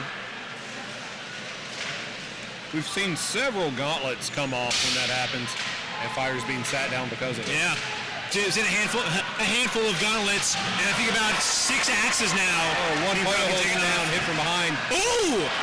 A great open field to side. 2 excellent open field to side! Oh my gosh! That is exactly, that is textbook open field axe fighters to side. That is excellent. 2 in a row, and then coming down and getting another 3 in a row. That's 4-2 in a trade. That's 3-on-1. Marshall stopped the fight in favor of Pale Horse. Exactly.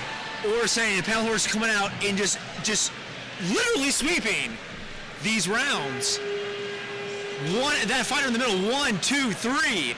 That was a beautiful takedown. He was being checked in the face, but leaned out to the left, swept his opponent's right foot, and he just went down clean like the ground yanked him down. It's perfect. Yeah, when you have the two-handed axe, you take that. I was talking to one of the Dominus axe fighters recently, and when you do, you step to the side. You could essentially let them use that momentum. You take the half of that axe, put it right into the armpit, carry them through, make them off balance. Put your foot right in the way, and with all this armor on, if you lose your footing just even by a little bit, you're on your way down. It's really hard to recover when you start stumbling, and it's all it takes. And you see right there, 1 on the left, 1 on the right, boom, boom, 2 fighters down, and completely change the tide of it. Let them in. When we mentioned the surface out here, I don't know if I believe they may have maybe prepared the surface a little bit differently. It looks a little more hard packed than in previous years. Yeah, like they stamped it down. I know in some previous years we've come in here directly after a rodeo, and it's been churned up pretty well. We're getting ready for the Australian team against San Jacinto. San Jacinto having one of the largest fighters in the sport on their team. Big Nick Dahl, towering over over the rest of the competition. Good use of isolating one of the arms. I believe this is SJK's first fight of the day. Oh, Tanner coming in with a big hit to the side. Pale Horse and Barbarian switch. Excellent railroad by number 1 on Australia. Completely missing that axe shot. Going in for a check. Looks like a bit more of less of a trade, more of a Pale Horse victory. Taking it in 2 rounds on the purple and yellow list.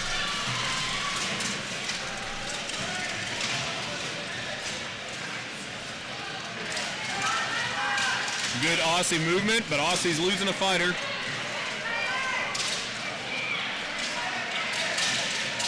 See Charles. Oh, and a giant hit to the bicep. Hopefully it was armor there, because that's typically a spot that usually doesn't have as much armor. One but night down. Taken down. Looks like another Aussie fighter is down in the corner. We ourselves a 3-on-2. Excuse me, a 4-on-2. San Jacinto ahead. And that mountain of a knight just stalking up behind the Aussie. And bodying him up against the list. I mean, if you have the ability to, that's a great technique. Just body him out. And it's perfect. He isolates one fighter, completely takes him out the fight, and it just allows the other 2 fighters to just work the other one down. Wailing shots coming down on that right arm. Taylor swings, checks the field, swings, checks the field. Making sure And goes behind him. And he Aussie takes a fighter knee. takes a knee. Smart move. Yeah. It looked like he was pretty defenseless there. And that's kind of what you have to do. Either you just take the shots or know when to hold them, know when to fold them. And it looks like our medics are working up there on the purple and yellow list. I didn't see who went down. Could have been a barbarian.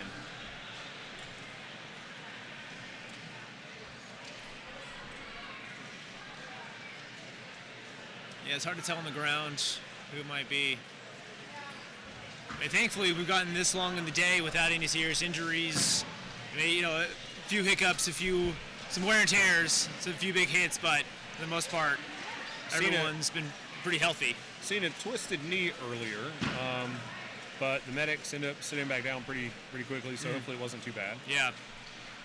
Rub some dirt on it, get back in. Easy to do here at TIA Garrison.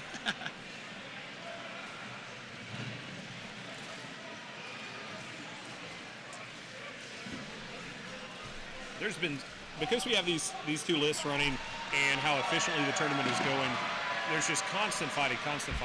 And in the past, it's always been a little bit of a stretch to fill some of the time with, you know, announcements back from the duels and the Outrance Pro fights. We haven't even gotten to wrap up the Outrance winners from yesterday. We didn't.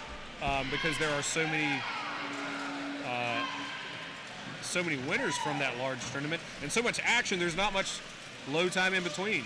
And it did look like a Cincinnati Barbarian limped his way off the field, but under his own power. Yeah, thankfully walking off himself. A little bit of a limp, but walking off himself, and that's exactly what you want to see.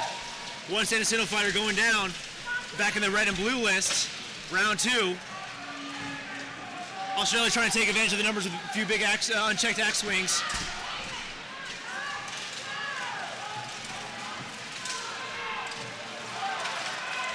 I believe we have a broken pole axe. Another broken axe. I think the 7th one of the tournament. It's still usable. Fighter Charles not sure what to specifically do, but is grabbing another axe. That should have been a perfect opportunity for Australia to seize, but unfortunately wasn't able to. Oh! Charles unable to finish Someone that needs takedown. to free that axe before that goes somewhere it doesn't need to be. Absolutely. That is like walking out of the bathroom with toilet paper on the back of your shoe. It's a token of of the battle he just had. One marshal sees it, is trying to catch up. Another marshal, and the Aussie fighter is completely unaware, brother. That's what teammates are for. There you go. Yeah, he was about to have a nice surprise. It's maybe a bidet. Tidewater versus Gladiators from New York City up in the purple and yellow list. Tidewater in the purple and black. Gladiators in red. I do love the Tidewater name. Tidewater, Dogs of War. I gotta say that's a good name. 2 Gladiators down. And it looks like several more. The marshals have stopped that fight in favor of Tidewater.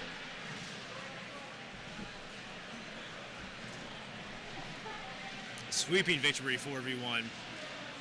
And it looks like on the red and blue list, Berserkers coming out with a victory in round 2. And we're going to round 3. Berserkers flying in from Australia. San Jacinto from Houston, Texas. Looks like we might have another fighter down at the top. The yellow and purple lists. But he's in okay. He's in okay. He was able to roll out of the list and get up on his own half. Sometimes it's just the awkwardness of trying to stand back up with armor pieces dripping off of you. It is weird when the knee's kind of just crooked a little bit and that you have to like get away from the knee cap and kind of stand back up. It's difficult, especially after exhaustion, just standing back up with all that weight on your body. Oh, a hard hand shot from the poleaxe there to the Aussie. Round 3 already on its way. Big axe strikes on both sides. Aussie's working for the backfield. Oh, Santacino going down. One night down. And a Oh, pushover by the great mountain of a man. it's 4-4. Evens out. So we have 4 one-on-ones split up here. And a And trade. unfortunately not able to clear grips and going down. 3-on-3. You can hear him, he is not happy about that at all.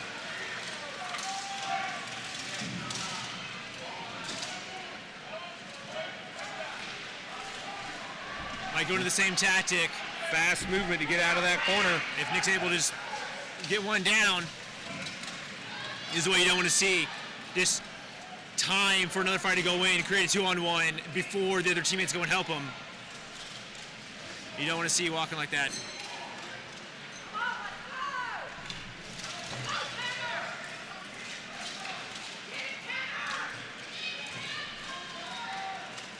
Santacino fighter in the corner, trying to clear the grips of the Australian fighter. And a pretty big open field tussle there on the side, and both trading down. It's 2-2. 2-on-2 in the corner, Santacino and Berserkers. It looks like the Berserker is on the bottom side of that pile just slightly. Santacino trying to tenderize the Berserker in the corner. And Pressing him down. raw power. It's an Can he roll out? It's an effective tactic. If you're able to maintain pressure and that much weight and that size of a person, yes, using his weight to his advantage. That's exactly what you need to be doing. But he's able to keep hold of the list. And it's a now, 2-on-1 for now. 2-on-1. And not realizing his teammate is down. And he's free. Unable to maintain pressure. Now this is going to be tough, trying to get him down. 2-on-1 for the Aussies. And he's down. And he's taking a knee and getting him down. Wow, what a fight. Aussie's taking it in 2 rounds. What a fight. Excitement in from the everywhere red and blue around. list. Wow. It's a great matchup. That's a great matchup. A lot of the matchups here in the red and blue list, they have been coming down to the wire.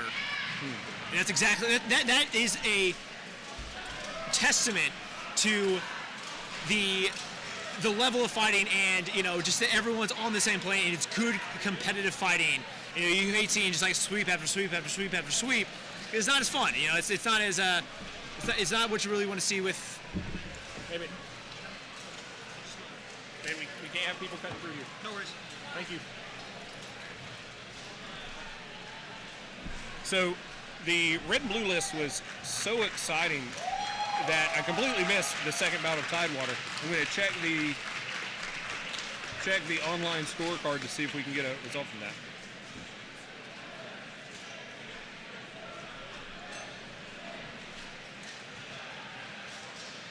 Up next in the purple and yellow looks like the Twin City Wyverns and Cincinnati Barbarians. So, No, sorry, the Berserkers.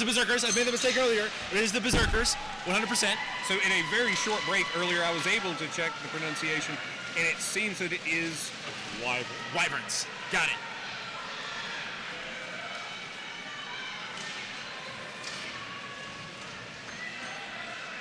And it looks like that both teams going to work to do a corner. There's a couple of fighters down there. And we have the Berserkers with 5. Wyverns with 3. So it looks like Tidewater took the last bout 2-1 over the Gladiators.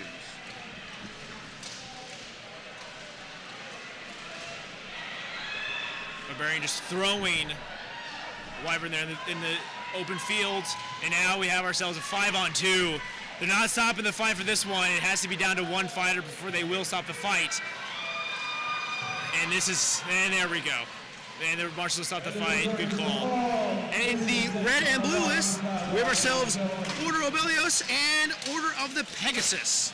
Ordo Obelios and Order of the Pegasus. Order of the Pegasus in the maroon and fleur-de-lis. Ordo in the black and purple. A trade early on. I think a marshal may have missed, but there we go. That fighter that was down a moment ago is down officially now. And Yeah. seems to be a trade. Looking for the count here. It looks like 3-2 in favor of Ordo. And I believe that Ordo fighter was sat during that throw. So if you have an illegal throw, you will be sat. I think they might have had, the fighter might have had too much of an arm lock to unlocked for it to be legal, and took him down. So I believe that's why they were sat. So we have Ordo and Order in the left corner. Both trading down. Now we have 2 Ordos and 1 Order. The Pegasus in the back in the top corner. Communicating, working together, trying to hammer down. Needing to watch the back of the headshots. Absolutely. That's what you don't want. Losing that momentum for illegal strikes. It looks like that fighter's transitioned to a shoulder strike of the pommel. That's a tough position to be in for that Order fighter, because that's hard to get out of, but is able to do it. And rolling around, excellent. Keep both fighters in front of her, but back into the headlock. Almost out underneath the list.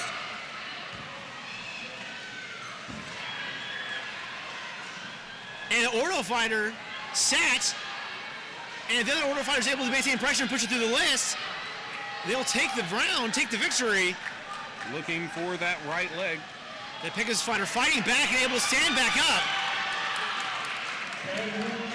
And in the purple and yellow list, the Berserkers taking the victory over the Wyverns in 2 rounds. And moving back around, and that's a tie. looks like it is a draw. Unable to clear the grips at the very end, forcing a draw. Technically, yes, a draw, not a tie. Thank you. Yeah. That is correct. I mean, technically correct is the best kind of correct. That's what we strive here at the announcer booth. And while we may not be correct at all, if we are correct, we want to be technically correct. Doing what we can.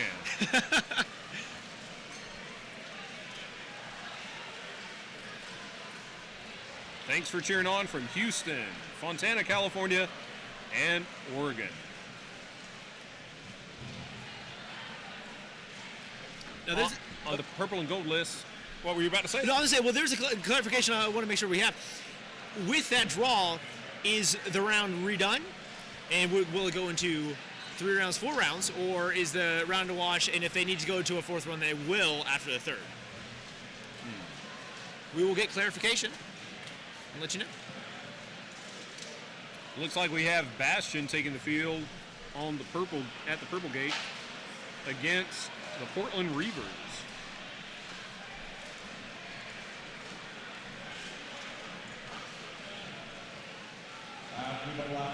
Again, if you're just now joining us, you can take a look at a focus view of the purple and yellow list on the Palmetto Knights Facebook page. The link is in the description of the YouTube stream as well, if you want to pull up 2 screens to have them both going. They're also, both links are on the PalmettoKnights.com/Carolina-Carnage. Red and blue list is on YouTube. And red and blue list on their way. Starting the next round, Order the Pegasus and Order Oblas. And I was told Abelios actually means waffle. That's what I was told. I was a little confused. Someone made the joke because you have Order Draconis and Order Obelios. And then waffle. I said, yeah, it's waffle. I said, delicious.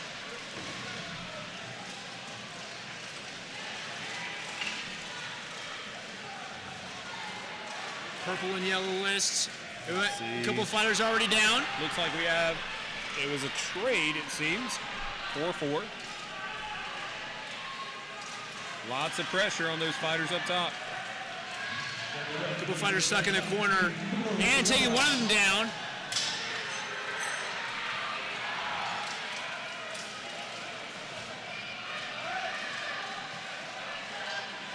And it looks like there's some possible confusion on the purple side of the list. Still 4-4 for Pegasus and Obelius. I believe some of the marshals, what it looked like some of the marshals thought it might have been a 3-on-1 when there was still the fight happening in the top corner. There was a trade down on the red and blue list, so it's 3-3.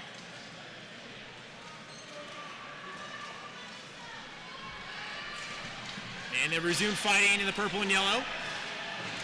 Does it look like maybe 5-2 up there? 4-2, I believe. 1, 2, 3, 4. One fighter hidden behind the other. Yes, 4-2. And in the red and blue, we have 3-on-3, but one now trade making it 2-2. 2-2. And 2 and 1. Obelius. They got through. Oh, 1 and 1. They got through the last one. See if they can do it again. Tripping the Ordo fighter over the Pegasus fighter. Now last round. This is what it came down to, and it came down to a tie again. For most, if not all, the marbles. And it looks like they do have an actual stop fight. The purple and yellow list. Bastion taking that round.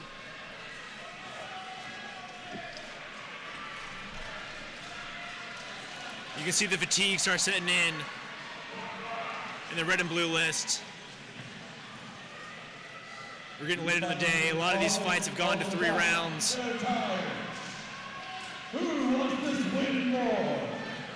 And many of these fighters competed yesterday in the duels and outrance fights as well. It looks like possibly an advantage here with that pole axe. She's going to make sure she's not pressing that axe on her neck and taking a weapon away from the Pegasus fighter. Well, the question here is, who has what? They both had hands on that other axe.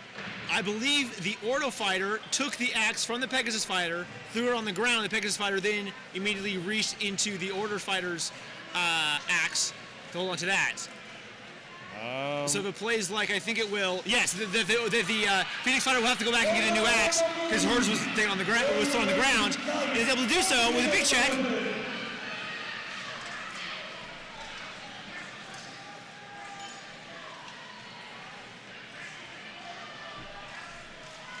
It's the Order of the Pegasus fighter support staff helping them out. Well, it's wonderful for these fighters because, you know, with the vision they have in some of these helmets, it's hard to tell what's going on. Will we have another trade? And it's trying to force her down, losing pressure. Now the Ordo Obelios fighter has to go and grab a new weapon. Right back to the other side of the list, unable to take offensive actions. But Pegasus pinning her up against the blue side. Not a good spot for Obelius. Up in the purple and yellow list, Bastion wailing away. Big hits, one after another. Wailing away on the overhead Reavers in the axe corner. strikes. One Reaver down. Seems to be another Reaver down in another section of the list. Maybe the marshals are calling. What are they calling? They have a stop fight. Well, it's Possibly for some clarification, one of them might be sat. And we're running to a time limit on the red and blue list. If there's 10 seconds with inactivity, we'll stop it. But it's been, I think that's the first fight of the weekend going to the time limit. I was remarking earlier with some of the fighters, like it's been awesome seeing all these fights, not just in 10, 15, 30 seconds, but these fights are going into 3-4 minutes, and this one going to the time limit. Actually, I think that's the first one I've seen since I've been in the sport where it goes to the end. That was one round. Who won the first? We'll have to check the scorecard. Then it went to a tie. Then it went to a timed tie. So will they might be going back to the to another one. Will they count this as will they need another round? Are they going to score it by who had the most in round one? Looks like the marshals are trying to discover the answer to that, but the fighters are getting ready to go again. Yeah, with these melees, a lot of tiebreakers and stuff will amount to how many fighters are left at the end of the rounds, and so you get points for having fighters still standing at the end. And on the purple and yellow list, we have Cerberus making their way to the field. They'll be facing Windigo. Windigo out of Canada. Do you know the legend of the Windigo? I vaguely do. I know it is a what's the word? I can't think of the word. I've said too many words today. Like Bigfoot, the Windigo. I mean, from my understanding, it's the northern Bigfoot. So I apologize for quizzing you on possible. Yeah, putting me on the spot here. I mean, I know I was here to talk about Booher. I know that's what I know. Well, from my understanding, it's a native legend about if someone is starving, they should not eat the flesh of another human, otherwise they'll turn into a Windigo and be constantly hungry for human flesh. And it seems today that our on-the-field Windigo are hungry for that flesh still. I see. I was wondering where you're going with it. I like it. I like it. I like it. Down here on this fourth round between Oblas and Pegasus, it looks like we're suddenly at 3-3, maybe? And we're down to a 2-on-2. And with the Pegasus trying to push him over onto the... What are the marshals going to rule here? Now 2-1 in favor of Pegasus. Not a good spot for Oblas. That Ordo fighter is just opened to take hits. And number 13 for Ordo the Pegasus just wailing. And that's all you need. That's the round to Pegasus. Windigo and Cerberus making contact in the far list. Big axe shots blocked by the smaller axe. A good check, pushing a Windigo back. Good falchion strikes. And it looks like they almost have a Windigo down. There's one. Oh, a nice Windigo fighter able to maintain balance by pushing the Cerberus fighter into the list. I believe it's 5 for Cerberus. There's another fighter down. I think that's a Windigo. Maybe 5-3. Hard shots. And one those shots taking the Windigo fighter down. We're on a 4-on-2, 5-on-2.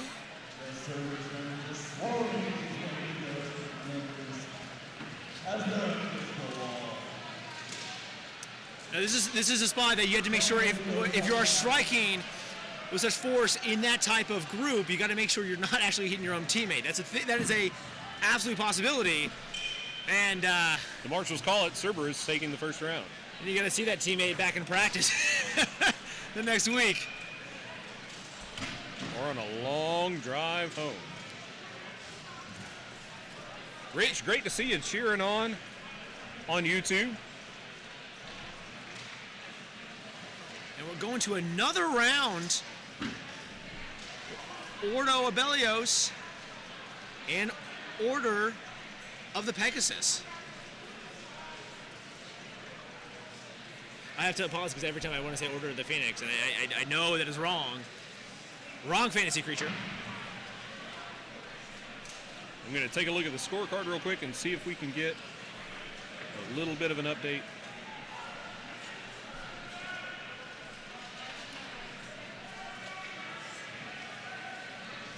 So, apparently, the first round of Pegasus and Oblas was a tie. The second round was a tie, and the third was the first scoring. It was the first scoring round. Well, and with that being the only decisive round, so I guess since Pegasus takes the win. Went to 3 rounds with more victories, it is technically the best out of 3. Yep. And we like being technically correct. It looks like one Cerberus fighter down in the far list.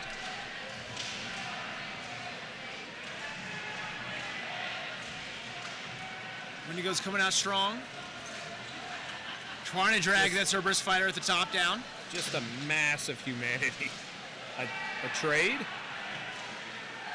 Windigo searching for where he can help out, helping his team. Going for a head rip. It looks like Windigo are up. Hopefully not losing balance and pushing his own teammate over. That's a risk. Now it's even. That's an unfortunate risk. You push too hard and the other teammate's not in a good position. Pushing both of them down. Now. There's a Cerberus fighter down in this corner. I can't tell. I believe it is a 1-on-1 in the corner. 2-on-1. 2-on-1, but I think it's 2-on-1 Windigo. Well, this is strange. I'm confused. Stop fight. One of them will be set. Look, they're checking his armor. Might be an armor failure. They might center him up. No. And they will be resuming fighting. It is a 1-on-1. European kit versus Eastern kit. Cerberus with his back to the down fighters, trying to turn the Windigo, and now he does. A good low knee. Was able to just keep pressure and drag him down the list, but losing that advantage. Trying to do the same thing. Windigo get his leg behind, try to pop that hip out. That Windigo fighter in green, very effective, but was that a kneel? Possibly That was a kneel. kneeled and gassed out. That was a kneel. A gauntlet came off quickly. He doesn't appear gassed. He's moving quickly to unhook his helmet. Might have lost the gauntlets. Hard to tell from this angle. But they're hugging each other. Yeah. Good round. So, Cerberus takes the round. and the fight.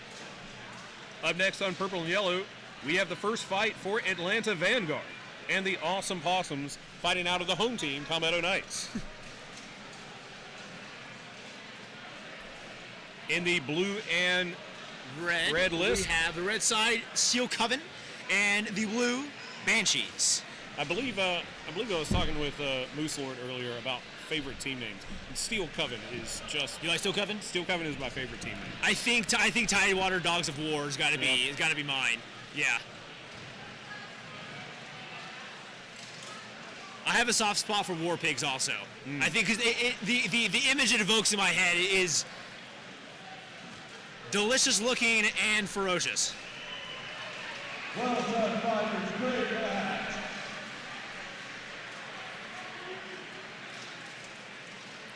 And those Windigo and Cerberus fighters embracing a bit.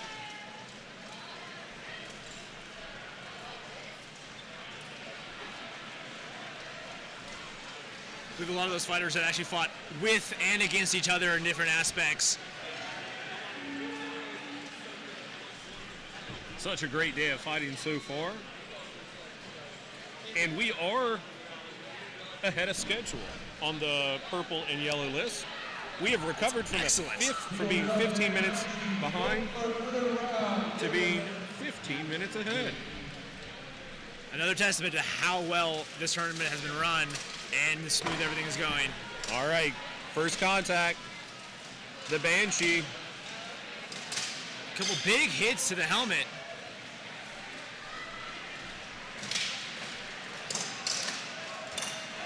Every time the Banshees take the list field, I'm tempted to try my Irish impression. I was hoping you would say your Banshee yell, your Banshee scream, the wail. I was hoping it would be one of those things, but. Oh, the Banshee may be wee, but fierce. Banshee. Banshee. That's a great movie. The Banshees of Inisherin.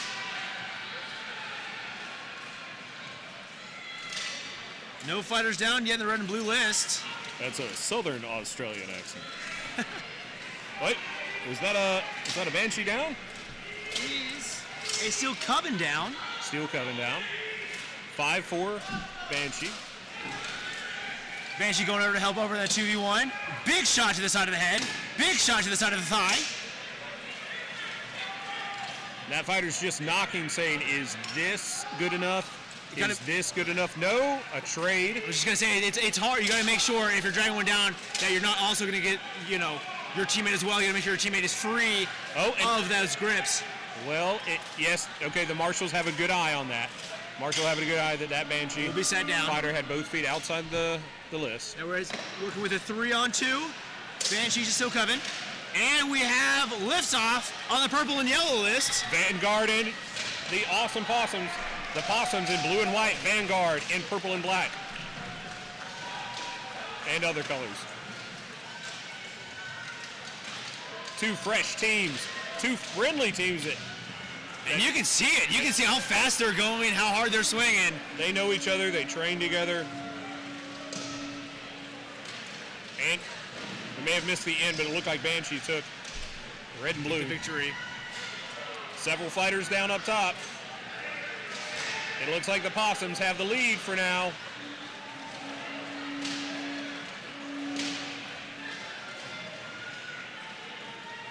Or, no. Another possum down. That's 3-2 Vanguard.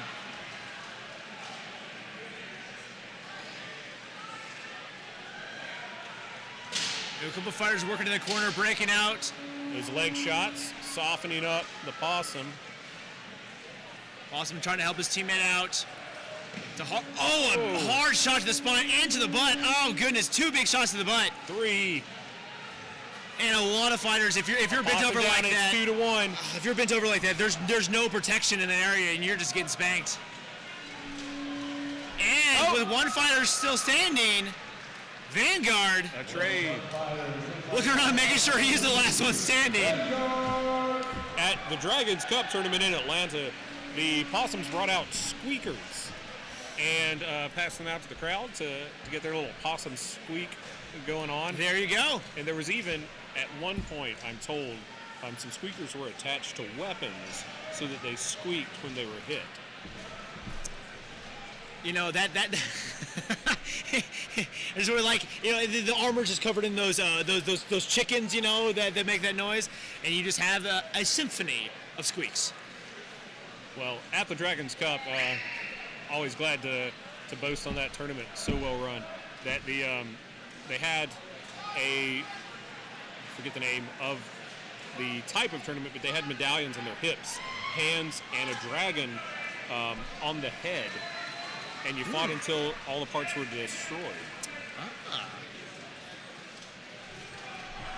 So we have the Banshee taking the center, keeping Coven in their own backfield. Zoning around.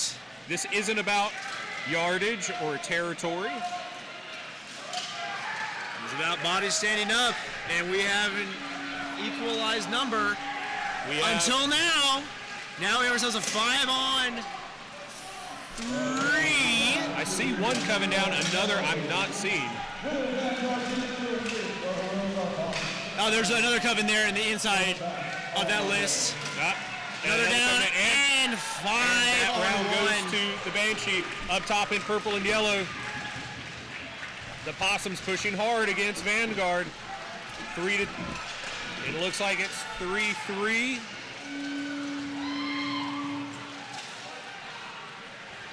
Basically 3 one-on-one fights. Now that is a shield you don't see in melees very often. A whole round, a giant round shield. One possum down, and the Vanguard is ruled still up. Nice trip with that possum, and taken down. 1-1. Oh! The Possums take it back. And It's 1-1. trying to get the hit stick, but just denied right back in the face. 2 fresh teams taking a hard round. Going to 3. You know, that's probably the reason, you know, in that second to last takedown there, it's probably the reason why a lot of fighters don't use that big of a shield, because all you had to do was just grab onto it and drag him right down with them.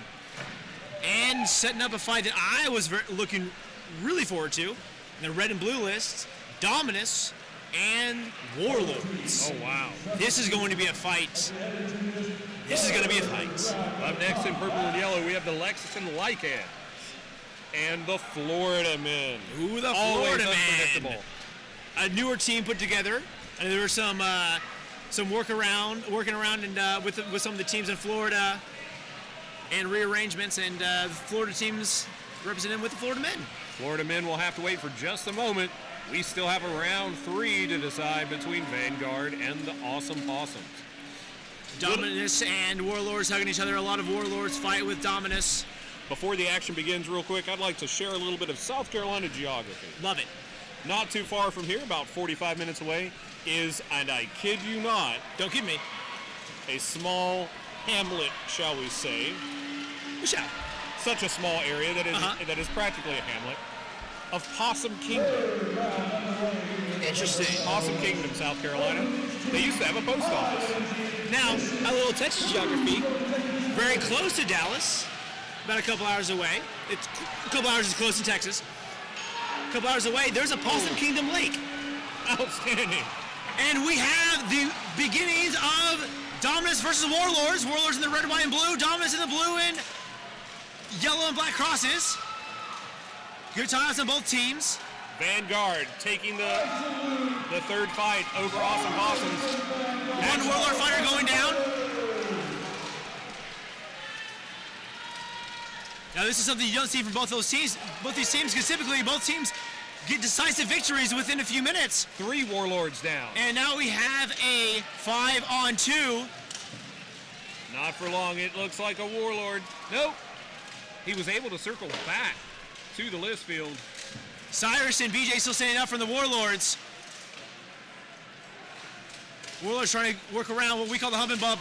And that goes down. Wow, that was a great bout up on the purple and yellow list. And Absolutely. A wonderful opening round down here. My concern yesterday with trying to call 2 lists at the same time, I made a comment to Derek on our production team that it might be a bit like having potato salad and ice cream. You know, they're both good on their own. They might not together. I think right now we're doing okay. We're doing okay. Yeah, as long as we keep both foods in separate bowls, we'll do all right. One bite, then one bite. One bite, then one bite. You know, the aftertaste kind of mingles in. It might be a little troublesome, but looks like the Warlords are trying to substitute in, get a couple of the different fighters.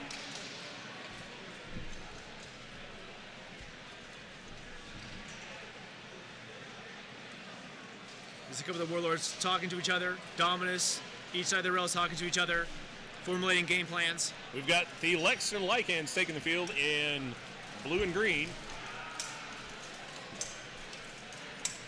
At the purple list, and the Florida men in gold and red checky and black. Round 2, Dominus and Warlords are to effect.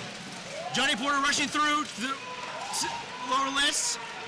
Johnny had some great outrance fights yesterday. Absolutely. Looking fresh today. Charlie getting his weapon tied up. Both teams, excellent teamwork, trying to get the numbers in, helping each other out.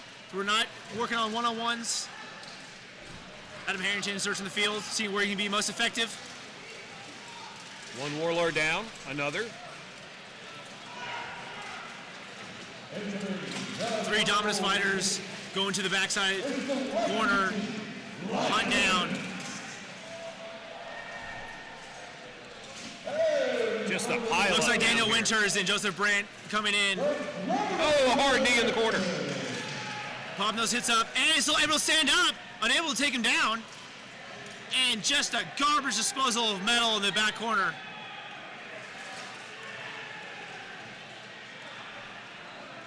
Both Warlords fighters doing excellent about staying up. Oh, it's a good knee to the head. And when you're fighting Brennan, what it looks like, I believe that is, yeah, when you're fighting Brennan, if he has a hands on you, he is not taking you down. 1 Warlord breaking free to recover a weapon. And unfortunately, they're able to clear his grips. And that's 5-1 in favor of Dominus. Dominus winning in 2. And it looks like the Lycans just finished up their first round against the Florida men, both teams' first bout. And the Lycans taking it 3-1.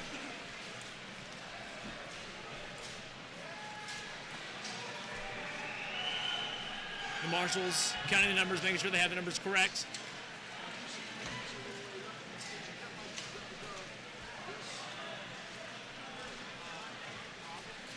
And up next in the red and blue lists, we have Cerberus, Benefica, and the Dallas Mythics.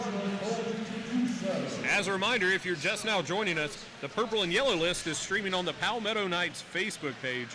The red and blue list is streaming on the Palmetto Knights YouTube channel. Both links can be found in the description of each, as well as on the palmettonightс.com/Carolina-Carnage.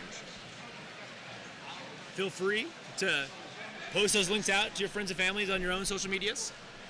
More eyes on the sport is what we want. Like, share, and subscribe. The more likes you get, the harder they hit. Scientifically proven. For every like, an axe fighter will hit as hard as they can. And that's what we want to see. That's true.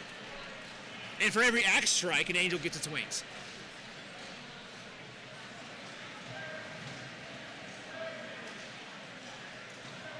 Let's see. Is that Steel Coven and It is Cerberus? Dallas, yes, Cerberus and Dallas Mythics. Okay. Dallas Mythics on the blue side, and still Coven, excuse me, Cerberus on the red side. If you have not Bastion, with the Canadian football, please. Dallas Mythics just sweeping the competition today. Initial contact up top between the Lycans and Florida men. The 49 Vikings are at each other again. Oh, and trade. a trade. A little ring around the fall down. And a Florida man trip.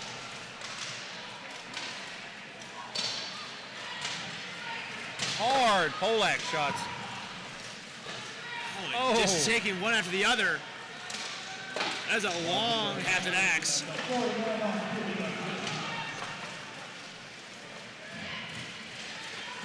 Trying to pop the hips for a head drag and getting it down, dragging him down the inside of the list. Oh, and a big kick, kicking that heel out. Hard shots to the thigh, and that's the fight. 3-1 in favor of the Lycans. And I'm just now noticing their first time on the field. If you take a look at the back of the Lycans tabards, they have what appears to be a claw slash. Let's see. Somebody turn around. Well, at least one fighter did. There's one. Oh, yeah, there it is. The fighter moving to the back of the list right now.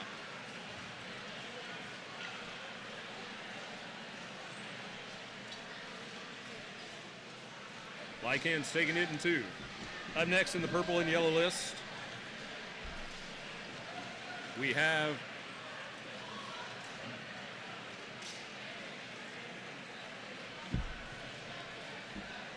the Iron Lions Vanguard, which is not Atlanta Vanguard, and Order of the Gauntlet and Rose, a team I have not seen here before. Will they be donning roses as they fight? That'd be fun. Maybe the calling cards as they're down, they lay a rose down on them. But you must be careful. Every rose has its thorn. At least one. And now that's going to be stuck in my head for a solid hour and a half. And we have the Mythics and Cerberus starting off the second round. A quick takedown of a Cerberus fighter. Missed cross check. See that center fighter looking for someone to go through. Looking for a head rip.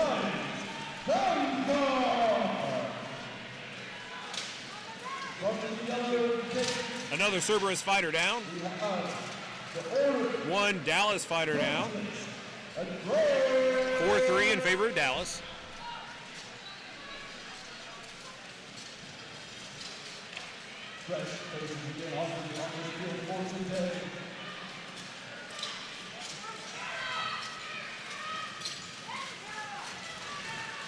And swinging the fighter around, trying to get him down, able to succeed.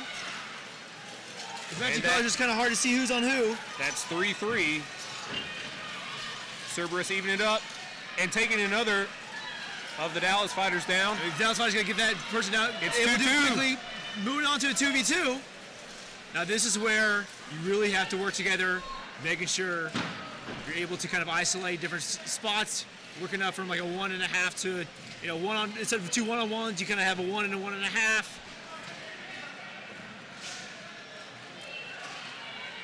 Oh, Yeah, she says, "Come back here" with her axe. And 3 fighters. Well, falling no, down. no, One no, of no, them's no. Still It's possibly up. I think they're checking to see if will be sat. No, it stood up. And now we have a 1-on-1 in the corner. Dallas and Cerberus. And it's a trade. A trade. Fighting that round to a draw on the purple and yellow list. We have the Iron Lions in white and black. Iron Lions Vanguard against the Order of the Gauntlet and Rose. Iron Lions up right now. And 2 big flying kicks. And that, I believe, is 5-1 in favor of the Lions. 2 flying kicks, double the fun, double the power.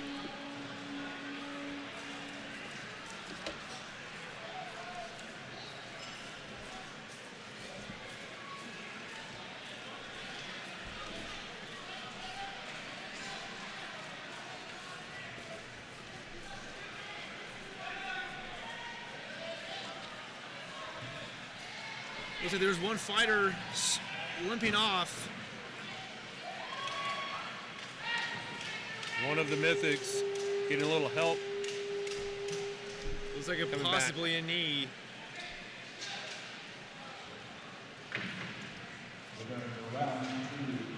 Unfortunately, that is one of the body parts that takes the most damage in this sport. Certainly.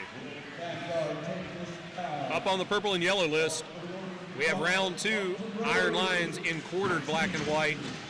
Order their gauntlet and rose in black with white trim. Starting off with a big front kick. Now, we said before, the rules with hybrid extending with the front kicks to the knee, you have to make sure you are actually hitting where you're supposed to, either high thigh or to the hip to break them down. Because if you get too low, you don't want to be sat, you don't want to be carded for a strike accidentally. Looks like a trade out in the center of the ring. It's great watching these new fresh teams come in, bring a lot more tenacity. Another gauntlet fighter down. 2 big one-handed strikes. And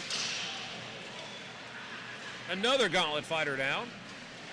It looks like 5-2, I believe, in favor of the Lions. I think there have been more front kicks in these two rounds than there has been this entire day. 2 fresh teams coming in. And we have a stop fight. That's 5-1 in favor of the Lions. Taking that in 2 rounds. Up next, purple and yellow, we have the Blood Eagles and the New Order. Oh, I like that name. That name might move up to the top 3 of names I like. It just seems menacing. It seems menacing. It's vague enough where it's menacing. You don't know which order and how new it is. You know, it's I like it.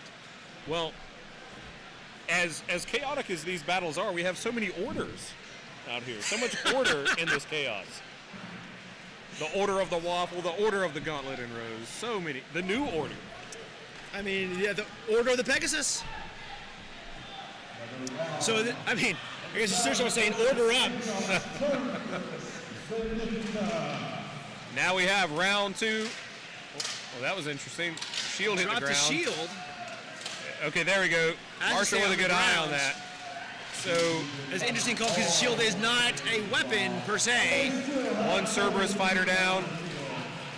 Yep, and the Marshal got a good eye to make sure cannot grip your own blade. Yep. A trade on the near side list. Now there's ways to get around that. You're able to kind of put it in the bell of your gauntlet or maybe into the, wrap your palm, and so you get kind of on the knuckles, but you're not allowed to grab any blade in any sorts. And a big shot to the spine. 4-3 Dallas. Big axe shots to the hip. Coming into the hip again.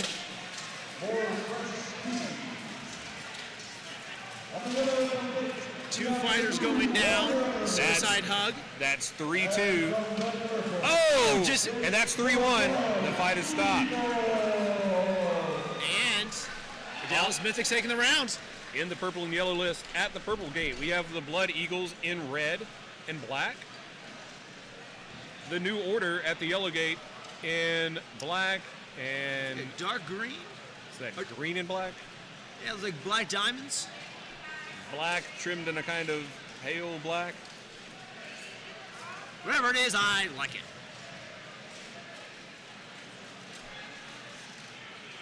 And they'll begin their first battle of the day.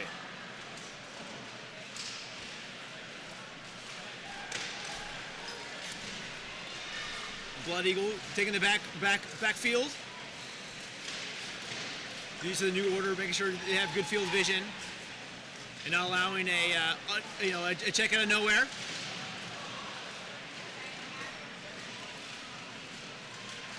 Fast-moving marshals. A flying grab, and it looked like it may have resulted in a takedown. And a few fighters trading. Oh, we have half to the face. 3. Short half right to the face.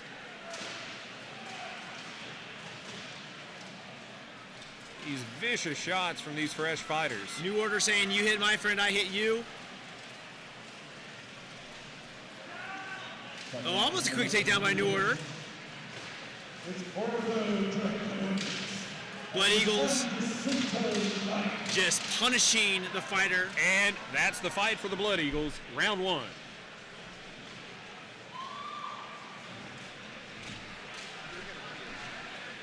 All right, folks, I'm going to take a short break, and Nate, the Moose Lord Maxfield, will be taking my place for these next several fights. We'll see you again soon. And up next in the red and blue lists, we have Ordo Draconis in the green and black, and the San Jacinto Knights in their classic red Templar. Looks like I showed back up just in time. Root on my team, Ordo Draconis. Did you get some food, get some coffee, coming back fresh? I sure did. There we go. Feeling fresh, looking fresh. That's how I do it. I mean, the looking fresh was a given. That's just going to be case in point. Put a feather in his cap and call him fresh. Tip of the hat, too. Ooh, yeah. It'll be interesting to see how Ordo handles the Knights. They are a little bit, the Knights tend to be a little bit, let's say, grapple-oriented, striking-oriented, where definitely Ordo has their mobility in check. You know, San Jacinto's been working a lot on their grapple game. Yeah. They still have two very high-level strikers, Taylor and Tanner, both wielding axes. Taylor there in the center. I know he's always on the hunt, just looking for open spots. I heard him say one time, we were talking about, he was hitting somebody, he was like, you know, I work out really hard to hit people, and I'm gonna, damn it, I'm gonna hit them. So I can't blame you. Any sport where you can hit somebody with an axe in the head for free and not go to jail is a great sport to be. Sign me up. I mean, exactly. Let's go. And you watching at home can also find a local chapter near you. And we have the next round of New Order and the Blood Eagles. New Order, you get two shot, 3, 4 shots on the Blood Eagles. Or they take a trade. All right. They're half shot. And we have the start of round 1 of Ordo Draconis and San Jacinto Knights in the red and blue lists. Price coming in. Oh, Sparks flying. Oh, yeah. Ordo trying to get in the backfield. Moving in the backfield. Ordo taking more space in the list themselves. Oh, nice opening. One San Jacinto fighter down. Good trade there. It's going to be a decision on the Marshal to see if he is sad or not. And he is. The Marshal sits him. Meanwhile, San Jacinto not happy about it. Oh, is that Bill Woodbury? looks like a 2-on-2. We'll take his classic shield and a couple strikes to the arm, trying to help his teammate out. 2-on-2. See if they're able to use those bodies to their advantage. They're trying to escape. Ordo gets and another thrown takedown. down. 2-on-1 in favor of Ordo. Might have been a little tricky. It looked like that haft was kind of in the neck region. So, And a 2-on-1 is not impossible, but there trading you go. down, and Ordo Draconis taking round 1. Another close fight. It's like Blood Eagles and the New Order going into a third round on there.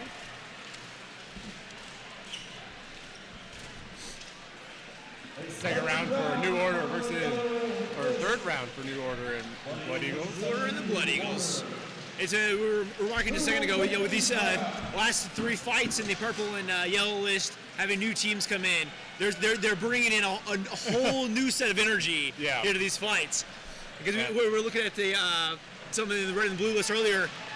It's now as you see the fatigue starts sitting in, and as some of the fighters are starting to warm back up. Because a few of these teams had fights earlier in the day, Absolutely. and then a long break and having to kind of warm back up into this next round of fights for them. Most of these fighters have been in armor since 10 o'clock. Oh, yeah. Our time, and it is now almost 3:15. So Absolutely. And they have more time to go. still more fights. So. And we have a good battle there in the purple and yellow lists. It's like New Order has the advantage, 3-2. Big shots coming in from that striker there. Yeah, New Order just holding that Blood Eagle open for shot after shot. Oh, looks like it got switched. A 2-on-1, still in favor of New Order. Going in the a second 2-on-2. round. Oh, there we go. Coming out from under the armpit of the New Order fighter. And we have round 2 starting on the red and blue list. list. Coming out with the big shots. 2 big shots on the top side of the list. Being a little bit more conservative. That Taking pole a run sword, there for and Tanner almost caught off guard. Ooh, big shot But in the back punished there. with a shot. Punished with an axe hit. Good take. Oh! Getting caught up by the knee there. Getting caught and then tripped.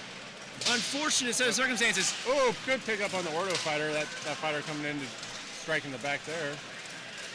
Looks like it's 4 on 3. We have 3 on 3, possibly a trade down. Now we have a 2 on 3. 2 on- Order Draconis. Definitely an advantage to Ordo. That fighter being held, his shots coming in. A possible armor failure with a boulder run. Coming on clasp. Oh. But they say it's okay. Yeah, I think the rule there is as long as the armor is still on. It's still effectively it's still covering. effectively, Yeah. Even if a buckle breaks, you're still able to fight.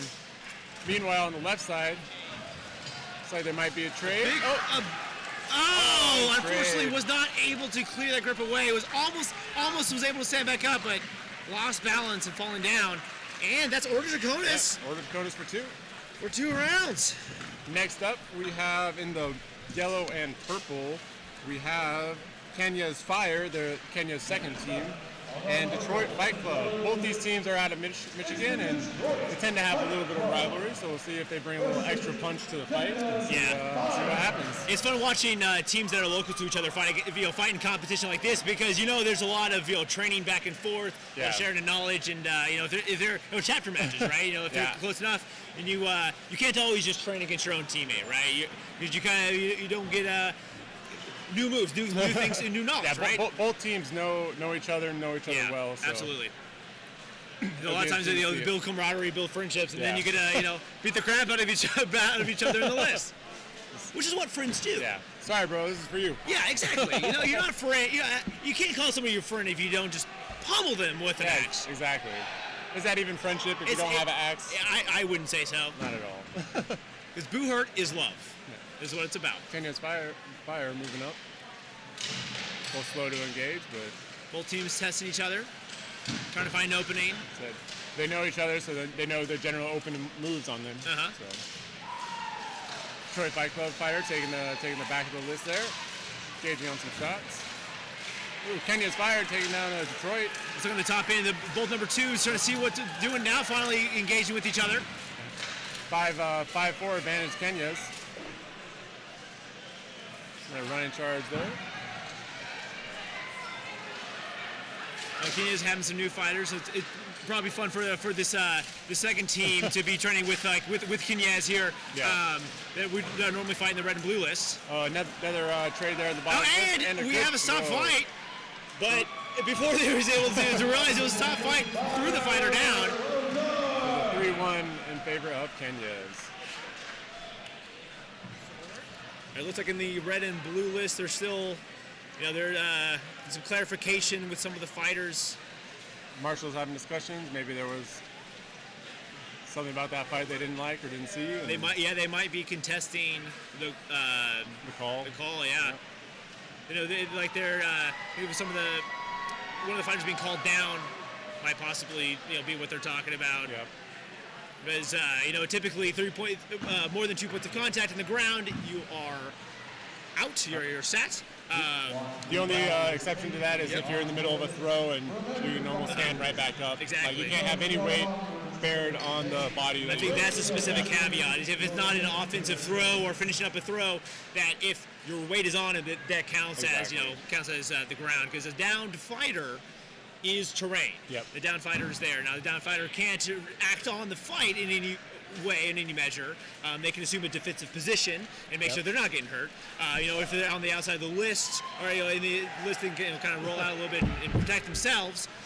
But other than that, they just become terrain. And you see a lot today how other fighters will push other fighters. Some fighters will push other fighters over the down fighters and trip them up.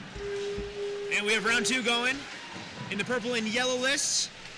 Kenya's having to go back and get a new weapon, and immediately the strike to the side.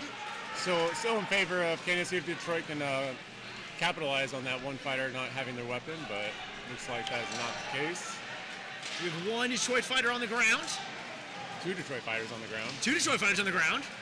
One looks like Kenya. 3 Detroit fighters on the ground. Oh, 3-2 in And favor of 3-2. Kenya's. Can you see where they Big shots coming down on from that fighter from Kenya's. could be effective? And we have another case in point. You push them over someone on the ground. It's an excellent tactic.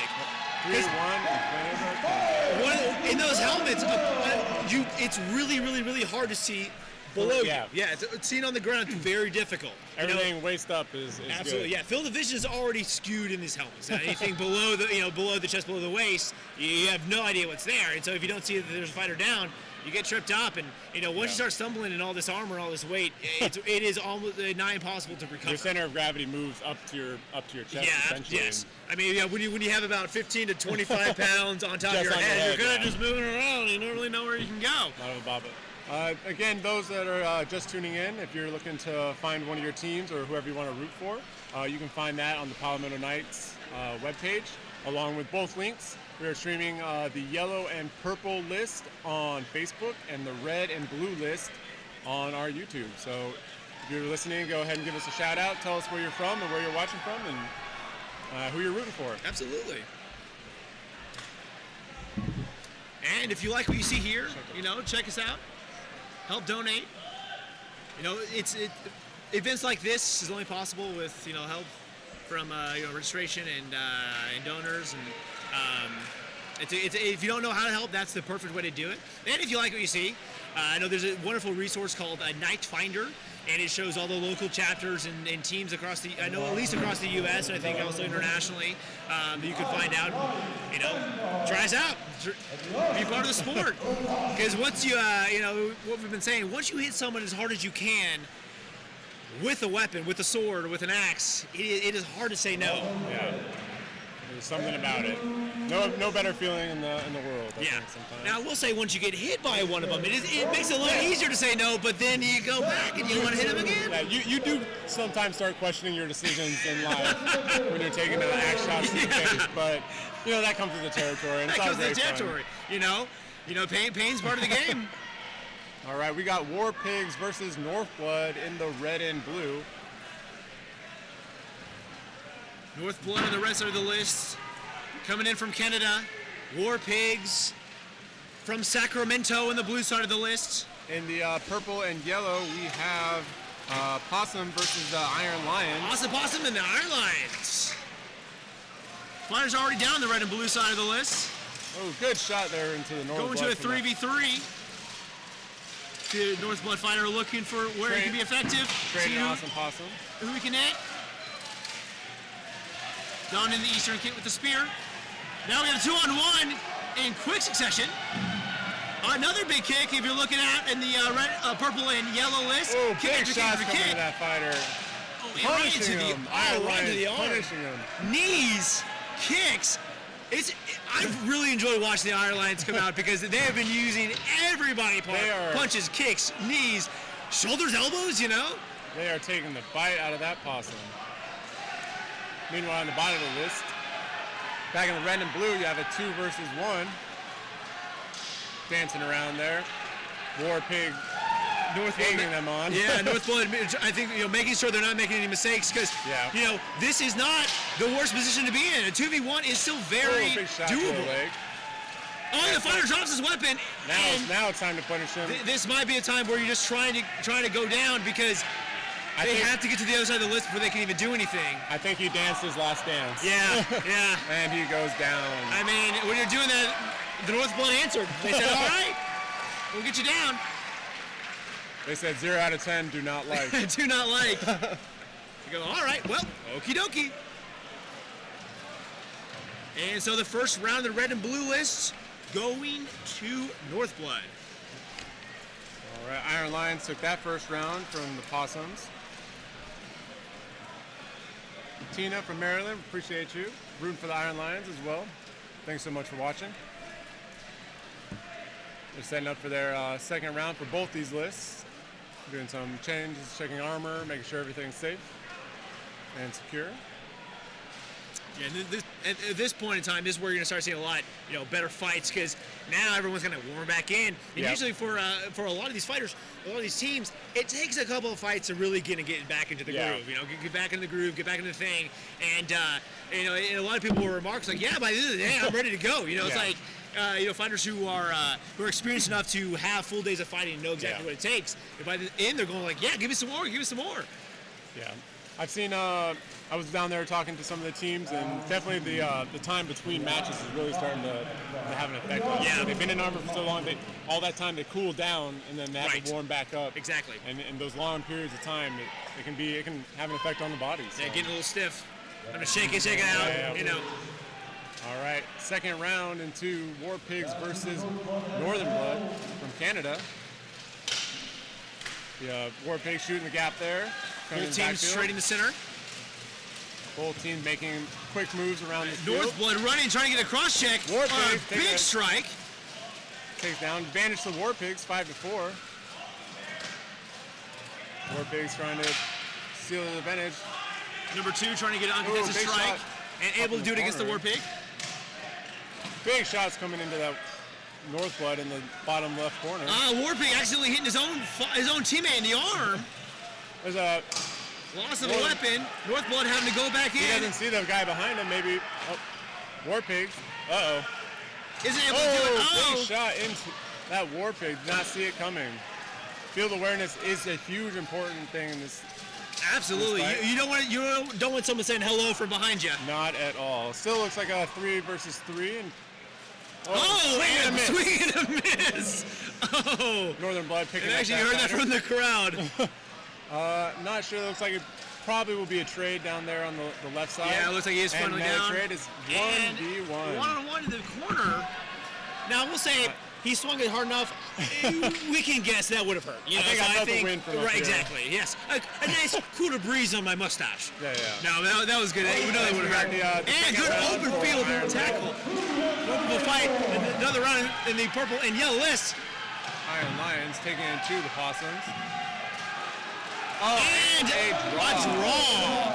They will go to a third round. I believe the third or fourth draw we've seen today. Yeah, it's been a handful. Like I said, these tiers are very equal and very evenly matched. Absolutely. You'll see that's why you're seeing these fights that have like just 1-2 or 1v1s at the end, because they're so skilled and so matched. Yeah. Nobody has quite that advantage. It's like those little bitty skills and those trips, throws, right positioning, timing, all comes down to matters in the end. And some of these high-level teams like really try to get everything, try to get numbers advantage and takedowns in the first 30 seconds. And sometimes when it starts, devolving into the later on in the round, you don't really. It could be anybody's game at that point, right? Exactly. In those first 30 seconds, there's more organization. You can kind of work on some plays, and that's where the strength of that team really comes from, Exactly. And then so. As it goes farther on, and we've been seeing that fight after fight going to 3-4 minutes. Yeah. And heck, even one of the fights, Pegasus and I believe Pegasus and Ordo, going to the time limit. Yeah, for the first one I've seen. Yeah. That was the first time we've hit a time limit so far today. This one going to a third, possibly a fourth round if the War Pigs can take a win here. Yeah. In cases like that, if they do go to time, it comes down to down fighters on who takes the actual round. Yeah, and you'll see the marshals count who's up at the end of each fight. That gets notated and exactly when it comes into effect. Exactly. Next up in the yellow and purple, we have Florida Men versus the Blood Eagles. The Blood Eagles in red, Florida Men in the yellow. Is that an orange and red? Yeah, it looks like the orange and yellow checkered. I think it will also the other side possibly being black. Need something to turn around. Yeah. Yes. Half and half. Or half and then half. Speaking of which, Florida Man, this is the first tournament that is actually finally fielding an all Florida Man team. Yep. I know there was some shakeup with some teams down in Florida, so I know there's some reorganizations going on, and it's good to see them here. Absolutely.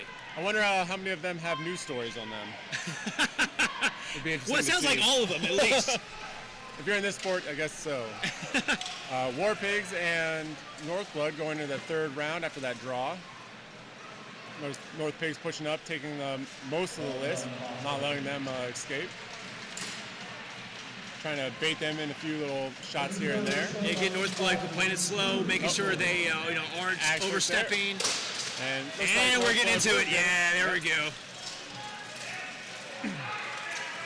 Oh, a nice takedown from War Pigs on North Blood. Oh, another North Blood down. Advantage to War Pigs, 5-3. It's going to be a and then weapons weapon dropped. there. Oh, I believe it. Oh, the weapon just broke in half. I think Snap, that's right? the eighth axe that's broken in this tournament. Another trade there. Still advantage, 4-2 to War Pigs. Big shots coming down on that fighter in the corner. I would hate to be him right now. And a stop fight, 4-1 in favor of War Pigs. The fighters are getting hit, but think of the axes, people. We have been breaking axe after axe after axe. Those are a lot of halves. I do know if you do need an axe, there might be some over there. I believe there's some available for sale. Maybe Brett Skinner. And I know for a fact those halves won't break. But yeah, the red and blue list, the War Pigs taking it in 2. Yeah. So now to go through a 4th round. I believe this is our 4th round of the day. Hard fighting from both teams. It just goes to show how evenly matched these fighters are. For sure. And how much skill has progressed over the years of fighters in their boohurt, and it's awesome to see. And from the comments on YouTube, Girl Love Cupcake, is there a schedule online? There is. If you go to palmettoknights.com and you go to Carolina Carnage, you will find our weekend schedule. Not just today, but the whole weekend. And it shows the lineup of who's fighting to win and which list they're going to be in and which side of the list they're going to be in. And we'll show all throughout today, and we'll be in tomorrow as well. And you can also find the links for both YouTube and Facebook on that webpage as well. Garrett from Wyoming checking in, rooting for Ian Webb, the Squid Lord himself. Oh, big check there. Looks like a tie or trade there from the, Dominus. I can't tell. Yeah, fighters kind of just going down. We're not sure who might or might not be down. It looks like and the marshals are Blood talking. Eagles. Blood Eagles have the advantage 2-1, and they're stopping the fight. Yeah, they possibly will down him. Yeah, it looked like that fighter after that throw just had a little bit too much oomph in that throw, and so they went ahead and accidentally downed himself. Agreed. It is important. It is important when you're doing those throws called clearing grips. It's important that as you're going down, I mean, there's so many little parts on your armor that gets caught, right? Cops or knee cops, elbow cops, just little pieces hanging because metal on metal, right? It drags you down. So you got to make sure that as you do those throws, you're getting clear of that throw so that doesn't happen. You're definitely trying to not hold on to 300 pounds as it goes onto the ground. Oh, absolutely. Metal and men. Yes. Absolutely not. Let him go. Just let him go. Let him fall. But they will reset him, and and there you go. Blood Eagles take the round, 1-0. War Pigs and Northern Blood setting up for their 4th round. They draw again. They could possibly go into a 5th. Blood Eagles resetting, Florida Men resetting. Marshals doing their checks, making sure every fighter that comes in is equipped appropriately. That means a check on the strap at the bottom underneath the chin of the helmet. The Simon strap at the back of the helmet that attaches the helmet to the brig. Make sure both of those are on. Make sure the armor looks like it is still attached. Now that is not a requirement, however, to have the Simon strap in the back. Okay. But it is just a secondary caution to have. Some fighters do prefer. For sure, yeah. And in other leagues, it is required. So that's why you see a lot of fighters with it. All right. I always keep it on. There's no way I want my helmet flying off. And in the red and blue list, the marshals doing their final checks. Final fighters ready. 4th round, War Pigs versus Northern Blood. And Looks like War Pigs have plenty of two-handers on their side. Oh yeah, as they always do. War Pigs they are all have notorious for two-handers. They do. They are a mobile. They like to strike fast, strike hard, and get out of dodge before they get tied up. You absolutely have to make sure that you are mobile when doing that. Yep. Northblood, see if they match them or if they try to do a more grindy style of fighting. Yeah, and a lot of times it's harder for axe fighters to tug of war there with the axes in the middle. to make sure they are able to grapple effectively. Yeah. But we have a news at the start of the next round for the purple and yellow list with the Blood Eagles and the Florida Men. Stalling there a little bit between Northblood and Warpigs. I think the Northblood is trying to get the grapple game in more with the Warpigs than trying to do the strikes. Yeah, it looks like they're going to see like where's an opening and can we explosively exploit it, right? Where's the opening we can exploit it? Let the other team make the mistakes. Yeah, exactly. Good on the Northblood there, protecting his teammates from that guy in the middle. Also, that's good trust in the teammate. Beautiful And open unfortunately, throw. Using your tripping up on momentum the side. against him. Beautiful throw from Andrew Barron there. Big strike coming into the head there of that Northblood on the bottom rail. Oh, a big hit! You heard that. Good job on that Warpig picking up that Northblood coming across the list. See, here's another big shot. Oh, shots to the head. Making sure those aren't illegal strikes. The marshal checking on him. Northblood out of the list. It is a 4-2 advantage to Northblood. On the top list. And it's a 3-1. Oh, we got it with the Warpigs. Beautiful, beautiful. The Warpigs will take it in 4 rounds. And looks like there is a fighter that is down. The marshals are calling over a medic to check on him. I do believe the Blood Eagles took that second round. They did. Blood Eagles taking it in the second round over the over the Florida Men. Yep. Next up is in the purple and yellow is the Atlanta Vanguard and the Order of Gauntlets and Rose. Order of Gauntlet Rose in green and white, and Vanguard in purple and black. So I did say, like, Sim and I were talking about, what are our favorite names? Yeah. And I was saying New Order went up there, but I think actually Order of the Gauntlet and Rose it's creeping back up on me. I like it. A little bit of a mouthful, but definitely. Yeah, I like the Tidewater Dogs of War. I like the name, rest of name. I like that. Very surly names. Yeah. We don't have a name, but we have a title. We have a phrase. You have to spend more than 3 syllables saying it. Our skill and glory can't fit into one word. Are you crazy? Exactly. Warpigs having a discussion with the marshals. I'm not sure what they could be discussing. Maybe it's some of the throws or punches, perhaps. Yeah, actually, we might have called it early. This round might not have been over yet.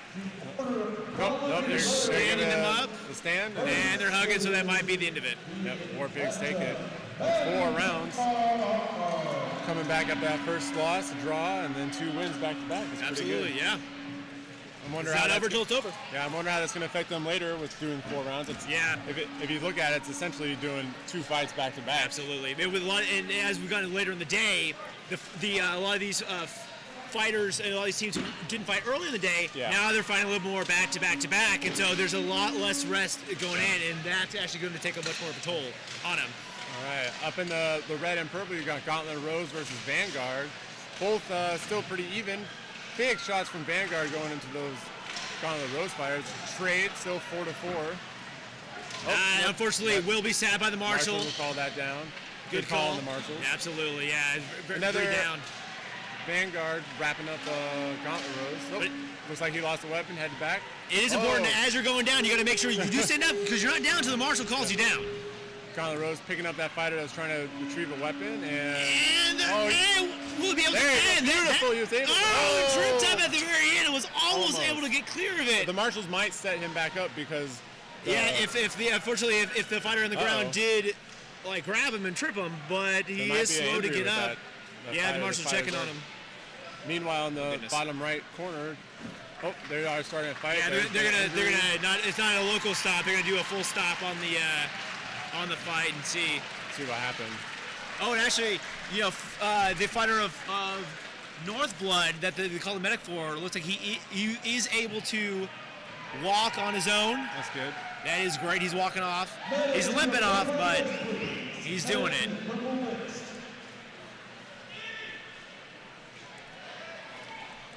Yeah, we don't like seeing injuries here. Unfortunately, it happens. They are calling a medic to the purple and yellow list. Hopefully that fighter is okay. We'll get him checked out and see what happens. In any physically taxing sport like this and combat sport, injuries, it's a part of it. It happens, and the sport does really well about trying to mitigate as much as possible. Yeah. Not just with the armor, but with the tactics and what is and isn't a legal strike zone. Yeah, exactly. And stopping the fights when it actually is a disadvantageous number and you're not able to defend yourself. What we saw, with the Outrance fights last night. If you're not able to defend yourself after 5 seconds to stop the fight, because like we've said earlier, with the nuance between hurt and injured, right? Like, it's okay to hurt each other. We're trying to hurt each other, but we're not trying to injure each other, right? We're going to hurt each other and then hug at the end. It gets very dangerous when you start getting those spinning and knees and all that armor. Armor is not absolutely. very, it doesn't bend like that, and it's very stiff, and sometimes you get, not uncommon for tears and strains that happen. Yeah, because unfortunately knees don't bend like that either. No, they don't. And so what it looks like is the challenge between Ordo and San Jacinto a couple of fights ago was reversed, and they might be going to another round. I do believe so. That is. It looks like they're doing a 3 versus 3. Perhaps in the video we could review it later. That's how many fighters were up when that incident happened, and so that's how many fighters they're coming into the ring with now. So very interesting, and we'll have a refight between Ordo and the San Jose Knights. Again, if you're just tuning in, the purple and yellow list is being streamed to Facebook, and YouTube is the red and blue list. And the red and blue lists are on its way. Ordo against the Knights. Taking it a little bit slower. Now, effectively, this is similar to a 5-on-5, just 3-on-3. Yeah, with 2 less people. Well, Ordo trying to trade a couple strikes. Let's go at the top. 2 at with the top Taylor. there. Both trying to find the advantage. Oh, big knee. Big knee to the side. Ordo trying to make a run for it. See if he... And San Jose throws himself with so much power. Oh, gosh. He might have actually twisted something. Ordo now has the advantage, 3-2.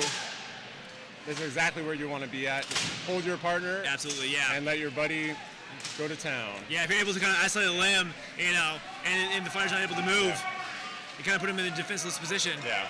And as you see, aiming for hands, it's completely legal shots. Yep. And so what you want to make sure as a striker that you're not actually hitting your own teammates' hands as they're wrapped around. Like it's good for that fighter who's in that defensive position to and turn back around, and they might they're going to call the fight because it is a 3-on-1. Ordo takes a round 3-1. And so I believe that will sustain the call that was made earlier. Yep. Ordo did take the rounds. Is that another broken axe? It looks like. Is that number 9? What the heck? Whoever's hafting these axes, figure it out. Come on, his 4 axes, broken left and right. Will no one think of the axe? Please. It just goes to show how hard some of these fighters are hitting this. Yeah. The force to actually snap these shafts. And next up we have Executioners versus the Northern Wolves. Northern Wolves. Not to be confused with the Northblood. No. Not at all. But I believe the Northern Wolves coming out of England. Yep. Northblood is from Canada. Mm-hmm. Plenty of international teams, and if you find yourself watching and you're an international team, by all means, we set aside a certain amount of slots each year for international teams. Uh-huh. So if you think you want to come out here and fight a bunch of Americans, we invite you to join us here, and we'd love to have you. So. Absolutely. And I believe in South Carolina, you still get that good dose of Southern hospitality. Of course, that we're known for. All right. Vanguard and Gauntlet resetting for their second round. Executioners and Northern Wolves setting up for their first. Yeah, it looks like the Gauntlet fighter, the Order of the Gauntlet and Rose fighter who was on the ground earlier. I think they were able to get him out of the list, but from our perspective, it looks like they're still checking on him. Yep. So if we get any word about what's going on, we'll let you know who it is and if they're okay. It's been kind of nice. What we've seen so far is that everyone who was down and needed a little bit of medical assistance has been able to get up and walk on their own. which is exactly what you want to see, which is good. Yep. All right. And we're starting first off. down into Executioners and Ooh, North both rush up really quickly. Both teams trying to make a quick, decisive action. Executioner's picking up on it quick, and it's broken down into 1v1s across the list. Not really what you want to see on a team fight is that 5 one-on-ones, like very clearly 5 one-on-ones. You need to make sure you're helping the team out because a 2-on-1's much better than a 1-on-1. Yeah. Good kick there from the Executioner, but he's got head control for the. Might be punished for it, yeah. Able to slip out. Excellent way to pop down, slip out. Oh, and then one Northern Wolf down, but a helmet has fallen off. Referees are stopping the fight, making sure that the fighter's able to get out and be okay. It's a dangerous situation, and good heads up with the marshals stopping it immediately and making sure that nothing happens. And we do have resuming fights on the red and blue list, and as well as the purple and yellow list. Yeah. Scarlet Rose versus Vanguard in the yellow and purple. Looks like they're all bunched up there in the corner. Not sure who has the advantage. I think it's still a 5 versus 5. Just a cacophony of metal and sweat and anger. Meanwhile, it still looks like to be even. Executioners versus the Wolves. 4-on-4. 4-on-4. No one has quite the advantage. And broken down again into 4 1-on-1s for grappling. Yeah, you see one of the Executioners possibly looking to see where they can help out, seeing what they can do. Looks like Vanguard took that round in the purple and yellow list. Ooh, good kick there. You got to be careful with those strikes to the knee. Very dangerous location to be striking at. Yeah, if you're not an accurate striker and a good striker, it's hard to go like, well, can I hit in the shin? Because the shin is legal, but it is surrounded by 2 illegal zones of the foot and of the knee. So you got to make sure that you're hitting and striking accurately. Yeah, exactly. Because you don't want to. That's a terrible way to get set. Terrible way to get carded and dragged down through the list. And the Northern Wolf helping out his friend, trying to release his grip by just smashing him in the arm. And hopefully doesn't take down both fighters at once, because that's not what you want to do. Could be a trade there with North Blood. That's still giving the advantage. Oh, there we go. And trade. Okay, and another trade. So it's a 1, 2, 3. Humor comes in 3. No, okay. I do believe that's Dustin from the Executioners. Okay.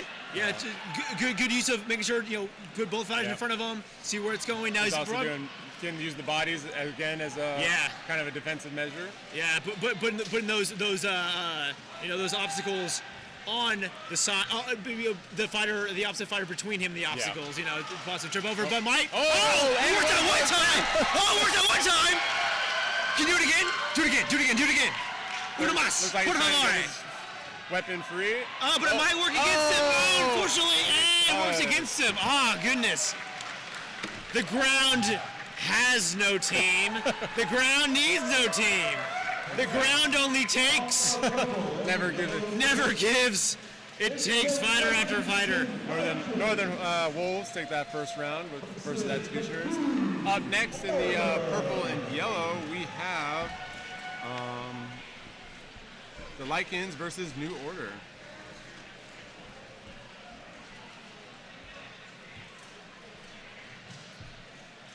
The Lexington Lycans. Lexington like it. I'm not sure where they out of. Lexington? I liken the Lycans.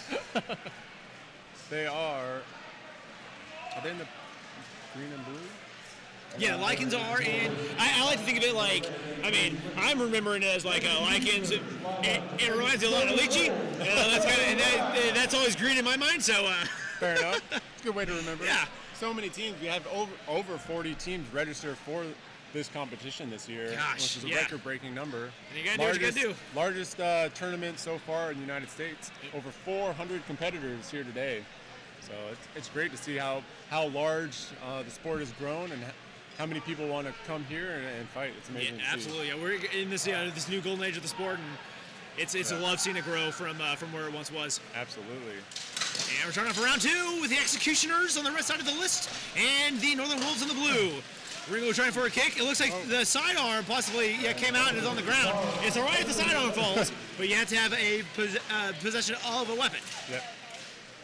North Blood picking up on that runner from Executioners. Ringo Again, it's split up into 1v1s here. Ringo going in to help his Executioner brother. Not able to get it. and able to execute on that attempt. Oh, one Northern Wolf down. One still trying to catch a weapon, and Oh, good. down. Yes, excellent. Very great. Seize the opportunity. If you don't have a weapon, seize the opportunity of the fighter without a weapon. Oh, and under the armpit. Good That shot is a on the not. armpit, yeah. Oh, under the armpit is not. Oh, the Marshals may have preemptively stopped the fight. Well, and stopped the fight anyways. Now it's a 3 versus 1. Okay, well. I think they're reviewing potentially Might what they still saw. work out. I'm not sure if that fight stoppage on the right side, the blue side of the list, is really going to affect the rest of the match. But on the purple and yellow, We've got 2v2. Still trying. two Mike heroic and Fighter bouts. fighting over bodies again. That's a big looking axe. That's a big blade. I like that. This year it's been quite surprising. I've never seen so many down fighters in so many matches be so close. Yeah, any absolutely. year fighting here. So And we're doing it again for this the purple and yellow fight because now we're at 2v1. big Hopefully shot get a big comes in shot there. in. And Marshals might be did checking not to like see. that hit. Yeah, Marshals might be checking to see if that was a legal hit or not. Maybe give him a verbal warning. He's like, all right, Thank I'll you, hit him in the Gary, head from then. Las Vegas, checking in. Yeah, it's like if the legs are gonna be tough, that's all right. Well, there's a whole rest of the body I can smash him with. Right. Marshals again calling that. Doesn't like. Oh, maybe. Yeah, they're sitting them. That's exactly. So that's what, So that's that what armor, happens. that piece of armor, since it came from the top, broken Uh-huh. down, it was no longer serving its purpose, and that's Right. why they stopped the fighter. Where previously you might have seen a fighter that had the bottom was clapping around. Yeah, had the strap unbuckled, but was still having effective coverage of the armor. Yep. Executioner is able to pull out a win, and now they take that to a 3rd round. See which one's able to keep the gas going and the pedal on the metal. Oh, the pedal on the titanium. You know, Oh, for yeah. some of the fighters who have the titanium armor. I do have a titanium kit myself there you go. for dueling. It's feels very nice. Very light. You don't have to clean it so much. You don't worry about it, as much rust. And we're finishing up the fight on the purple and yellow lists. Looks like a 1v1. Looks like that Gauntlet Rose fighter, as I heard earlier, is walking in there most of his own weight. That's good to see. Vanguard and the Lycans. And they're making sure that, they're not gripping behind the neck. Yeah. You can grip the haft of your axe, but it can be on, on the helmet, on the back, the shoulder, but it Yeah. cannot be, within the Directly haft on the under- neck. Yeah. Another Doing a little testament bit of where, dance there. yeah, another testament where we want to make sure we're keeping everyone safe next to the sensitive area. We Yeah, make sure exactly. that's protective. All right. Executioners versus Northern Wolves getting ready to set up again. Looks like there's a little bit of deliberation between the Northern Wolves and the Marshals. I think for that last, the end of the last round. Exactly what happens. So there's some clarification going on. Yep. But Meanwhile- what an end to the fight here in the purple and yellow. Yeah, they're still going at it over a minute now. Yeah, and if there's if there's inactivity for 10 seconds, I mean will there's break it currently up. activity, but if there's inactivity, the fighters have just stopped. They will break it up and reset the fighters. Yeah, exactly. Oh, But they're trying to bend them you over. got to be careful with those throws because sometimes end up as a. Oh, able just to like push that. it. Again, the ground has no Yeah, friends. the ground has no friend. The ground needs no friend. But the Vanguard fighter, unaware of the downed teammate right behind him. And once you lose your footing, just even a little bit, it's really hard to regain it. And the Lycans take that first round. Next up, North Wolves versus Executioners. Looks like they're ready to. They got everything squared away with the Marshals and ready to go at it one more time.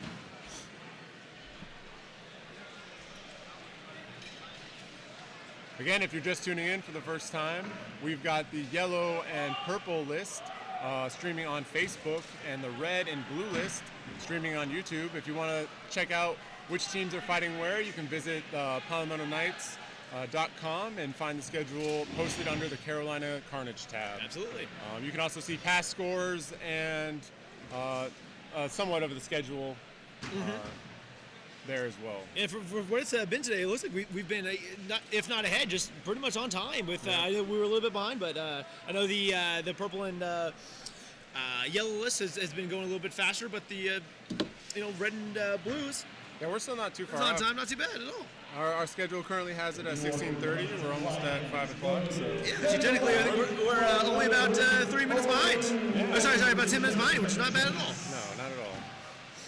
And we have the next And- round for Lycans and the Vanguard. That's New Order. New Order, excuse me. The New Order or Reorder. Oh, good open throw almost in the middle there. Oh, and he's able And able to clear the execute grips. it. Oh, there you go. Able to pop back up. That New Order fighter going to engage the one that just tripped his buddy. Trying to get a throw there. Not able to get the leg all the way around. 3 strong grinds. Trying to throw him down the rail Good and able to push do into so. the list. It's like 3-on-3. These lists have been taking so much damage today. I've been seeing splinters go left and right as people, Yeah, I saw a as huge, axes come down. huge chunk just be taken out by an axe shot that whiffed. One of the fighters just took a massive chunk of that list. Now I can start dropping bombs on that New Order fighter. And if he's Aiming able for to, the leg. and if he's able to get behind that thigh, there's not a whole lot of armor there. And if he's able to get a little bit of that cushion, Shots to the face. Is it? Oh. Not paying attention. a check! New Order checks him. Field awareness is so important. Still, looks like yeah, New that Order Lightning saying, fighter was able to take one out. Still 2v2. New Order going, check me out, I'm gonna check this guy.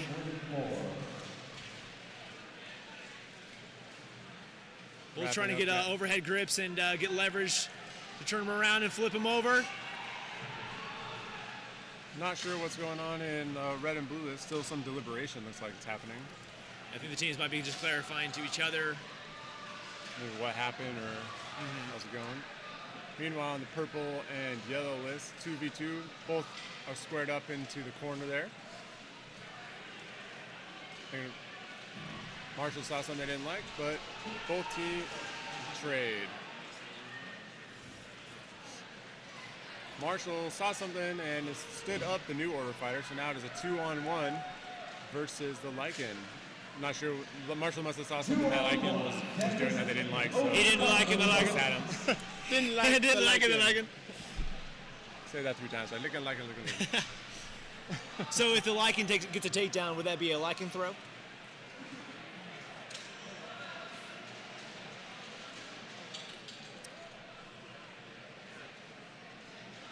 Lycan fighter staying hard to stay up. Good use of a roll around. Yeah, keep both. That's what you want to do on a 1v2. You want to make sure you have It's like both they're fighters calling in a front of you. Stop fight. And they saw something on the Lycan fighter, some sort of armor failure, Armor perhaps. failure, possibly. Yeah, as well. Yep, and they're they're downing sitting him. him.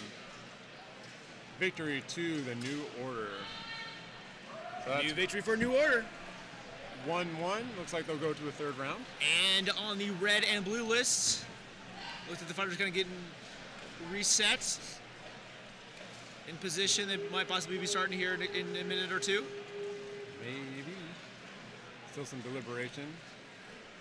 I'm not sure what happened in that last round that perhaps got him talking like so, but so the Marshals, they're a keen eye and they're the ultimate deciders on what happens in the match. Yep. So if they see something, and it is every right of a fighter and team to appeal a decision or a Absolutely, call. yeah.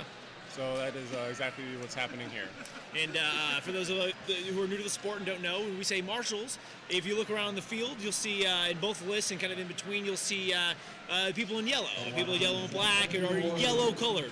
And they are marshals, and for all intents and purposes, they are the referees of the sport. Yep. And they're the ones, making sure that everything's running smoothly, no injuries, down fighters, who's down, who's up, and they have the you'll see the flags, the yellow flags on the stick, and that's mostly just to make sure that they're not in the scuffle. It actually happened last night. There was one of the marshals got a little bit too close to one of the options fights and got hit right in the hand. Oh, wow. Yeah, Ouch. and then right after that, she came right back in with a little Little gauntlet on her. yeah, with the shield right there, with a little buckler just covering that hand. I've seen in other tournaments. The marshals wear gauntlets, Yeah. even wear helmets. I've seen it. It's all the safety of the marshal and how safe they want to be out there on the field as well. Absolutely. But it does make them more nimble, more aware, less on there so they can get out of the way. Looks like the Lycans and New Order are gearing up for their 3rd and final round. potentially. Depends if they go to a tie. Both been very evenly matched. Actually, what's happening is they're resetting the position from the previous round. We have 2 fighters there in the top left on the red side of the list, and we have, because I'm assuming the 3 fighters in the back corner. Yep. So right before the takedown, which would have been stopped, right in the last one, right there. So this is where they were going to stop the fight because they assumed it was a 3-on-1. Yep. And they will resume the fight because there's another fighter still on. another confrontation there on the left side of the list. So they're resetting the fight as close as they possibly could with the same fighters, fighters in the same positions. So you see it's going to be 2-on-4 for the North Wolves. And they've got North Wolf taking the chance to get over there and help his buddy. So that's a rough. Smoke's flying! Smoke's flying! Smell some ozone. Business is happening. Woo! So you love seeing it. Oh, and Ringo with a great takedown. And that's it. Good job, Ringo. We have a 2-on-1 for the New Order and Lycan in top. Action happened very fast up there. Looks like a pile of bodies on the ground on the top. Missed that there. And it looks like they called it. I'm not sure who I think they called it for favor of New Order. That's what it looks like. I believe they were going to down that last fighter of Lycan, and so instead of him just taking that knee, they called the fight that this was going to happen anyways. And so for the first fight, still technically the first round, the Executioners and the Northern Wolves. Executioners maintained that round victory.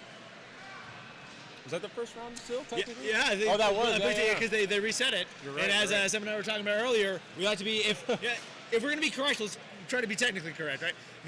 So we're now going to be moving into round 2. Northern Wolves down a round. Excellent. Next in the purple and yellow is going to be the Iron Lions versus Kenya's Fire. All right. Kenya's out of Michigan, Iron Lions out of Virginia. And those who are watching the purple and yellow list, count how many times the Iron Lions kick people, because they've been doing it tons of times. Love seeing it. And round 2 on its way in the red and blue list. Executioner trying to push in. A cross check bouncing around. This was a tactic that was happening in Kansas City, bouncing around. Oh, and one Northern Wolves fighter down. Wolves doing a good job of picking up those traveling fighters. Advantage to the Executioners. 4-5 to the Executioners. Oh, excuse me. 2-on-1. Looks like they might push him out of the list. They can get that. I stand corrected. Just for clarification, thank you for correcting me. Comments in the chat. We were one round behind. It was a 1-on-1. It's a 1-on-1. They will stop the fight as the helmet went off. As a side note. Yeah, sorry, I was one round behind, so it is a 1-on-1, and this third round will be the deciding factor. Thank you for correcting me. Looks like it's 2-4 in favor of the Executioners. Oh. Because as I've said before, I'm an idiot, and I will get things wrong. So please bear with us. And thank you for correcting us. We'll tar and feather him later. They'll throw me in the ring, and everyone gets an action. Big shots coming into those fighters. Just being swarmed by Executioners. 2-4 in favor of Executioners. This is still doable. Big shots. But having those shots in the side of the side of Northern Wolf trying to go down, being held up almost. Oh, he's able to stand back up. Another. Okay. Big shots coming into him though. Looks like those are pain. Oh! Beautiful kick. A big kick to the back of the leg just immediately drops him. We'll move straight into the action of the purple and purple and yellow. Now he's getting tar and feathered. Yeah, right. There you go. Doesn't feel so good, does it? Just leave the hat. Yeah, take me, leave the hat. Iron Lions moving in, pushing in on Kenya's. Still holding ground. Executioners taking the victory. Trade there for Kenya's and Iron Lions. Beautiful throw from Yeah, Iron absolutely, Lions. in the open field. Iron Lions now have the advantage, 4-3. Iron Lions trying to get a cross check. able to get one down. even the odds, so it's now 3-3. 3-3. Good grappling there in the corner. Fighters breaking up. Oh, good with it down. a Oh, just beautiful throwing throw him from the down. Kenyans. Set That up is a perfectly size up for difference that. in effect. I mean, it was a messy throw, Another- but the force of that push is onto the ground. And that last man standing for the Kenyans Iron taking the Lions, that round. last throw wasn't quite able to disengage enough for them to fly on his own. So Kenyans takes the round 1-0. Now in the red and blue list, and hopefully this won't be confusing for those who are watching, because in the red and blue list we have the Dallas Warlords versus the other Kenyas team, Kenyas USA. So it will be a Kenyas and probably more Kenyas and Kenyas. So bear with us, and we'll try to make the distinction clear. But the Kenyas in the purple and yellow list were the ones who took the victory from the first Yeah, round. Kenya's fire. Kenya's Fire. So we're going to call him fire for this round. Yeah, let's call it. Perfect. There you go. Easy day. Fire and Kenya. So when we refer to Kenyas in this next round, we'll be talking about the Kenyas in the red and blue list. And when we say fire, it will be the ones in the yellow and purple list on Excellent. specifically the yellow side of the See if they can list. keep their flame lit in this next round. Flame of Fire. Now, See the if Dallas Warlords coming off of their last fight against Dominus. Now, both these teams have also fought each other multiple times. Oh, Very yes. familiar with each other. Oh, yes. It'll be definitely a good round. Both winning this event in previous years. Yeah. So it'll be a good fight, clash of champions. Both teams for sure bringing their A games to this fight. Exactly. Iron Lions versus Fire up there in the purple and yellow. Good shots coming back from both of them. No one has an advantage yet. Everyone collected against the near side of the list. And we have a start fight on the red and blue. Dallas Warlords in the red, white, and blue. Kenyas USA, sporting the same tabard as Kenyas Fire. But they're the ones in the American flag on their right shoulder. Big shot coming into Warlords there. As they try to... One overtake Kenyas Fighters taking the list. background. Ooh, A big axe there. shot. Almost as successful a trip. Kenyas. Oh, Adam Harrington able to maintain Able to balance. stay on his feet. Beautiful footwork there. Quick feet by a quick guy. trying to tangle up with Angel McCabe. Oh, and a big shot to the hip on Brennan. Brennan, a mountain of a man. Iron Just Lions a and Fire beast. having a trade. And another kick from the Iron Lions. Looks like advantage to Iron Lions. A shot to the back. Oh, Cerberus with a big throwdown. Having to go Iron back Lions and get a now. new weapon. Kenya is now down 2 fighters. Looks like a 3-5 scenario. And on the purple and yellow list, the Iron Lions. the Iron Lions taking the victory over Kenyas Fire. And Cyrus cut unawares. Shots coming Actually, in. that was BJ cut unawares. That Warlord Fire had his axe stuck in his front. Dallas Warlords. Cyrus coming in to see 2-5. where they can work. Yeah, 2-5. Dallas Warlords working together. Little confusion there for the little Warlords. confusion. Thinking A that's enemy. little bit of a tunnel vision. It's all right. That happens. Both those fighters are definitely from Kenya's are deadly in the open field. So All they're trying to. all he was doing, he was just giving him a hug. Yeah, He was just saying, hey, Good here's job, a buddy. yeah, good job, buddy. Yeah, here you go. Here I am. And 5 versus 2. Very hard to come back from such a lopsided. oh but yeah, I've- especially against a team like the Dallas Warlords, Yeah, as they're they just trying to unforgiving. close the grip yeah. on him. Trying to still keep that open Oh, field. They're loss of a trying to- weapon. Trying to avoid getting caught up on the list. Andrew McCabe tossed his two-handed axe down to switch his one hand, then lost the one hand without another weapon to use. Still trying to figure out how they want to take down these two. Oh, trip coming from behind. Hey, out of beautiful nowhere! check. Excellent check. Field awareness. Good job, Cyrus, my Meanwhile, man. Iron Lions taking it to Kenya's Fire. There's a trade there. Still 4-4. Oh, big shot by Kenyas Fire. Another trade for Kenya's Fighter Fire. down 3 on and rolled 3. out of the list. They're going to Oh, stop a fight. ah. And it looks like Fighter lost the helmet on Kenyas Fire. In the yellow and purple list, the fighter lost the helmet, so he was able to quickly roll out.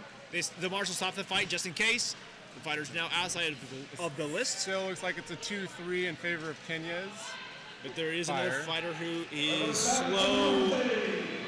And they've resumed the fight. All right. And down. Kenya's Fire for the 3rd round and the victory.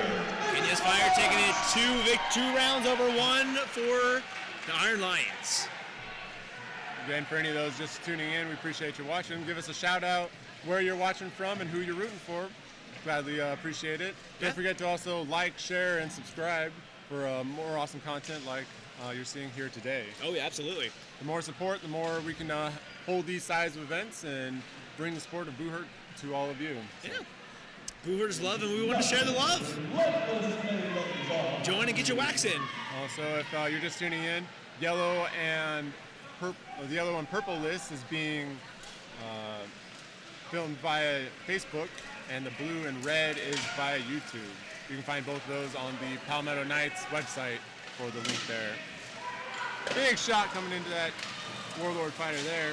Yeah, see his back to the list. He's still able to stay up with a huge bridge. He should be. And using the weight of the other Kenya's fighter, the Dallas Warlords able to stand up as much as possible. I have never seen that.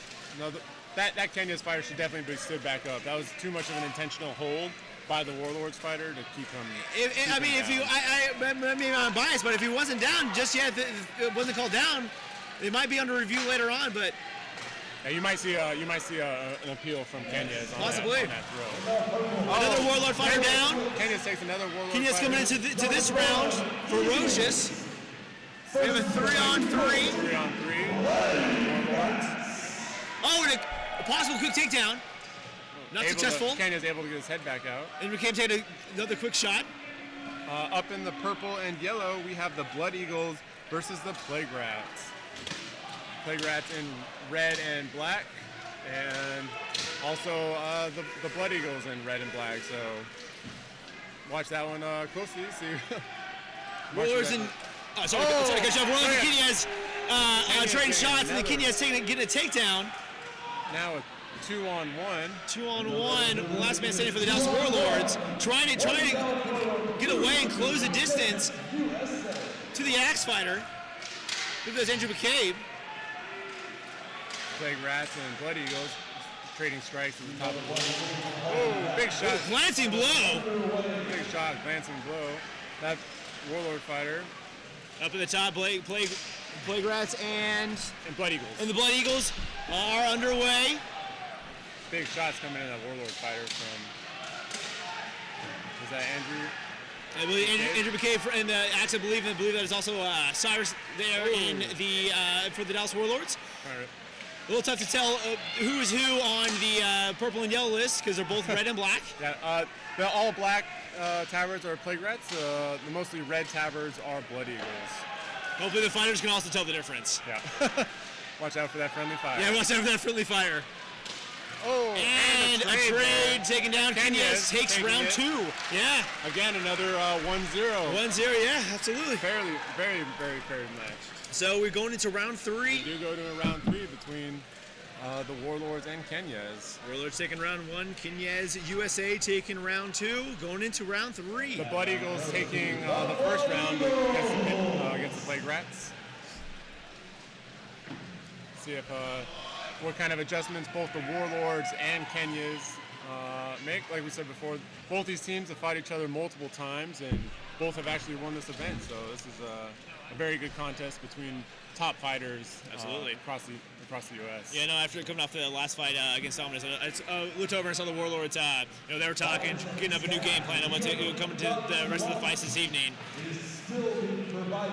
And again, you can only imagine the fatigue of fighting and still waiting those long times in between fights. Absolutely, as well.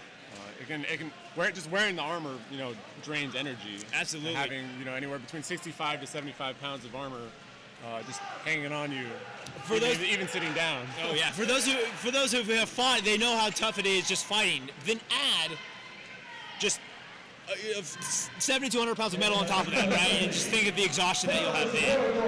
100 pounds of a weighted vest, that's a lot. Yeah. Warlords, Kenya's in the red and blue list, streaming on YouTube. Both taking strikes there. Ooh, good shot coming in Warlord on top. Yeah, as soon as he lifted that leg, he got a shot right to the inside of that thigh. He will be feeling that later on, and I'm sure I'll be here to match. You can see 2-on-2 and 3 on the bottom. This is where teamwork really needs to come to effect. Number 2 really needs to make sure that he's not allowing those axe shots against their number 1.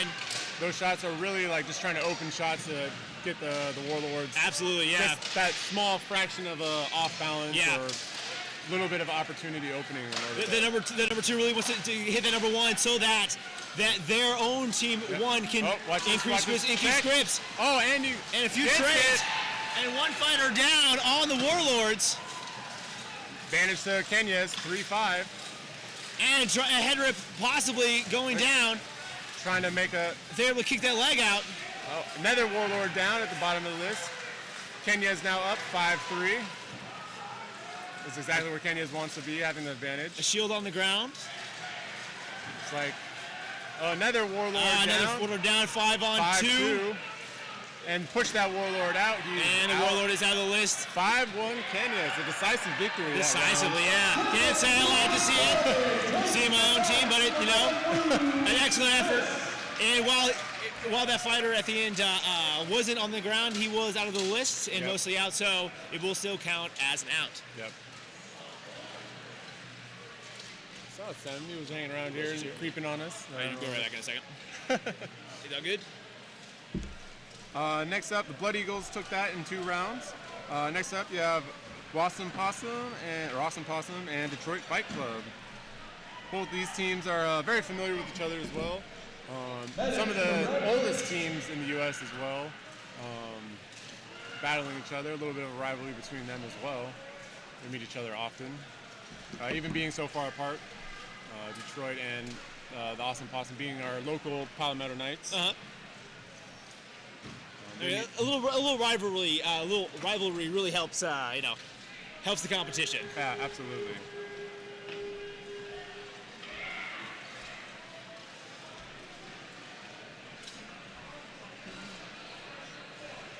And as we move into the next fight in the red and blue list, Streaming on YouTube, we have the Berserkers on the red side, donning their yellow and green, and we have Dominus in their blue with the black and yellow cross.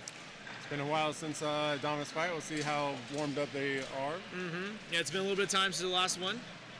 Might give him a round to get back in the swing of things. Yeah. And a crisp 50 degrees here in the auditorium definitely does help.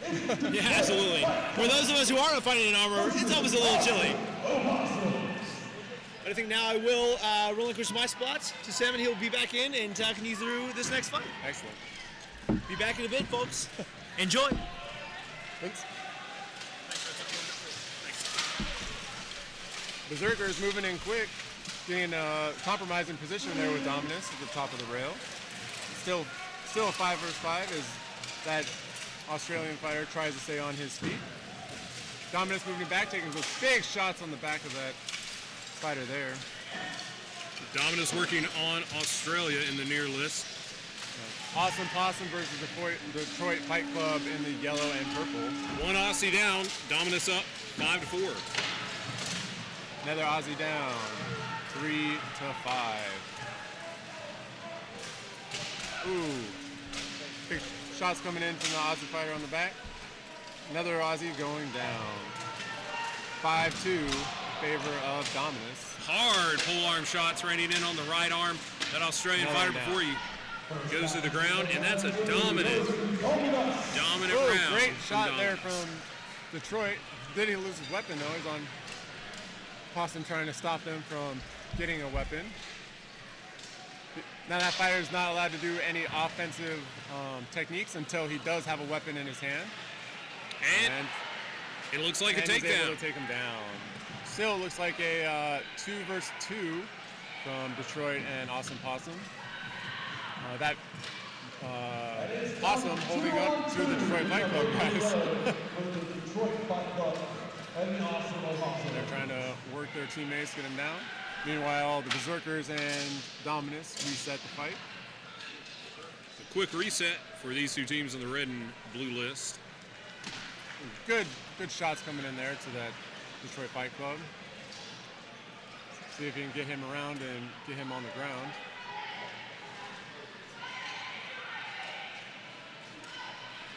All right, Dominus moving quick. up the list. Berserkers showing up to meet him. Quick movement by the runners. Berserker tries to take the backfield.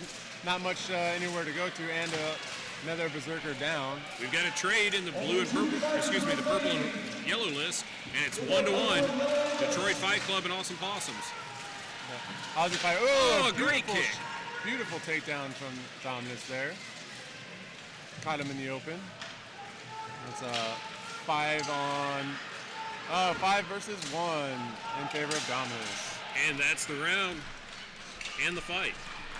Looks like there's a 1 versus 1 versus the Possums and Detroit Fight Club. They're fighting in the corner. Trying to get the advantage there. Getting the weight. See if he can turn him around. You have to be careful against those bodies on the ground. Easy trip hazard. And it looks like maybe a double. All right. Looked like he was able to shake him off. We'll see what the marshals call. And they call it in favor of Detroit. Fight Club takes the round. Fight Club takes that first one. Let's see, up next in the red and blue list, we have the Executioners coming from the red side and War Pigs from the blue. Executioners should still be pretty warmed up. They were only a couple fights back. War Pigs, we'll see how they handle the cold since they've been sitting for a while. Looks like the Possums are substituting a couple of folks.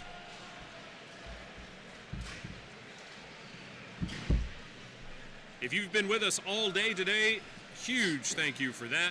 Since 10 o'clock Eastern time this morning, we've been going on 6 hours now, and we're still going strong. We're glad you're here with us. Give us a like, share, and a shout out, where you're from and who you're rooting for. And as a reminder, the purple and yellow list is streaming on the Palmetto Knights Facebook page, the red and blue list on the Palmetto Knights YouTube page, and there are links to both in each and on the Palmetto Knights website. You can also find the schedule and any past matches, or if you want to know who's coming up next and where to find them. All right, Awesome Possum and Detroit Fight Club setting up for their second round. For another round. And it's a go. Nope, maybe not. All right, now it's on. Awesome Possum rolling in the middle. Playing a little defensive. Detroit Fight Club eager to engage. Detroit taking the backfield there. See if he can make advantage on it. Palmetto Knight picking him up and then doing a grapple. Oh, one of the Palmetto Knights looked like they tripped over themselves. Fell down. 2-on-1 at the top of the list. And 4-on-1. That round going to Detroit Fight Club. We're getting ready to begin the first round between the Executioners in black and white at the red gate and the War Pigs in black with teal at the blue gate. War Pigs all rocking two-handers and one fighter. Been very mobile, very quick. We'll see how the Executioners handle that mobility. See if they match it or if they try to do a little bit hunker down and just go with the grind. Next up in the purple and yellow will be Kenya's Fire and Order of the Gauntlet and Rose. Kenya's Fire in black and orange, and Gauntlet Rose in green and white.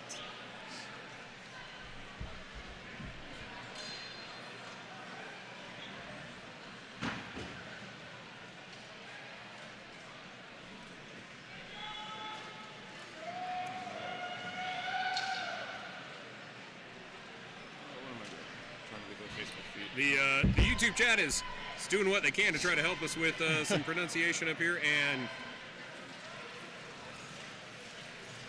Kenyas.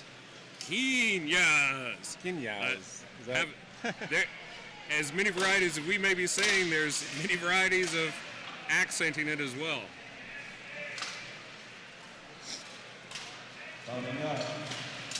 Nice shot. Looks like the War Pigs are taking a little bit conservative. Executioner shooting the gap. War Pigs picking them up. almost able, lost his weapon, headed back, see if the War Pigs take advantage. Oh, good block from the War Pigs. Big shots coming Pole-on in. shot, swimming left, right with that poleaxe. Let's see if they're Spinning. able to- Oh, Working good back. pickup. Oh, trade there. And we have another fighter down in the corner. I can't see. It looks like it is. Looks like an executioner Looks now. like an executioner. Another trade Oh, in the big far shots side. coming into 3-2 in favor of the War Pigs. both fighters. Oh, big shot coming down. Good field awareness there. Just chopping him with that two-handed falchion. Looking for his opening. Big shots raining down on his shoulder. That's gotta hurt. And it is 3-on-1 in favor of War Pigs. Great round. Good round on the War Pigs there. They've definitely been a surprise to watch of how well they're doing. As definitely as established as the Executioners are, it's surprising to see the War Pigs take that round. So nice to see. There's a little bit of a rivalry between East Coast and West Coast teams as well. As they like to say, West Coast is the best coast. So I'm Well, sure- and they are welcome to be wrong about that. Next up, Kenya's Fire versus Order of Gauntlet and Rose. And the purple and yellow streaming on Facebook. There's a concerning moment earlier for one of the Order of the Gauntlet and Rose fighters on the field, but I see him standing on his own power now. Glad to see it. All right, let's see. Looks like the Executioners having a word with the Marshals. Maybe it's something they saw or happened that they didn't like. But it looks like we'll get into round 2 of War Pigs out of Sacramento versus the Executioners out of New Hampshire. Some of those fighters drove over 18 hours just to get here. Driving in on Thursday night, getting here Friday morning. And I really know the feeling of that. I traveled 20 whole minutes and almost 21 Oh man, to get here this morning and yesterday. did you have to fill up on gas on the way or what? Not today. Not today.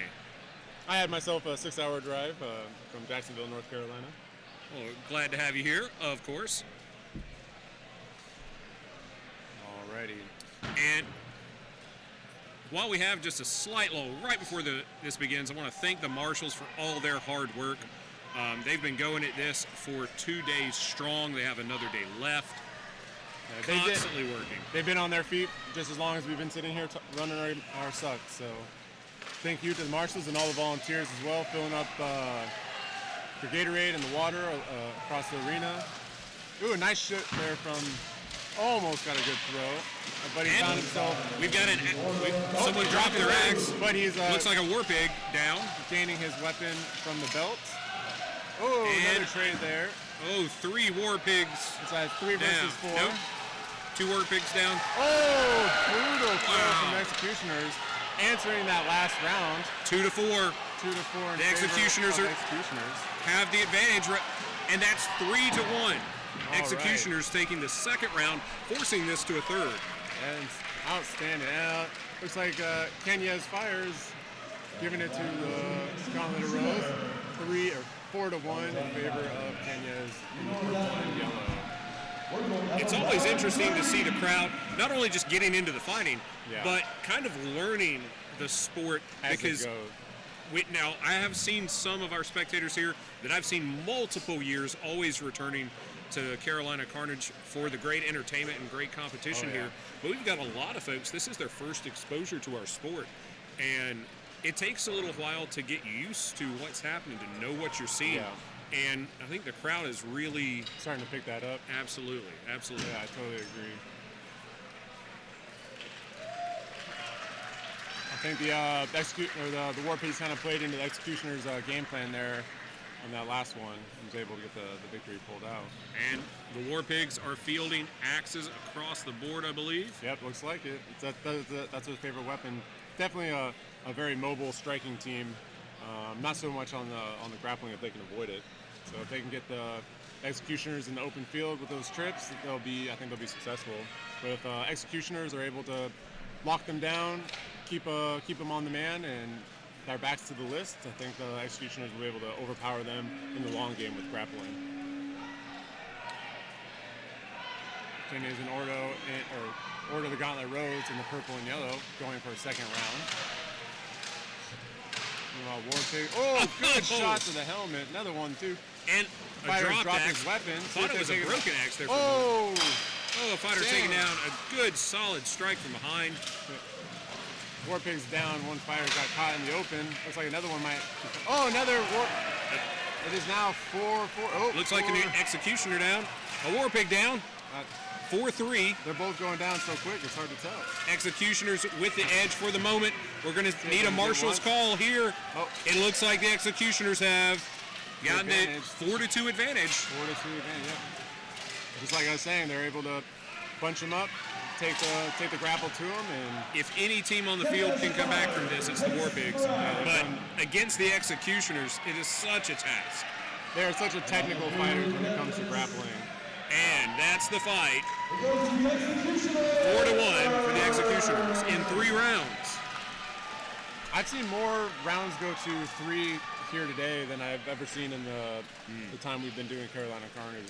Most of the time, it's a lot of 2-0s, and it just goes to show the dedication and the skill that just keeps rising every year. Absolutely. The quality competitors just keep going up and up and up, and it's awesome to see. Up next, we have in the red and blue list, Kenya's USA and the Australian Berserkers.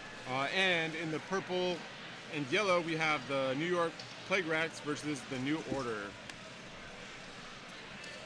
New Order in the teal and black. The Plague Rats in the black and red. And while we have just a moment, I'd like to thank again our sponsors for today's event. We have Alba Booherd Company, Booherd Tech, Vance Fitness and Innovations, Tennessee Booherd, Mad Axe, Get Wrecked Designs, Medieval Extreme, and Age of Craft. Thank you so much for helping to provide prizes and other support for this event. I know Alba's here in person and have been selling gambesons and belts for fighters getting measured. I actually got myself measured by them today, and looking to get a set of gambesons from them. Pretty exciting stuff. All right. The Berserkers versus Kenya's USA in the red and blue list. Kenya's fresh off a fight not 2 fights ago. Berserkers kind of in the same boat. So I imagine both these teams are actually pretty warmed up, and it should be a very active fight. Meanwhile, in the purple and yellow, it looks like New Order has the advantage. Another trade there at the top of the list. Good shot coming in from that New Order fighter. See if he can use those bodies to his advantage. Where is New Order fighting out of? I am not sure, to be honest. I didn't get a chance to go ask him. Perhaps maybe someone in the chat could help us out with such a question. It looks like they're up 3-2 right now in the purple and yellow list. In the red and blue, we have first contact at the near side list. Kenya's kind of trying to lure them into shooting the gap there, looking for an opening. You got to keep a bead on Andrew McCabe. If he gets away with you, I think it's behind you. Ooh, big shot to the helmet. Definitely let that bell ring. There he goes. He's in the backfield. Doesn't look like anybody picked him up, but not around anybody really to do any damage. Move it in. Good job on that Berserker bringing that shots in. Both teams trying to play very smart. Don't quite has the advantage yet. Good job on that center, keeping Andrew from striking. Some hard axe shots on the Big arm shot of the coming Aussie in there. fighter. Turning the Doesn't list. seem to affect the Berserker fighter. Both looking to sweep and a trade. Andrew moving back to his side of the list, trying to help out his fighter there. Good field awareness on that Aussie fighter, seeing him come in and start turning out of it. Nice little clunk to the dome piece there on the top of the list. 4-on-4. 4-on-4, both still eyeing each other down. Kenya is looking for axe shots to the hand of that Aussie fighter. Looks like the Awesome. Berserkers are both trying to position for the down fighters, trying to see if they can get advantage maybe from there, but being well aware that they could also get tripped up on it. Meanwhile, the Plague Rats and New Order getting ready to start their second round in the purple and yellow list. It's interesting to see such a technical fight between two physical teams. Oh, yeah.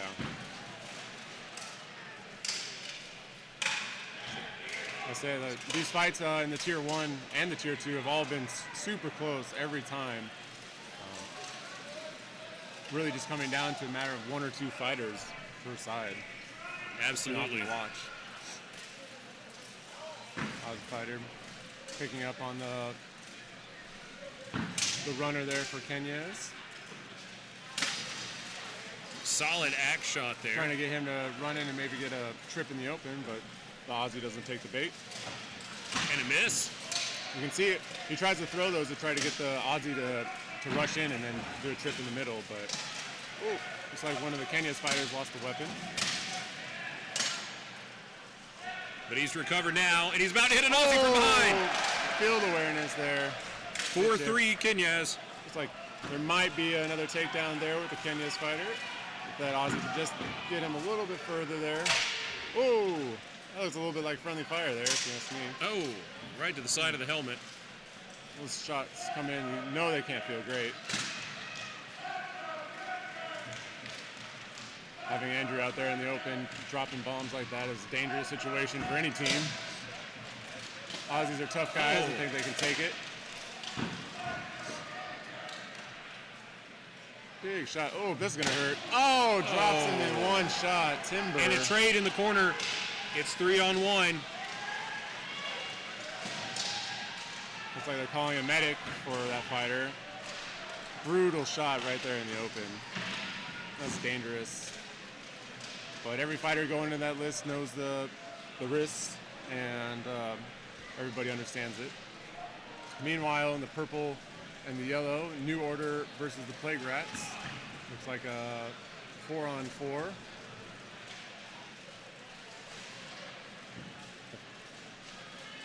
Fighter, I do see his feet moving, so that's a good sign. We've got a great team down there checking on him. Meanwhile, New Order looks like they have. Nope, looks like a 3 versus 3 New Orders versus Plague Rats. Always happy to see the Plague Rats back at Carolina Carnage. They've been coming since the beginning. That Aussie fighter standing up on his own, great to see. I think the medical will still check him out a little bit afterwards just to make sure he's okay. And a good embrace there. Just to show no hard feelings, just hard strikes. Yeah. New Order maybe getting that push over on the Plague Rats there over some bodies.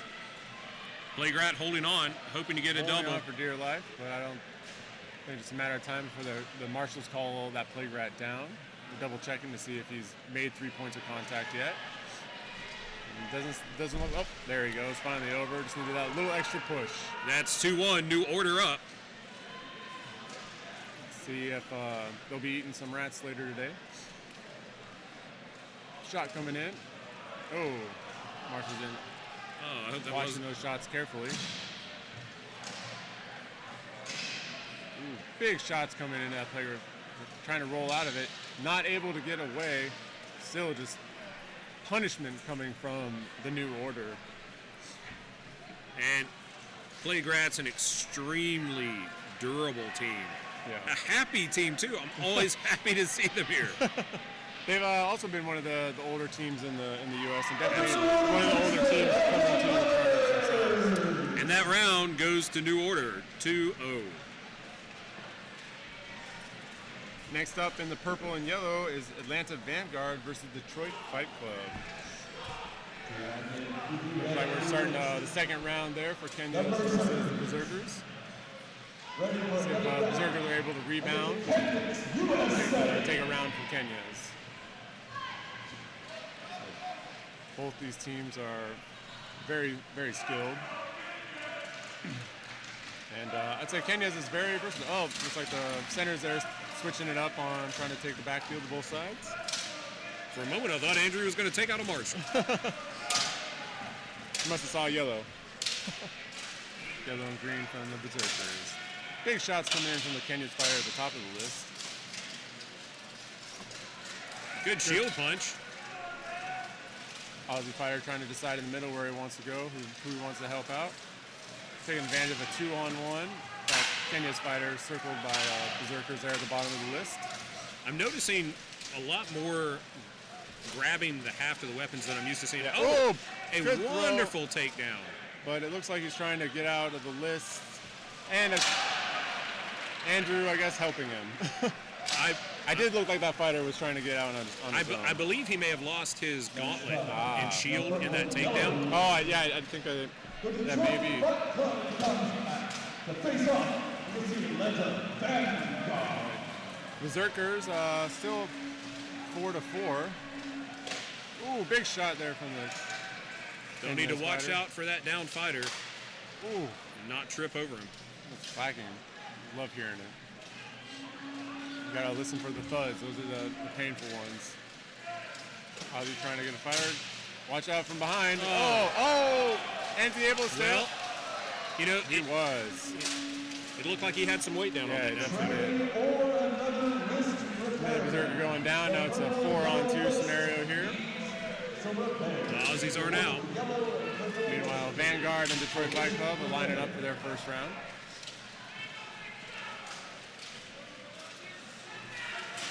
Aussie Fighter trying to get to his teammate there, to provide a little bit of support. Kenya's Fighter grabbing the weapon, completely legal as long as he's not grabbing the blade. He tried to disarm him. Big shot from Axe. Ooh. Oh, shoulder. Hit shoulder. Hit shoulder. Oh, What's going on? I thought we were going to see our first fireman's carry. Got the him by day. his head though. Big shots coming in. Aussie Fighter. And that's 4-1. 4-1. Kenya is taking the round. 2-0. Big shots coming down from that Vanguard fighter into the back of Detroit at the top of this. Looks like their runner's free, dropping bombs.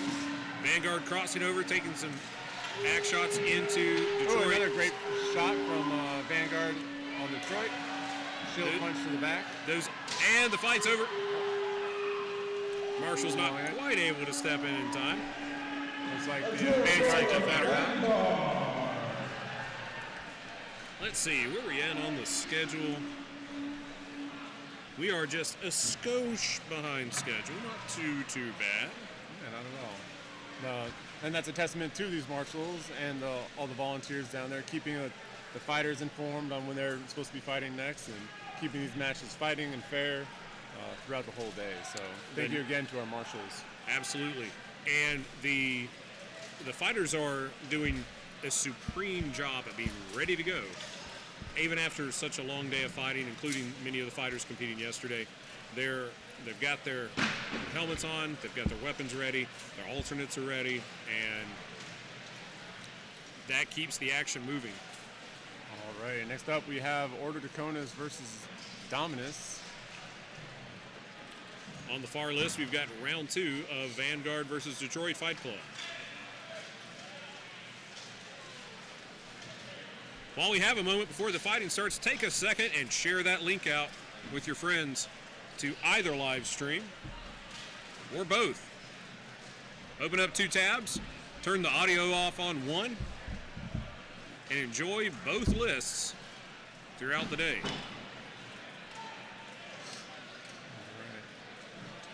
Ordo and Dominus getting checked out. Really interesting to see what kind of strategy Ordo decides to take against Dominus. Dominus being can be a very mobile team as well as very skilled and in grappling. So I imagine Ordo's going to try to use their mobility to stay not engaged on the list and try to overpower them with some side shots or checks. Round 2 starting up, Vanguard and Detroit Fight Club in purple and yellow. First contact from Vanguard with a shield punch. Good takedown there. Of, One Detroit down. One Vanguard down. One Detroit down. A Vanguard down. 3 and 3. Oh, big shot coming in from Vanguard there. Detroit looks like they almost tripped over somebody. like they may have lost. Another their Detroit weapon. down. 3-2 Vanguard. Vanguard Another. making quick That's work, the and fight. That's the fight. 3-1 in favor of Vanguard. 2-0 on those rounds. Way to go, Vanguard, coming out of Atlanta. Here we go. Order Draconis and Dominus. First contact with that Great Falchion. Taking the back list there, trying to sneak behind and pick up the fighter, but he finds himself a little in the middle there. Fast movement. Not able to find anyone not paying attention. That just shows the skill of how well Dominus is when it comes to field awareness. 2 Ordo down. Looks like it's a 3-5. And another Ordo down. 2-5. So once you get Ordo kind of. And that's the fight. And that's the fight. 5-1 Dominus. 5-1 Dominus. Dominus doing exactly what they know how to do. Keeping those runners in check as well as just slowly grinding them down with grappling. It's hard to match their skill. I think we may have missed a round here. They may have been giving somebody a break. Which round is that? We missed Northern Wolves versus Warlords. No, I think that happened. Maybe it's swapped over. On the purple and yellow, we've got the Awesome Possums and the Order of the Gauntlet and Rose. Ordo switching out some fighters, bringing in some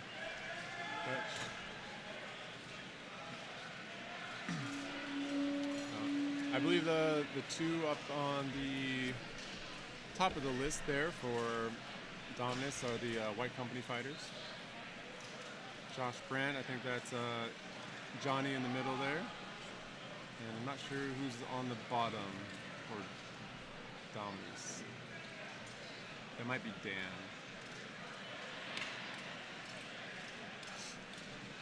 We've seen some broken weapons, some slightly broken fighters. I don't think anything too serious so far.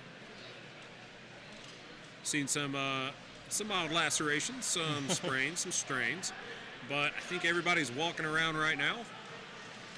We're capable of it at least. Ordo versus Dominus in the second round.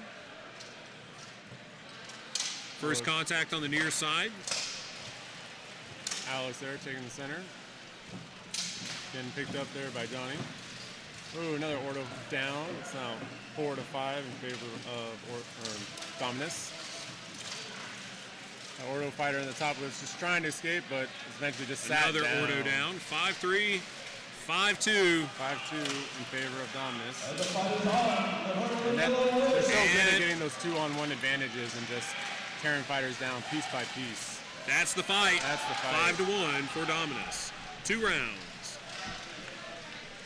Up next in red and blue, we have Northblood and SJK. Awesome Possums and Ordo going at it. Looks like they're doing a stop fight up there at the top. Perhaps there was a down fighter of a loss of a helmet. Yep, loss of a helmet there from Awesome Possum. Quickly getting him out of there for safety, obviously. And they're starting the next round. It still looks like a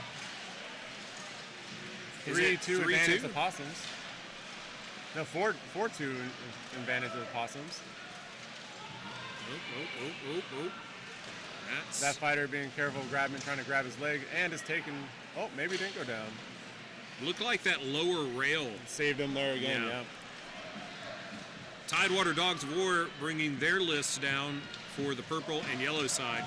And you can notice a slightly different barrier down there with a lower rung, making it a little bit harder to push folks through. 3-1 advantage of Possums. They take the round. Outstanding. The Awesome Possums, Palmetto Knights home team. Sporting their blue and white surcoats as they usually do. Next up in blue, or in the blue and red, is Northblood versus the SJKs. Northblood coming to us from Canada. Yeah, I know they had a long drive to get here. But I know every mile's worth it for them. have the opportunity to fight as much as they have and as many awesome teams as they have. So it's good to see them out here. Absolutely. And where is San Jacinto? They are Texas. Okay. I'm not exactly sure. Texas is a big state. I'm not sure exactly which location they're at. Maybe somebody in the chat would be willing to let us know. I will confer with Google Maps. Oh yeah, the Google Maps is a good place to look as well. Or I could check Fighter Finder. That'd be a great. Yeah, Fighter Finder. If anyone out there watching wants to get involved, is a great resource to find a local team near you. Get involved. You don't just have to be a fighter. You can become a marshal, volunteer with teams any way that you want to be involved with, as much as you want. That's it's up to you. But if you want to get involved, go to Night Finder and find a local team near you. Next up, we're going to the second round in the purple and yellow. Gauntlet of Rose in the green and white versus Palmetto Knights in the blue and white. And in the red and blue, first round of Northern Blood versus SJK.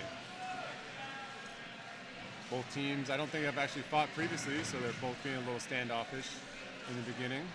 If you'd like to take a look at the map of the different teams, you can go to palmettoknights.com/community. That's where I'm at right now, trying to find the location of SJK. Good. Everyone breaking down into grapples there in the purple and yellow. Good shots coming in from, looks like a 2-for-1 trade there at the top of the list. Advantage to the Possum. That's 2-on-1. And they're stopping the fight. Oh, 3-on-1 in favor of the Possum. Quick round there for the Possum. Good fighting. I know they'll definitely be appreciative of that. Meanwhile, in the in the red and blue, both teams are still a little bit of a standstill, looking for the advantage, or looking for an opportunity to spring. The Knights slowly pushing the Northblood further and further into their list, giving them less and less room to operate. Jacob on YouTube tells us that SJK is from Houston. Oh, okay, nice. There you go. Good shots coming in. Thank you, Jacob. Big shot from that. Oh, a good strike to the half, causing the weapon to pivot out of his hand. There we go. Just pushing in, trying to. Now we have everybody engaged. Big shot from the back of that Northern Blood. And again. From that Great Helm fighter. Not too many of those. Oh, big shot. Shoulder, shoulder. He's got to pivot out. Northblood taking advantage of that. Oh, it looks like he dropped the weapon. And they're trying to bring him down. 5-4. Northblood. Oh, another good strike. 4-3 Northblood. We got a 2-on-1 on the far right list. Two single grapples there at the Northblood. And a trade, making it 3-2, but it looks like we're about to have another one in the corner. Maybe go down, or gotta watch those knee strikes. Let's see what happens when the marshals might call that one for safety issues. That's a trade. Shots coming down. There you go. And a kick. Put him on the ground. Northblood takes it around 2-0. It looked like that leg got kicked out, hopefully kind of nicely. That fighter's slow to get got up. his arm out for some reason.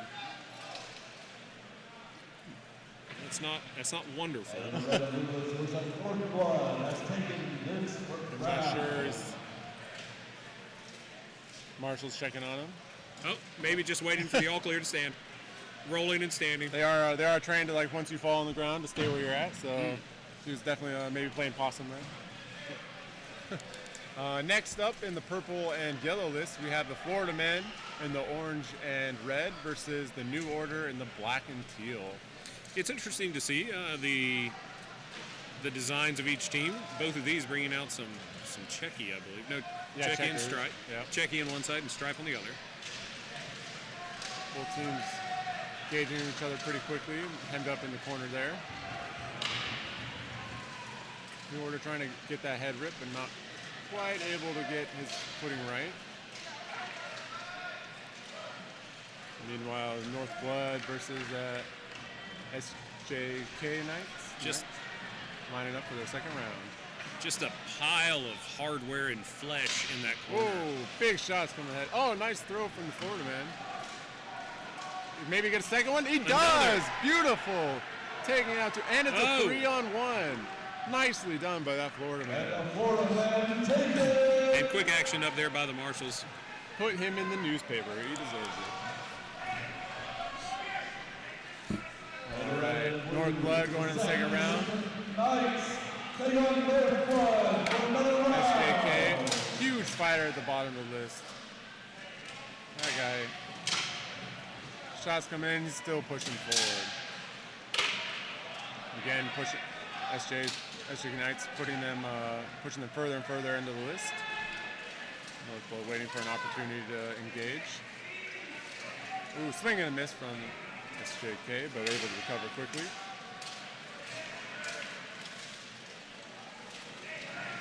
Oh, big shot coming in, but now his axe is stuck. That's the second time that's happened to that. That massive San Jacinto fighter. Not quite able to. Oh, trying to give him a trip. That SJK fighter able to. 2 SJK down. 3 down. Looks like it's 5-2. And that last fighter going over to help him in the corner on the right. Shots coming into the hip shots. Ooh, that's gotta hurt. And shot just flying in, wailing into his leg. The knight in the left corner looks like his weapon is trapped. Can't defend himself with that other hand. Looks like they're just holding on to the big guy while they can get the littler fighter down, and it looks like that might be the case.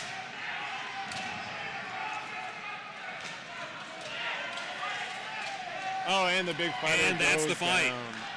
Down. 5-1 in favor of Blood Knights.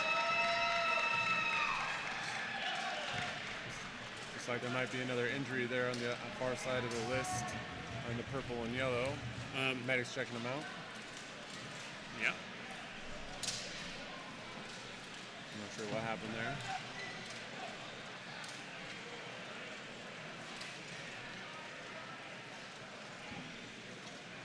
Clearing the space, looks like they're getting him up. It's a new order fighter. Looks like he's at least walking under his own power, so that's a good sign. That new order fighter. New team. They'll take him off the side, take a check at him, and make sure he's good to go. Our great medic staff here. Northblood takes that round into. Who do we have next up on blue and red? Next up on blue and red, we have the Northern Wolves at the red gate and the Australian Berserkers at blue. All right. Good international fight coming up with two teams that traveled great distances to be here, and we greatly appreciate that. Shout out again to Australia and the UK for sending fighters. We're happy to have you. And if you're an international team and you want to come across the sea, we'll gladly have you here at Carnage. We tend to give a little bit of funds to help actually with that with those travel costs. So if you're interested in coming, look it up, sign up, and we'll hope to see you next year. Absolutely. Looks like we've got another round between the Florida men and the New Order. Both been fighting very well today. New Order engages quickly. Florida man moving him back. Grab that fighter not paying attention. And rips him down for a good head pull. One order. Florida man has the advantage. 5-4. Big shots coming in that top of the ring. Two. Both of them laying into that New Order fighter. Another trade, it looks like there was. 4-3 in favor of Florida man. Another one down, and it's a 4-1 Florida man. Florida man. Outstanding. And it looks like we're about to do the award ceremony for the women's division. Outstanding.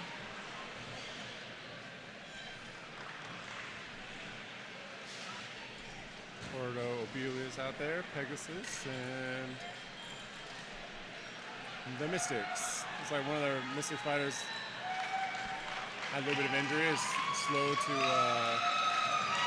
walk out to the field. He's out there nonetheless.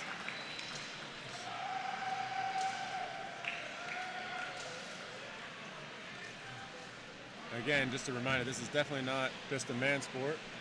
Women come out here and train and fight just as hard as the men. And I love watching them. And they've been growing, getting more and more women's teams. And it's just been great to see. Let's see.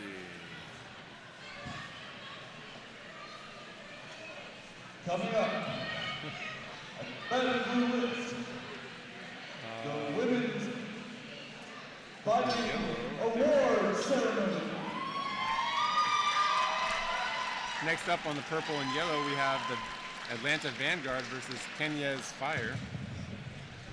Shortly after the women's award ceremony. All of our beautiful competitors out there fighting their heart out. I'm looking for the results printed, but I'm not, or posted on the live update. I'm not seeing it just yet, so I guess we'll hear it live right now. We'll do it live.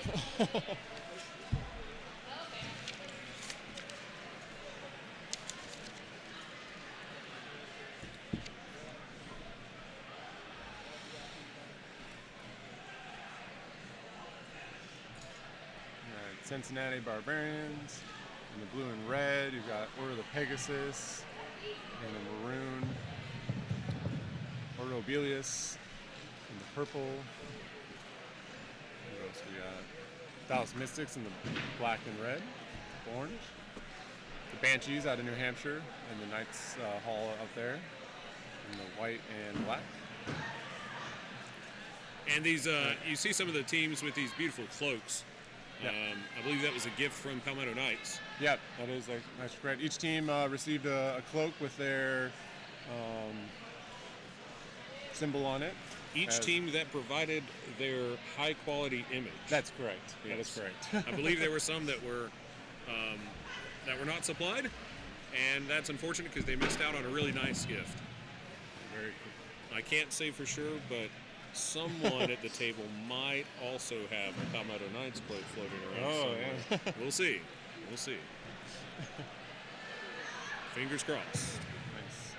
All right, Carolina Carnage 2024 as the largest women's tournament ever in this space. And that's Larry out there in the red and blue and yellow. He's the tournament organizer and the one that's been setting this up year after year, making it super successful.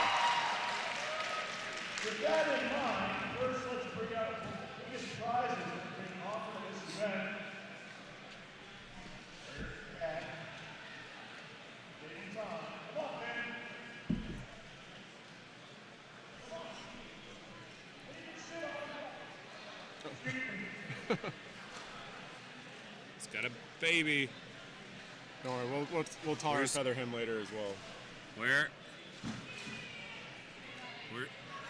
I have no idea. If Larry's out in the crowd, you never know. Sorry about the delay, but we've got to thank our huge sponsor. It's huge.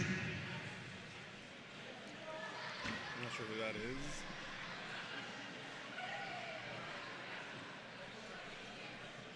So, Advanced Fitness, which is one of the program competitors, also sells fitness industry gear, all that kind of fun stuff. The three prizes brought to the event are a rack, barbell, or so. Oh, I do believe that's fitness. Advanced Fitness and Innovations. Fitness and dumbbell set, bench set, or some other piece of equipment for the winners of the tournament. That's great.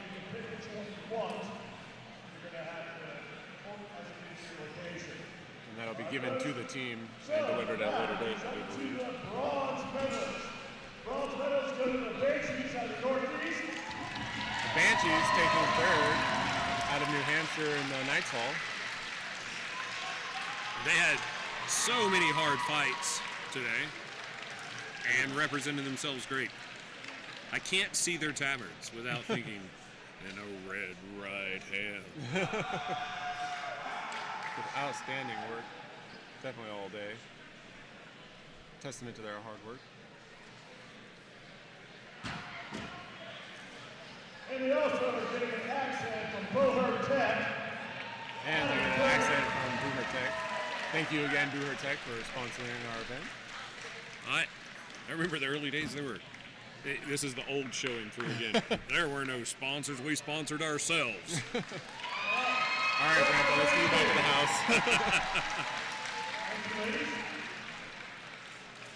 In second place goes to Order of Pegasus. Order of Pegasus taking second. And a team out of Detroit with a couple of the Palomado Knights mercenary for him, working for him as well. So they're a sister team of Detroit Fight Club. Yeah, I was expecting green, not burgundy and gold, but now that I pay attention to the fleur-de-lis, it all makes sense. Yeah, you get it. It just clicks. Well, the yarn is now connected. Look at my board. Let's see. Wonderful. Looks like they're getting wonderful hand axe and presenting the medals there. So, according to René d'Anjou's manual of the 14th century tournament, armor and weapons, particularly golden armor and weapons, were very common gifts for competitors. A little historical fact there for you. Beautiful, that's why we do it. Slightly older than my experience in fighting historical facts. Oh, you weren't there? Sure. There we go. The Dallas Mythics. Outstanding. Asking them to come to her because of the injured fighter.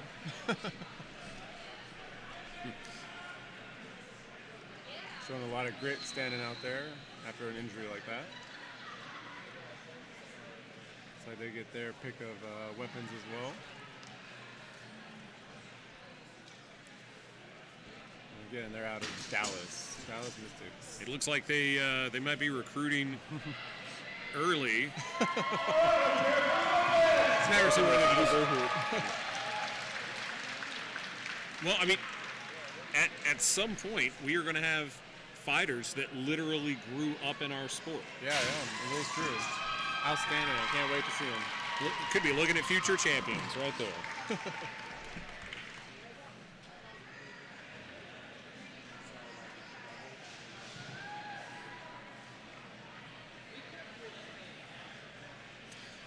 And I'm sure there will be some photos. Go on, Elise. Congratulations to all our female fighters, everyone that came out to compete, and definitely look forward to them seeing them next year. Outstanding. Great fighting on. Really some of the toughest fighting I've seen from the female fighters, and it was awesome to watch. Just as much action in those rounds as any other fight.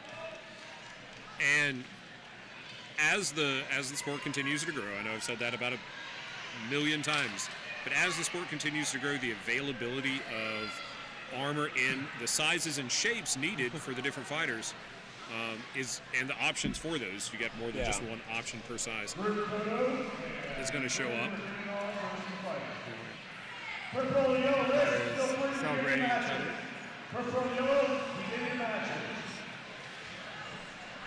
Marshals are heading back to the purple and yellow list to pick up from there. Who do we have up next? Up next for the purple and yellow is going to be, I believe, Atlanta Vanguard versus Kenya's Fire. It looks like we only have a handful more fights until the evening's done. And trying to count up quickly, we already had Northern Wolves and Berserkers. Or did we?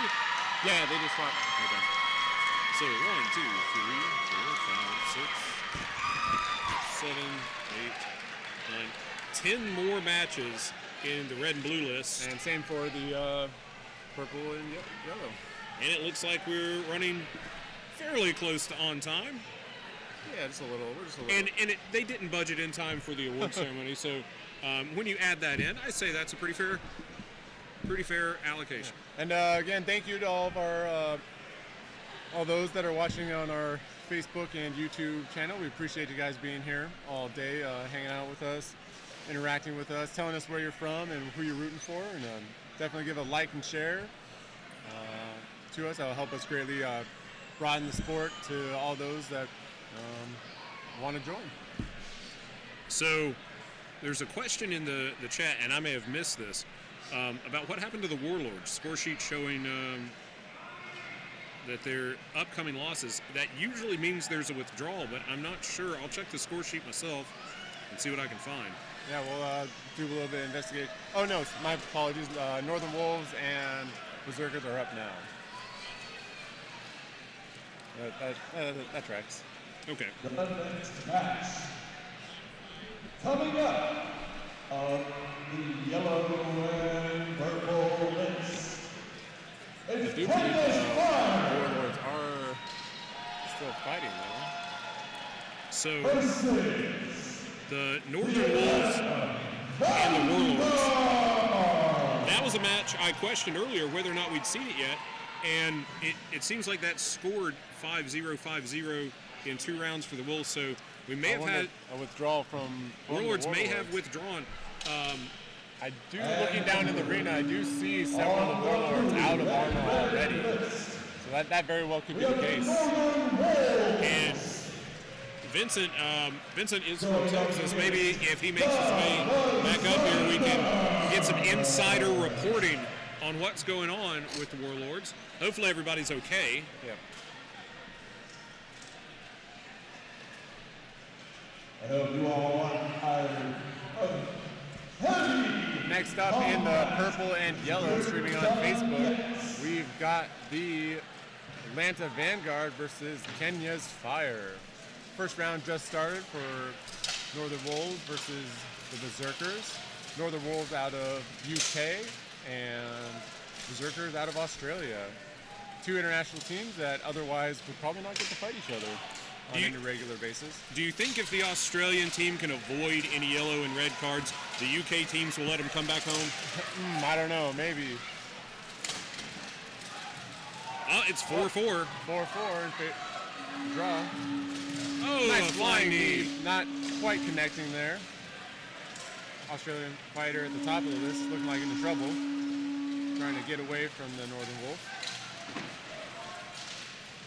Meanwhile, Vanguard and Kenya still tied 5-5. No one with the advantage up there either. Good grappling coming from all the fighters.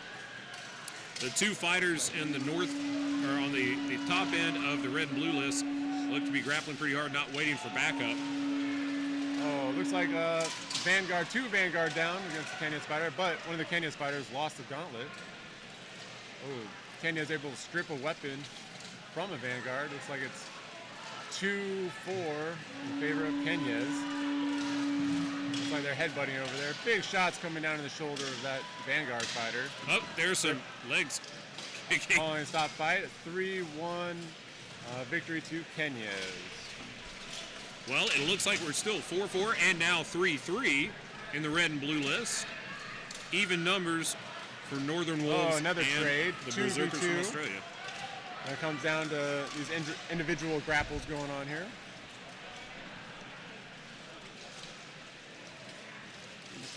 Australian fighter trying to get the leg of that Northern Wolf there. Good Not leg work able up to there. do it. Wolf fighting, trying hard to get the advantage. Good knees in the corner. Working to bend that fighter over. Northern Wolf trying really hard to get that fighter down. And that Aussie Not fighter quite- Oh, and he goes and down. sits. It's 2-1. 2-1 for the UK team. Wolves. Aussies, sneaking cheer out of your their boys prey. on. Aussie trying to keep that head control. Not able to do so. Both teams pushing hard. Maybe he can get that throw. Oh! Or he gets out of there. And it's a trade. But a 1-0 to the Northern Wolves. What a great fight. Absolutely. A lot of technical grappling and hard-fought battles there. And it looks like Kenya's Fire and the Vanguard from Atlanta have reset and are ready for round 2.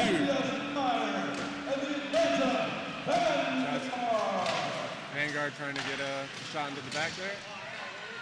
Kenya's fighter will pick him up and tangle him. Meanwhile, still bringing down his grab. Oh, One beautiful Vanguard throw down. and another A trade. Kenya's has the advantage, 4-3. There's a fighter down on the left side of the field. I can't tell who they're with. It looks like potentially a 3-2 advantage Kenya's. 1 versus 1 there in the bottom of the list. 2 versus 1 on the top. Vanguard trying to break away. And a beautiful trip. kick, tripping him, and it's a And the Marshals in 3-1 it. to the 3-1 to Kenya. Winning those rounds 2-0. Starting the second round for Northern Wolves versus the Berserkers. Both fighting for the Queen's honor. And the Wolves take the center of the list quickly. Like somebody lost the belt flag. Well, He's looking for his weapon. It's not there. was it knocked out of his? It was cut off. The belt was cut off. He lost his belt. It lost looks his like- secondary. I can't tell, but it looks like maybe the head of that axe Oh, might yeah. have broken as well. Potentially. Interesting. All right, a trade there. The Wolf and the Berserker there. 4-4, a hard hit coming in. Oh, Big shots coming into that fighter. a dropped weapon by the Aussie. I'm not sure. He's got to get away. That Wolf trying to push him into the list, but he's able to take the corner and just post up on that pole. I'm not sure. Wolf pushing hard. He's The going Aussie for fighter it. Able to get his head free and grab a weapon. Still a But- 4-4. But at the Oh, loss beautiful of throw position, from the Aussie. 4-3, Aussie's up. Big shots raining down. Oh, Oh, friendly no. fire. He was aiming for the arm of the Okay. North Wolf. I thought that was his basket. It looked like it a little bit. I totally agree. All right. Having a fighter free like that, able to Hard shots to the shoulder of the Wolf. good shots And coming into going for the shoulder blade with a couple of swipes. freeing that Berserker fighter's head, and now he's able to re-engage with some grapples. Up in the purple and yellow, we have the Lycans versus the Plague Rats. And we have a trade. Okay, yeah, Marshall's appropriately catching Bringing him that, calling him down. 3-2 in favor of the Aussies. See if that Aussie can rain in some shots into the Northern Wolf. Checking the back, make sure nobody's coming up behind him. He's hunting for his shot, see where he wants to take it. Wants to be careful, make sure that other fighter doesn't try to interrupt him. Meanwhile, the Plague Rats engage with the Lycans. Lycans pushing hard on the top of the ring. 2v2 on the bottom. Looks like a trade there. Lycans and the Plague Rats. And which Lexington are the Lycans from? I am not sure. Oh, The one that starts with the L. and that ends the fight in the red and blue list. Well, gravity finishes it, but 3-1 that in going favor to of Berserkers. that'll take us to round 3 for the Northern Wolves and the Berserkers. Looks like another trade there against Lycans versus the Plague Rats. Looks like still pretty even, 3v3. Everyone tied up in that corner there. Blades and shields intertangling there. And Can that Plague Fighter? Oh, not quite able to get that throw off. Vanguard. Knees coming in. Oh, Lycans able to get a Plague Rat on the ground. It's 3-2 advantage to the Lycans. I'm trying to pull him out of that corner. Maybe gonna be able to get a throw on him. Oh, a Lycan down. it's 2-2. 2-2. People, that's what happens when you get in a corner like that. Bodies flying everywhere. Excuse me. You tend to be tripping up. One of the longest competing teams in the Plague Rats won it against one of the newest teams in the Lycans. Trying to grip. Maybe another trade there. Down to 1-1. Now it's 1v1. Lycan versus Rats. And we're getting ready for round 3 for the Berserkers versus the Northern Wolves. Good fight. Northern Wolves moving up again. Both taking their time. And Both have got to be tired at It this looks like point. the Lycans took it 1-0. Ozzy's blocking that shot with his buckler, protecting his friend.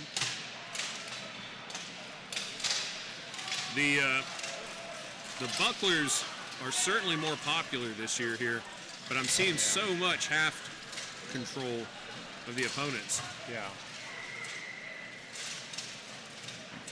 And we may have a good sweep here. Gotta be careful of those Trying to blind twist them shots to around, the yeah. back of a leg. You gotta know where you're throwing. Can you get him over? A little bit of help, and they both go over. That's a trade. Oh, and a trip. trip. Ozzy. Another trade at the top of the list. 2 on 3 in favor of the Northern Wolves. Northern Wolves grabbing the axe and bringing him in. 2 on 1 on the left or the right side of the field. Looks like Northern Wolves trying to get that, take his weapon out. Trying to open him up, push him down. He's able to escape.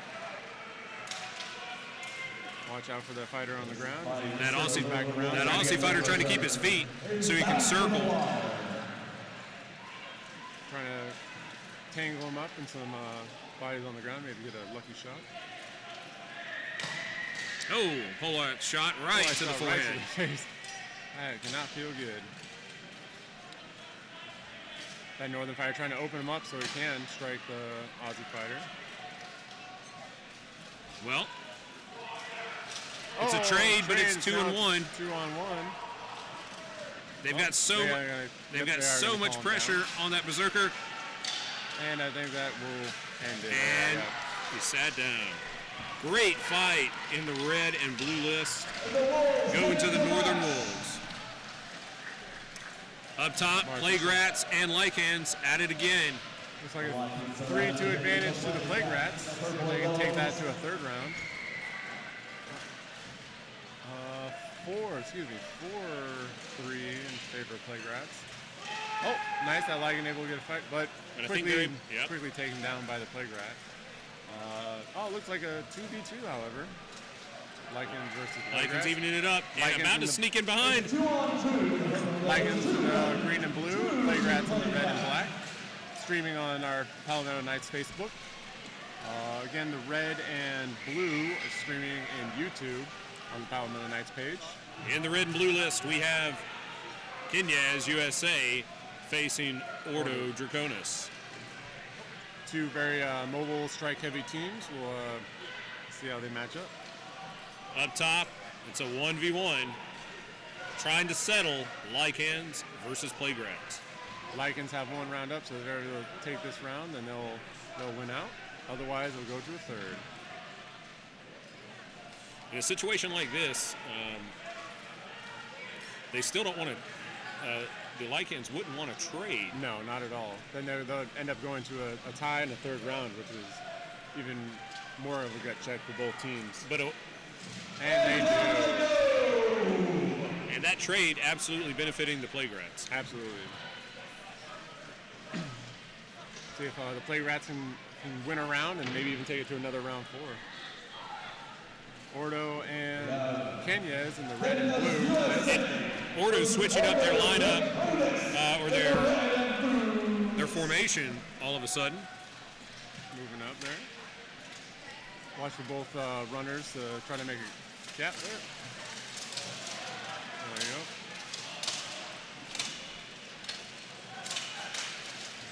Ooh, Ordo moving it, he almost blocked with the bottom of his foot. finding himself in a compromising position with a shot there to the gut. Ordo trying to move in, protect his friend. Ooh, big shot coming in. Hard shot. Oh, But a rebound knocking down the Kenyaz fighter. goes down. A Another trade at in the near bottom. side. They're trying to push. Nick Shank moving towards the middle there. 4-3 in favor of Ordo. There we go. We've got a 2-on-1 Bottom of the list. favoring Ordo in the right corner. Kenya's fighter trying to get over to help him, maybe catching one of the Ordo fighters off guard. Look, and we have a And trade then on the at left top. side. 3-2 in favor of Ordo. Big strikes coming in, shield punches into the head of the Kenya's fighter there.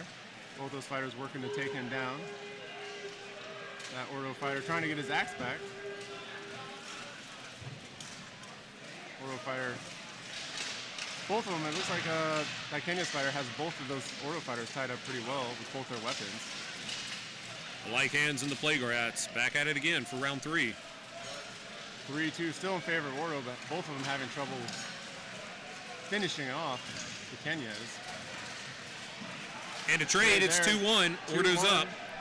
in favor of Ordo. Still Kenyas striking fighter it. working to break free.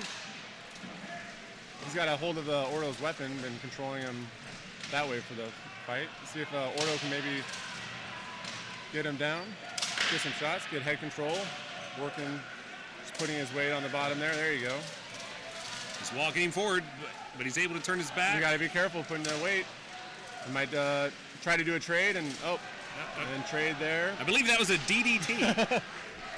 So come down. WWE in the house. Meanwhile, Lycans and Plaguerats on their 3rd round after their tie. Lycan with a 3-2 advantage. And a rat down. That's 3-1 in favor of the Lycans. Lycans taking the victory there. And the Lions take the round. Well done, fighter. Next up will be Iron Lions versus Detroit Fight Club. Ordo fighter slow to get up after slamming that other fighter into the ground. Kenya's up and making adjustments as needed. Well, we have a moment between rounds. Yeah. We have some Australian fighters and support staff marshals here as well. Do you have an Australian accent that you can share with us? Not that I'm going to do live. Can I teach you one? Yeah, go for it. Okay. So, speaking of the lights here, right? The lights. Yeah. I want you to say "Rise up, lights." Rise up, lights. And this is going to be fun. I'm not tricking you. Yeah, So, okay. "Rise up, lights." Rise up, lights. One more time. "Rise up, lights." Rise up, lights. And now say "razor blades" in an Australian accent. Rise up, lights. "Rise up, lights." Nice. There you go. Very good. All right, looks like Iron Lions lining up with Detroit Fight Club in the purple and yellow. Streaming on the Paladin Knights Facebook page. And Kenyas and Ordo going for their 2nd round in the red and blue list on YouTube. Round 2 for Kenyas and Ordo. Let's see if Ordo can put this away or if Kenyas can bring it to the 3rd round. Shots coming in. Kenyas. Solid shot to the helmet from that great Falchion. Has a strong fire, tying him up, trying to get his weapon away from him. He's holding on for dear life. Ooh, big shot into the head there as the runner tries to watch out for the He's about to get hit from behind, and he's down. Gets him every time. That's 5-4 for Kenyas. 5-4 Ken. Oh, there's a trade there. Nope. 5-3 Kenyas. 5-3 Kenyas. Big shots coming in from both sides there at the bottom of the list. Oh. Lost the weapon there. Is able to strike it out. That fighter is struggling to get his axe out as he reaches for the weapon from the list. His weapon handler. Oh, a great nice throw, takedown. but ended up trading there. 2 versus 4. And that's the fight. And that's a fight. 4-1 in favor of Kenya. Looks like a 2-by-2 shot there at the bottom of the list, right at the end. Up top, we have the Iron Lions still at it with Detroit Fight Club. 4-4, it seems. Oh. 4-5. 4-5 in favor of the Iron Lions. Big shots coming into the hip on the top of the list there. Another Detroit fighter down. Looks like 5-2 in favor of Lions. Big shots coming into that. And that's the fight. That was a super axe shot to the back Yeah, of that Detroit fighter. Lions cleaning up fairly quickly, as they would like to see. Up next on the red and blue list is Northblood and Dominus. That'll be a good fight to see. All right, Ordo taking this to a 3rd round against Kenyas. That Ordo fighter up and on his own. Good to see.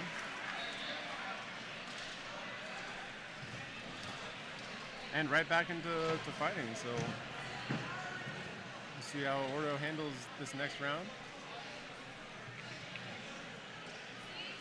They've got to be, with going against Kenyas, you've definitely got to be aware of Andrew and his ability to circle the list and come up to you quickly. If you're not paying attention on field awareness, they will get you. I'm going to check the scorecard, see what updates we have there. All right. Iron Lions Detroit going to their second round. Looks like Iron Lions center sticking back a little bit, trying to see what the Detroit club is going to do before he engages. He's shooting the gap, trying to get Detroit off guard, but wasn't able to do so. Breaks down to a group of grappling there on the left and right side. Third round from Kenyez and Ordo in the red and green. Sorry, red and blue. Ordo in the black and green. Kenyez lost the weapon. See if Ordo can. We're gonna let him get that weapon unanswered. With 4 teammates still up, he had time to safely retrieve without worrying much about the backfield. And you're coming in for a good shot there. Good shots. Oh, Ordo gets one down. Advantage to them. And another one. Ordo's up 5-3. There's a trade there. Still 3-2. Big trade, putting it 3-2. There you go. Ordo taking him to the list. That big fighter tying up Kenyez in the left. 2-on-1 on the right. All they need to do is get one of these fighters down, and it'll be a victory to Ordo. They're almost there. Oh, that Kenyez fighter able to get out and retreating. And the breakaway's coming. Trying to make sure he gets to his friend in time.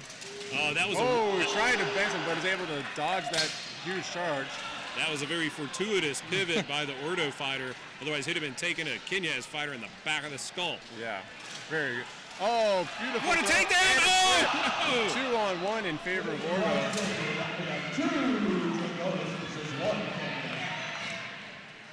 You gotta be careful. Trying to trade might cause it to be a 1v1. Oh, there it is. And there it is. Still anybody's fight. 1v1. And a good There's Kenyez. Victory to Kenyez, 1-0 on the third round. I know that may be disappointing as Ordo being your team, but That's all right. we can't be disappointed. It's such a good fight. No, that was a great fight. Very athletic. Ordo had the chance to secure the victory, and they weren't able to do it. So Looks like we have Kenyez Fire in the yellow gate and the Awesome Possums from Palmetto Knights at the purple gate. indeed. All right. Both Kenyez teams doing outstanding today, fighting. If you're counting along, that's 43 matchups. Not individual rounds, but 43 matchups between teams in just the red and blue list. We are up to 55. Wow. And we have the Possums versus Kenyez Fire. Well, 45 and 55, well, not quite 45 yet, but that's basically 100 matches today. Yeah, that's insane, and I love to see it. And more to come. Outstanding. Possums moving in on Kenyez in the bottom of the list there, see if they can break up those fights. One possum down. Two Another. Possums down. Kenyez Fire taking the advantage, 5-3.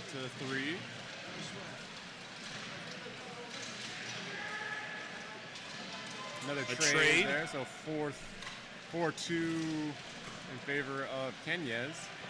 That possum doing everything he can, but And he's that's the down. fight. That's the fight. 4-1 in favor of Kenyez Fire. In the red corner, we've got North Blood and the blue Dominus for their first round.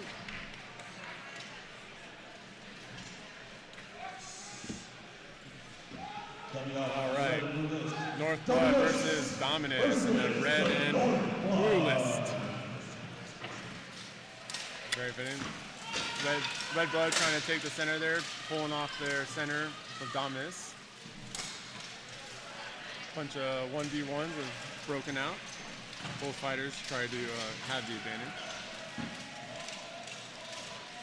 Dominus in the blue, black and gold. Dominus trying to get a quick takedown there, and he gets it, but is tripped up.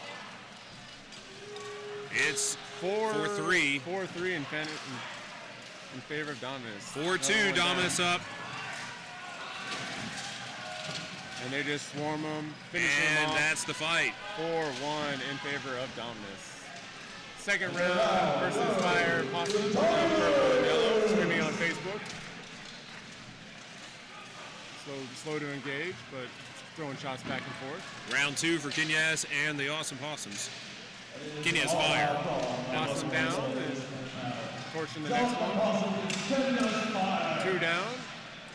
5-3 in favor of Kenyas. Looks like another one on the way. Yep. And a trade. It's going to be 4-1 in favor of Kenyas. Next up in the purple and yellow list is going to be the Florida Men versus the Plague Rats. Again, that's Florida Men versus Plague Rats in the purple and yellow. Now, if you're tuning in again just for the first time, we have the red and blue list being on the Palomino Knights YouTube, and the purple and yellow list is on Palomino Knights Facebook page. Dominus versus the Northern Blood in blue and red.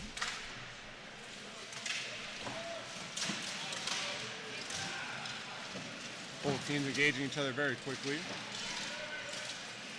Pulling on the head. Dominus putting their grappling skills to work. It's like a big pile of trade. I'd hate to be in the bottom of those piles. And it looks like 4-2, 4-2 Dominus. The Northern Blood. Rip down there, another trade. That's going to be 3-1 Dominus. I think that's the most fighters Dominus has lost. I believe so. All right, next up, Florida Men versus Plague Rats. Plague Rats in the yellow and purple. And in the red corner, we've got the War Pigs coming in versus San Jacinto Knights in blue. Florida Men in the purple, or in the red and orange and black tabards. Plague Rats from New York City with the black and red tabards. If you're following along with the schedule, or if you'd like to follow along with the schedule, you can find it at palmetto.com/Carolina-Carnage. Scroll down and look for the Saturday schedule. It's being live updated from the floor with the score. You'll have to refresh every now and then to see the updates and where we're at. If you scroll to the right side of that grid, you'll also see any penalty cards or appeals that have been filed. All right, Florida Men pushing to the top of the list in the yellow and purple. Pushing Deep into their side of the list, pinning them there. Looks like it's broken down to a bunch of single grapples. Florida Men getting a takedown of the Plague Rats at the top of the list and working on the next one. 5-4 for Florida. Otherwise, grapples happening throughout the corner. Florida Man goes down. Looks like he may have tripped over a downed rat. Yep. 4-on-4. Florida Men versus the Plague Rats. Trying to get an open trip, another trade. 3-on-3. See if they can get that open. Nope. Another trade. It's 2-2. 2 versus 2. And Plague Rat goes down trying to throw the Florida Man. 2-on-1 in favor of Florida Man. Big axe shots coming onto that Plague Rat. Him able to block it with that shield, but you still feel the force behind those shots. And that is a heavy shield. You can only raise it so many times. And another trade. And a trade. Well, Nate, are you a fan of horror movies? not particularly. Nightmare on Elm Street? No. Somewhere along the lines, they started marketing that every town has an Elm Street. I think every state has a Florida Man somewhere, Probably. lurking in the darkness. All right. Now we got War Pigs versus SJK and the blue and red on YouTube. Both teams slow to engage each other. I don't think they've met very many times. Trade. There. 4-4. Big shots coming into those Knights at the bottom of the list there. As they slowly push them all into the corner. It looks like one of the San Jose had lost a weapon. As you can see there. The War Pigs just knocking all of the Knights' weapons down. Not necessarily illegal, but could be frowned upon. Trying to do a a trip there in the open with War Pig. Oh! Looks like he's lost his weapon, but he's picking up A little his bit off of the belt. a little bit of larceny occurring. Oh, he doesn't have one on the belt, so he's Juke and nowhere to go. jive and down. Not enough. It's like a 2-on-1 in favor of the War Pigs. That left-handed fighter with a mace and barbed butte. Two-handers. It's never fun. Big shots coming down. Sparks flying. Second round for the Florida men and Plague Rats going on. Oh, and and that's War Pigs. War 2-1. Pigs take it 2-1. Looks like Florida men have the advantage, 4-3 in the upper one. Another trade. Oh no! Oh, that's takedown. 4-2. 4-2 in favor of Florida men. Well, Florida too. Oh, takedown of the Florida man. 3-2. 3-on-2. The Rats trying to even it out. Now Oh, it's 2-1. 2-1 in favor of Florida. See if they're able to get him down. Got him pinned in the corner. Although Plague Rat putting his all of his might into it. It's trying to stay up, keeping them from getting head control. Oh! I think that's a draw. They all go down. It becomes a draw. He was able to push those two down over the down fighters. Way to go, Plague Rats, pushing that action. Pushing into a third round. Plague Rat's been doing that a lot lately. Yes. It's the second or third time they've actually done that, into a draw, into a third round. We're Next getting ready up- for the second bout for War Pigs and SJK in the red and blue. Remember, a lot of these fighters are going to be coming back tomorrow for the 12, so it's all day of fighting he's got to be wearing on them. Absolutely. War Pig squaring up, taking Well- a few little shots out there. We hope that the menu at Carolina Carnage offers a buffet of fighting, not only for the spectators, but for the competitors. We wouldn't want anyone to go away hungry. Good job on the Knights picking up that runner. Although the Knights are in a rough spot. They're in the corner there. Oh, There, one pushed out. almost Another one recovered. on the way down. War Now Pigs it's up, 5-3. 5-3. That fighter's got to be not looking forward to three fighters coming at him. Wait, yes, 5-3, yeah. 2 versus 5. Big shots coming in. That big fighter unwilling to engage, just trying to keep his fighter behind him alive. Taking those hits. Trying to block with his head, which is not always a great idea. Artillery raining in. Those last few shots to the shoulder looked painful. Definitely not a situation you want to be in, but you gotta try to do everything you can to stay in the fight. I understand that. Florida men and the Rats back at it up top. In the yellow and purple, streaming on Facebook. Looks like Florida man got a rat down. Advantage to the Florida men. See if they can. Looks like another one. Florida men trying to make quick work of the Plague Rats. Plague Rats got one. It looks like it's 3-4 in favor of Florida men. Plague Rats trying to bring it to him though. Almost got a throw there. 2-3 in favor of Florida men. Looks like Florida has that large poleaxe.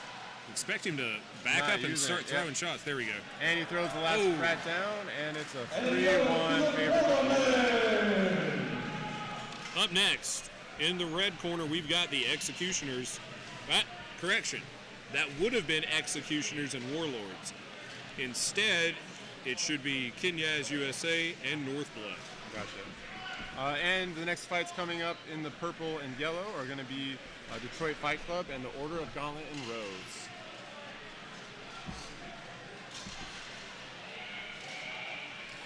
An update from earlier today in the women's division, 5 versus 5. Gold medal went to the Dallas Mythics. Second place, silver, the Order of the Pegasus, and third to the Banshees. well fought, well earned, definitely. And it looks like that SJK fighter moving his shoulder just fine, although that armor has a new shape. It is. Looks a lot more flat than it started with. That's for sure. Polyhedral, for sure. Might have to go see our wonderful armorers outside the arena. Maybe they can pin it back in, fix it back into the shape it's supposed to be. I don't know. Do they have any more fights left? Yes. After Kenya's USA and North Blood, we have War Pigs and Dominus, Executioners and SJK, Northern Wolves and Ordo Draconis, and Kenyas and War Pigs. All right. Next up, we have Detroit Fight Club versus the Order of Gauntlet and Rose in the yellow and purple list, streaming on Facebook. I apologize to any of our Facebook fans out there. I'm not able to view the comments. My phone has died, so. What kind of charger do you use, my friend? iPhone? Alas. I'm a filthy iPhone user, so. Well, I don't discriminate between phone users, but unfortunately I can only supply a USB-C, my friend. Next time. I have my charger on me.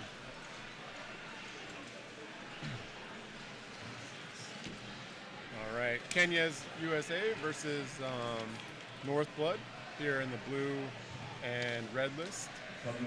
Detroit Fight Club. Thank you.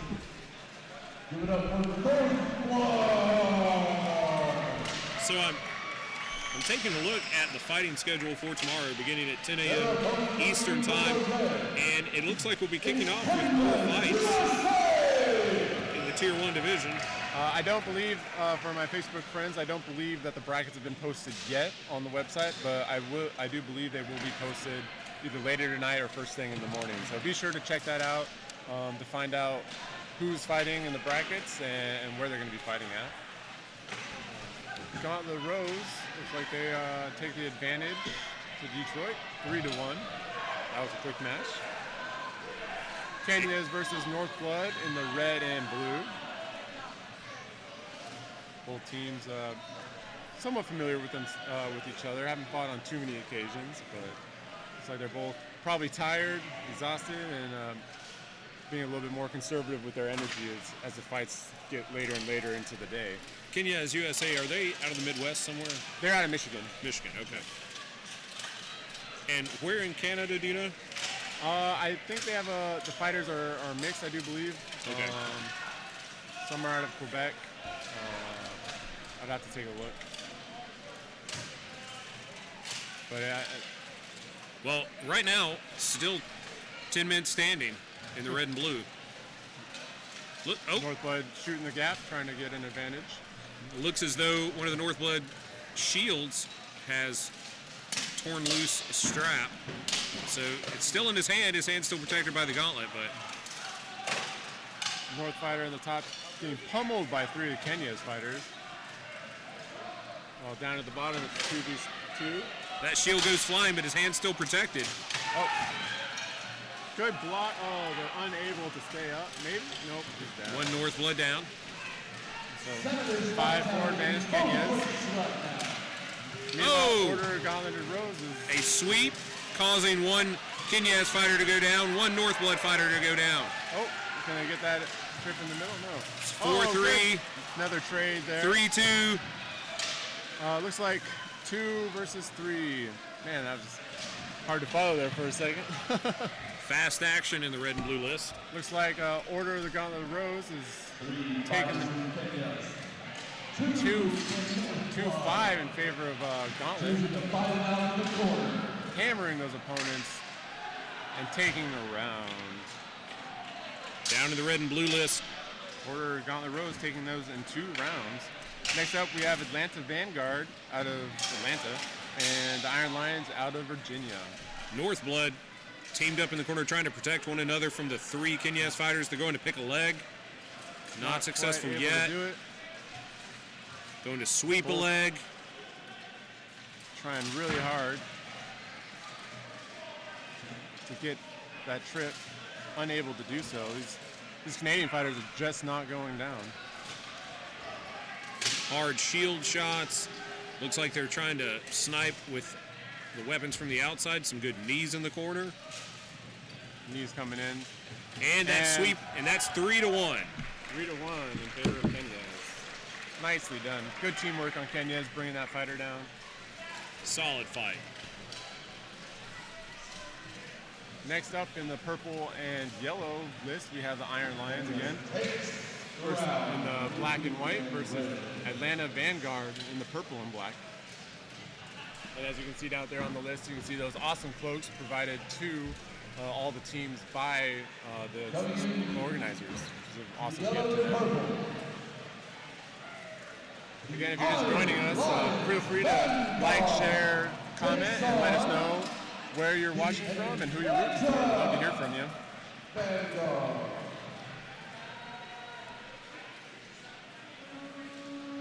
Mary cheering for Order of the Gauntlet and Rose.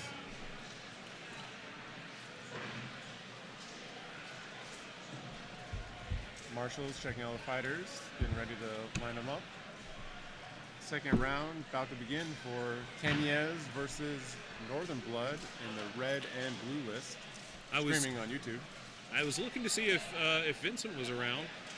Maybe he could give us an update on the Warlords. I still see a Warlords tabard on a fighter. He's not armored, but he's in the arena. And I see some others like packed up on their gear and handshaking. So Which Vanguard wants this win for? I hope nobody's hurt, but not sure the reason for the withdrawal. Now, if you didn't know, the Iron Lions out of Virginia are a sister chapter to the home chapter in Germany. They're a sister team. They've actually flown over to Germany to fight. So they have a good following out there. Round 2 for Kenyas USA and the North Blood. First round for Vanguard and Iron Lions, on top of the list. Love watching them fight. Been fighting with those fighters several times before. Vanguard moving in. Iron Lions trying to take it to them. Kenyas and North Blood taking their time. Ooh, a fighter going down. Trying to get tripped up, but not able to do so. Advantage to Iron Lions. I believe I recall Iron Lions from last year's tournament. Yeah, they were here last year. Oh, beautiful throw from the Iron Lion to the top. I believe that's Kevin. And Advantage to Iron Lions, 4-3. Gotta be careful of all those bodies on the ground. Another trade there. 3-2 in favor of Iron Lions. Both those pole arms at the top there going at each other. Oh. Beautiful throw from Vanguard. one lion down. Oh, but he trips himself and goes down. And another fighter down. And another trade. I'm not sure. 2-0 Iron Lions, I do believe. 10 fighters still standing on red and blue. And the round goes to the Red Iron and blue Lions. still going on YouTube. Both of them being very conservative in their strikes this go around. Almost able to get a good push over there. It's about to get hit from behind, though. Ooh. Big shots coming down. North Blood go to the intercept.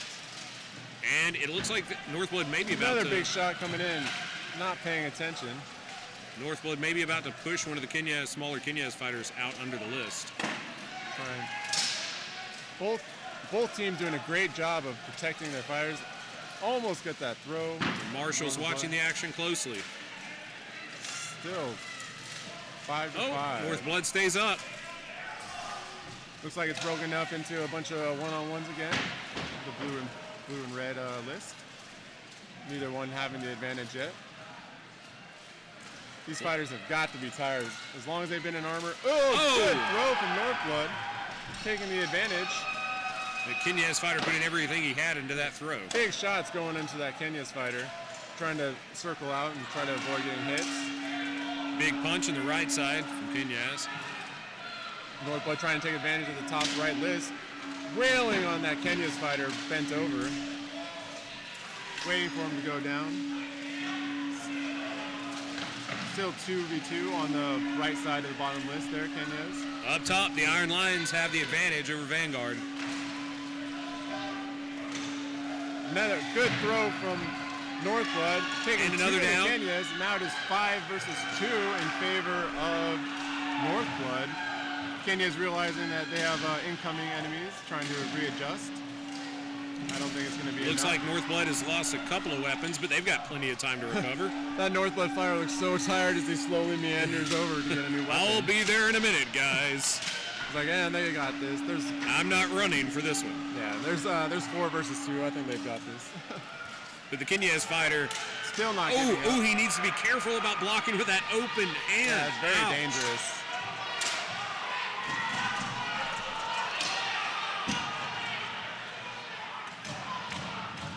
Kenya is trying Well, to. there's a lot going on in there. A lot of martial flags. Someone, I think, Kenya's was trying to. There's a rule that you can throw in a white flag. I don't think any of the teams have actually had those yet to basically withdraw from the round. If you do throw a white flag, it becomes an automatic 5-0. Oh, Yeah. So you don't see it very often. But in situations like that where you want to protect your fighters in a 5 versus 2, you do see it happen. And the Iron Lions taking those victories from Vanguard, I do believe.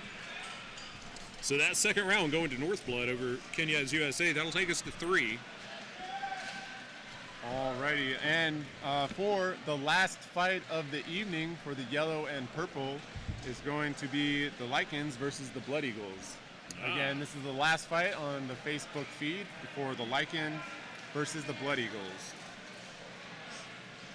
Thank you again, everyone, for that have tuned in and watched us and spent the whole day with us. We really appreciate your guys' Absolutely. love and support. We enjoyed interacting with you all day, and we look forward to having you guys back tomorrow, so tune in. We start bright and early again at 10 o'clock Eastern Standard Time for 12 vs. 12s and the quarterfinals. So, taking a look at the YouTube feed, we've got 127 viewers watching, but we only have 60 upvotes, and one of them is mine. We've got to get that number up, folks. That's not even quite 50%. While you're watching, just take a moment between rounds to throw us a like on that video, please. It'll make all the difference in the algorithm to get us out to more people, more exposure, more fighters, more engagement. We want the sport to grow. You gotta help us grow it. So please take that time to like and share and comment on the post. We'd greatly appreciate it. Absolutely. All right, next up, like I said, Lycans versus Blood Eagles in the purple and yellow. This is the last fight of the round for that feed. And taking a look at the red and blue list, I don't know if they're going to try to move any remaining fights up to purple and yellow because of the schedule where people are expected to be. We'll see how that goes if that purple and yellow list assumingly wraps up early. Yeah, I don't expect them to, but we'll wait and see. It's up to the tournament organizers. Meanwhile, the second round of Kenyas versus Northblood. See if Kenyas can bounce back. One-sided loss there in the first round. Looks like one Blood Eagle's down. Trade there. Blood Eagle trying to recover. Oh, no, did not. It looks like there's another Looks like fighter on the ground. marshals are debating whether or not to keep him up. It looks like that was a clean throw, so they'll keep him engaged in the fight. Looks like it may be 4-3 in favor of the Blood Eagles. I think it's a 4-4. 4-4. Yeah, I only see 2 fighters down. One Blood Eagle, one Lycan, so we'll see.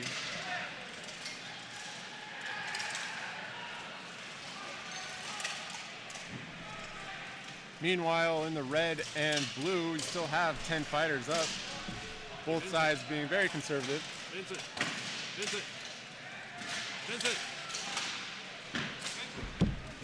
If only Vincent would listen to us. I'm trying to get his attention, but he's Maybe we can get an update on Warlords.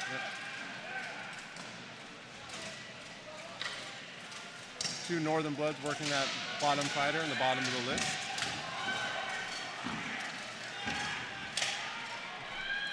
Kenya's able to sneak out of that last one. We've got a 2-on-1 in the bottom. Kenya's Blood trying to come in and get taken down. Kenya's has the advantage. Another one goes down. 5-2 in or 4-2 in favor of Kenya's.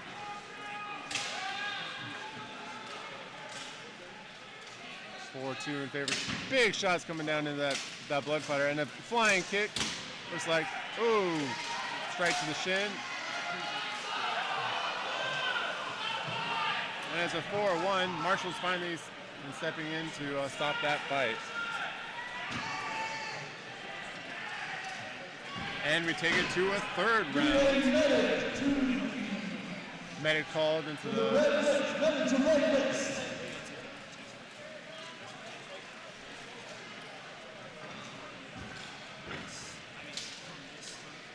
Medic called into the blue and red list. Take a look at those fighters, see what might have happened.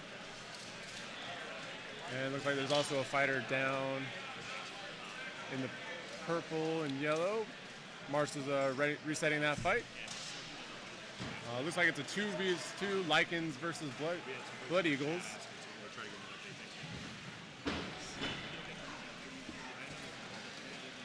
Oh, Blood Eagles push one of the Lycans down and another one down. Able to combat that. It's a 2-on-1 versus the Lycans. Shots coming into the back of the leg there. Brutal shots. The Blood Eagles try to rip him down. He's able to escape and not trip over that big pile of bodies that are sitting there. As he engages both the fighters. And is almost able to get one of the Blood Eagles down, pushing it to a 1v1. Still trying, gets him down, stays up himself. Lycan versus Blood Eagle, 1v1. Top of the list. And after the purple and yellow list wraps up, we've got an update for the Warlords fans out there. This is the final fight of this list today. Final fight of this list. Doing a couple, ringing his bell a little bit. He's pushed up against the list. Both fighters trying to be very cautious with the amount of bodies that are surrounding them right now. Lots of down fighters in that corner. Lots of debris to trip over. Interesting to see who's able to take it. Thank you, the extra folks who have liked the video on YouTube. We're getting those numbers above 50% now. That is incredible. That will get the stream out to more folks, more people suggested. We have 61 watching on our Facebook feed right now. Appreciate all of you guys that have tuned in. And looks like some leg work, working for Lycan a takedown. And Blood Eagles pushing each other in, trying to hold on. And both down. It is a draw. So take it to a second round. We've got an update from the Warlords. One of our live stream viewers noticed that the Warlords seemed to have withdrawn earlier. That's due to injury. Thankfully, nothing too serious, but now they're down to basically 5 fighters, and one of them somewhat injured as well. So rather than put themselves through the risk of further injury with being short in a competitive tournament, they decided to protect themselves, and I'm sure that some of them will be back. 3 fighters. Well, they'll be back on the 12s. Sorry, I counted 1 and 2, it's 3. We can count. Up in the red and blue list, you have the War Pigs, who have done actually an outstanding job today, really bringing to some of these fighters. It's been awesome to watch them fight, coming up against Dominus, to see if they can give them a real run for their money. Meanwhile, the Blood Eagles and the Lycans are resetting for their next round. And the gates are closing in red and blue, getting ready. Do you think the War Pigs will be able to accomplish the same task as North Blood and actually take down more than one of the Dominus fighters? Well, I'll be interested to see. I think they can do it if they play smart, and they've been keeping to their game plan of being very active and striking and catching them off guard. However, Dominus is beautiful at field awareness, and they said they're just as dangerous with their strikes and grappling as any other team. So it'll be a hard fought for the War Pigs, but I think if they fight smart, they can do an upset here. All right. And I'm going to tag out for our co-partner up here, Vincent. We're going to let him commentate the last few matches, then I'll come in to close this out. All right, Dominus and War Pigs moving up. Glad to be back, everybody. And what a fight coming back It's for. like a boxing match at the top, in the middle of the list here. A trade for Dominus and War Pigs at the bottom. Yeah, that's center open field fight. I mean, it looks like some of the other fighters just gotta watch it. What happened? They're just letting them go at it. Yeah, I wonder if this is kind of an agreement prior to the fight. Looks like one of the Dominus says, "Let them fight. Let them fight." They're gonna see what happens. And there might have been maybe some talking prior to the fight. I don't know if this is in good faith or if this is just because they're two angry fighters. And they're calling that Dominus fire down. All right, 2-on-3. That's And the fight back will up. resume. You know, we've seen a couple matches this weekend where it's been a little bit unconventional, I guess. And there it is, a 3-versus-1. And a quick hit to that fight. Something you only see, here, everybody. Dominus being a good sport about that punchy match in the middle of the list. Yeah. I mean, I guess right, if you call ISO, you gotta call ISO.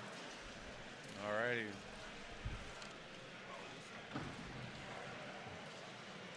So call this is the last fight for the purple and yellow list.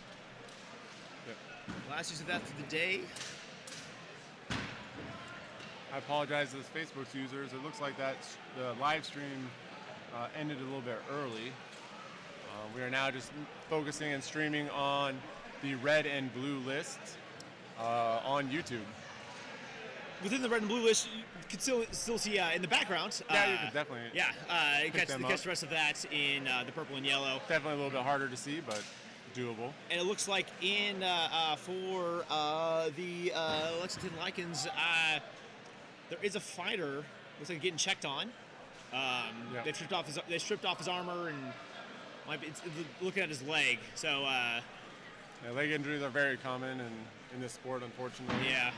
Sprains, extensions, tears, you name it, we have it. Right, exactly. And unfortunately, most of them affecting the knee. It's like when you comparatively look at the data of where the injuries are, it's pretty unbelievable that it's always located in the knee. Warpigs trying to make an early push into the backfield to Dominus. That fighter picking him up almost instantly. Both teams a big almost throw! A big throw! It was a trade, unfortunately, for the War Dogs. It's 3 versus 4. Dominus trying to work two people right there in the top corner. Yep. Got a one-on-one going there, and he's down. Quick takedown, now Dominus Another one, and Dominus takes the round. 4-1. And again, Dominus has just been sweeping the competition. A few teams have gotten pretty close, but I mean, none of them quite made him work for it. From what I can remember, I don't think Dominus has lost a round yet. This tournament. No, they've lost a couple of fighters. A few downs for sure, but no round actually no round lost. Next up, we have the Executioners versus Ordo, I do believe. No, or maybe the... Yeah, with the Warlords out, we're going to figure out who is going to be filling in. And we'll see when they change the banners. There shouldn't be it. It should be on the next fight. Yeah, Executioners versus SJK. Out of Houston. Executioners out of New Hampshire. I know the Executioners actually picked up a handful of fighters from across the country as well. That don't normally fight with them, but it's sometimes hard when you pick up different fighters from other regions. You don't typically train with them. You don't really know what they're specifically going to be doing, and you kind of have to develop a game plan, with short notice, right? Yeah. And teams that really train together and fight together all the time, it's like, if a teammate's over there, I know that spot's going to be secure. Yeah. I don't need to think about that. With the implicit communication, you can look over and see whether or not your buddy is in trouble, or absolutely, yeah. Absolutely, just by a small glance, if he's in trouble or if he's got it. I mean, and really, when it goes down to brass tacks, if nothing else, a lot of times you just have that closest where you go like, oh, my buddy's getting hit. Yeah, we're in the same tavern, but I know that guy. I like that guy. I want to save that guy. And sometimes when you mark and when you fight on different teams, sometimes you don't really have that type of thing, and you don't really think about it as much. But but that being said, the Executioners have been having great teamwork this tournament, and with a big push forward on the right side. The Executioners, SK, both these teams have got to be tired. spending all day in armor fighting. Yeah, no, SJK's lost a couple of fighters Due to so injury, far due to yeah. injury. Yeah, and it's gonna be interesting to see how they pull out the rest of this day. Big shots coming into that Executioner there at the bottom of the list there. Able to break free. Oh, a And- possible head rip, unable to finish it. Is it gonna be? And SJK fighter able to stay up, almost beating completely backwards, Almost. doing He's a limbo. still- Oh, there you go. Unfortunately, another one going down, and immediately turning to the fighter in front of him, getting a couple of whacks into the back. Yeah.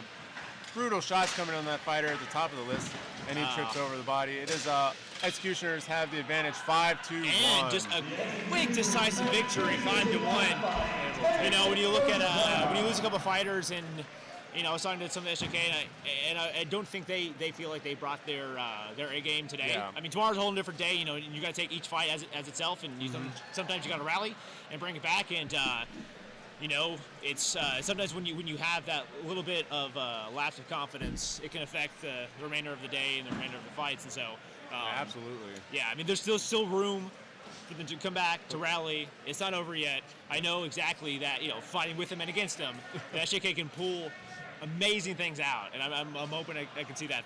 All of these fighters today have shown amazing grit, yeah. amazing endurance, amazing Goodness skill. gracious, yeah. I mean, It's truly wonderful to see the United States as a whole and the Boohurt community rising every year, higher and higher. The competition becomes harder and harder.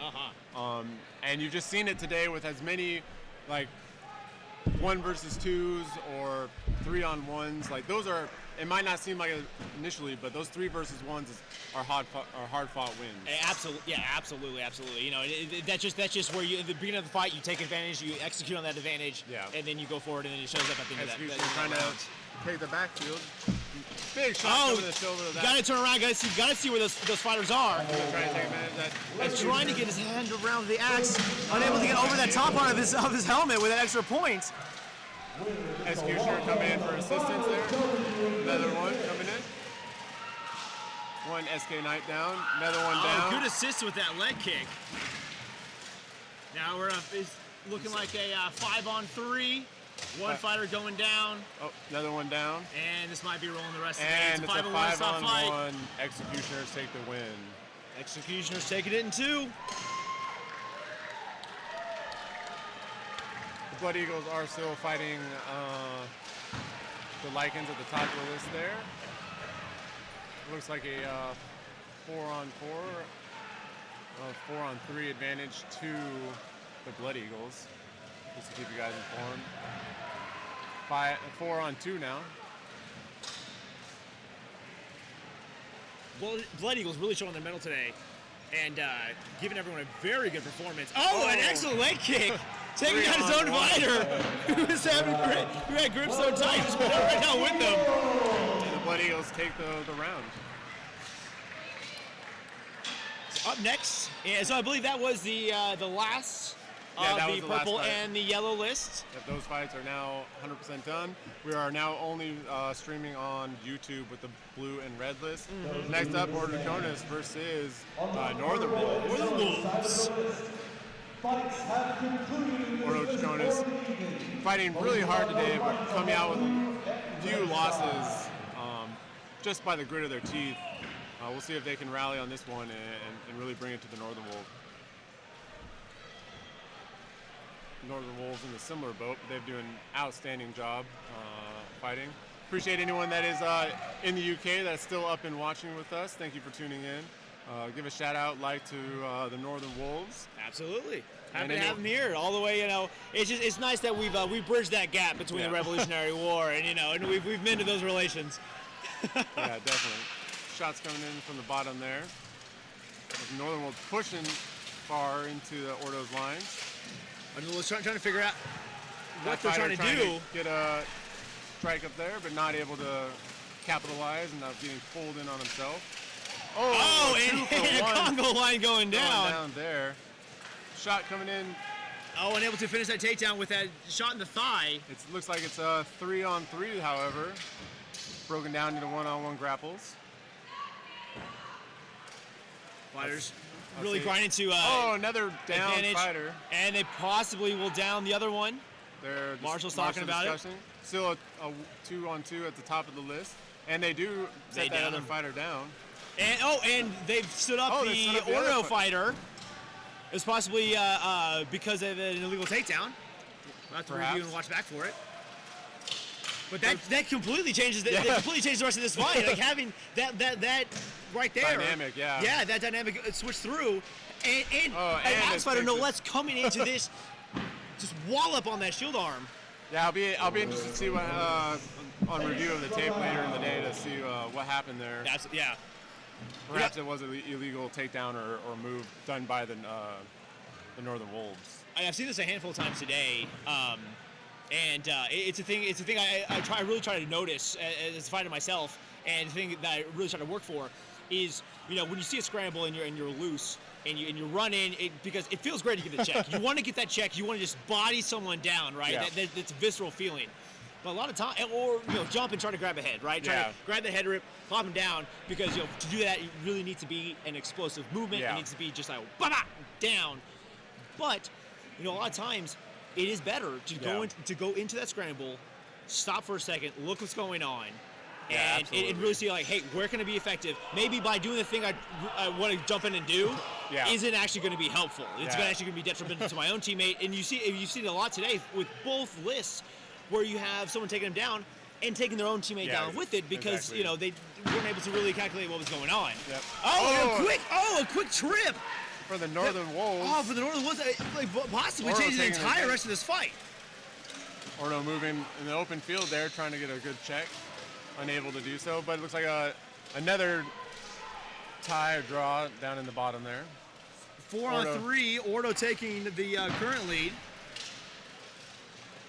2 Ordo fighters working on that one Northern Wolf at the end of the list there, trying to get him down. Everyone taking a check against trying to be careful not to take his buddy down with him. Absolutely, yeah. He's checking the field, see what's going on. 2 going down and 3-on-1, and very quickly, that's the end of the round. Ordo for 2, their first win of the day. Way to go, guys! Is it the first win of the day? That's our not from the actual rounds aspect. Oh, sure, yeah. Yeah, I mean, they've had a couple other rounds, but that's the first match that I believe they've taken them. Well, the day's not over, right? Not yet. And this is where we see at the end of the day who's got the gas tanks, who's been able to, to persevere throughout the day. And I do believe they still have a couple more fights too. Ordo does, yeah. They still have Berserkers. Oh, that's Sunday. Yep. Yeah, it's gonna be tomorrow. And on that note, tomorrow we will be doing the same thing. Tune back in. We're starting promptly at 10 o'clock. The stream will probably be between 9:30 and 10 o'clock. So tune in. We have another full day of fighting. We'll have more 5-on-5s, and then we'll be leading into the 12-on-12s. Yep. Go ahead. I would say, which is what we've seen today is all 5-on-5, 5-on-5, 5-on-5, and it's when we come into the 12-on-12s, the entire dynamic of how the fight's structured, how they're moving, the pace of the fight, the layout of the fighters, completely different. Yeah, the whole dynamic is totally changed. Yeah, you get almost like 2 small 6 versus 6 on both sides of the list until it busts open until mayhem, really. Yeah, a lot of times it's really depending on the size of the list, right? Yeah, I've seen some fights where the list is so big, they're able to kind of isolate 2 different areas. But with something smaller like this, it could just be you kind of wait for like one person to grab someone with an axe, pull them in, and then just let it eat. Yeah, and then they just get slaughtered and swarmed. Yeah, so to our viewers, this is the last fight of the night, War Pigs versus Kenyas. Both these teams have been in armor since 10 o'clock this morning. And this is going to be interesting to see because both teams heavy strikers. Yeah, heavy strikers, heavy mobility. Let's see if they both slow it down, and we can probably win at the grapple game, really, unless someone can get an early takedown. Yeah. Which doesn't quite look like will happen here. So pacing in, seeing that number, kind of curious to see that number 2 right there in the close side of the list. Like he's leaving his back a little open. Yeah. If that Kenya is number 2, pops in, like he might be able to catch him unawares. Yeah. Oh, there goes a War Pig trying to shoot the gap. Meanwhile, Andrew takes the gap of the War Pigs. That War Pig scanning up on them. Yes, sometimes you fight. You gotta see what's going on. There could have been a very quick 2-on-1 fight going on right there. Oh, and a fighter thrown down. Kenyas, and then another takedown for Kenyas at the top. Still tied 4-4 until that War Pig at the bottom. Oh, Warpig trying to hold on. are they going to call that? It might not be set as he was dragged down with him. And will be set. So it's still 3-on-3. Oh, light up Big for a shot big coming shot. in, but able to duck in and deflect it at the last minute. 3-on-3. It looks like that Warpig is. There's he something might be going fixing on with his his knee. armor there. Yeah, it looks like he might be fixing his kneecap or just maybe a little bit exhausted. I think that it looks a little like it's sticking out. Oh yeah, the way it might it's be not just supposed to. like pinched on the inside of his greave. Yeah, that's a terrible feeling. It's really hard. It's really hard to walk. Based on the actual mechanics of a leg, Yeah. it is really hard to move in that. They're looks like trying to get that last throw in there. Oh, Might be sitting him down. no, not yet. You see him Both tapping teams. it. He probably is grabbing the inside of the list. It's hard to kind of see what the what we're seeing versus what the marshals are seeing. exactly. He's, Oh, War just Pig's kind of just down. pushed down. That was That might have been the fighter with the armor. Now, sometimes when you get something like that, you kind of just got to and hit it, it's, and hopefully Fonzarelli's and just yeah. pops right back into place. 3-1 in favor of Kenyas on that round. Kenyas taking the first round. Kenyas have been showing just an incredibly strong performance this entire day. Yeah, they're definitely one of the top fighters in this. Yeah, absolutely. It's gonna be fun watching the full team because they have Kenyas have brought Kenyas USA. It's been in this list all day, and Kenyas Fire, which has been in the purple and yellow list all day, and seeing them come together in the 12s tomorrow and how they're gonna perform. So just so all of our viewers are aware, red and blue are still in starting tomorrow. It's still a round robin type style of fighting for the gold tier. Everyone fights everyone.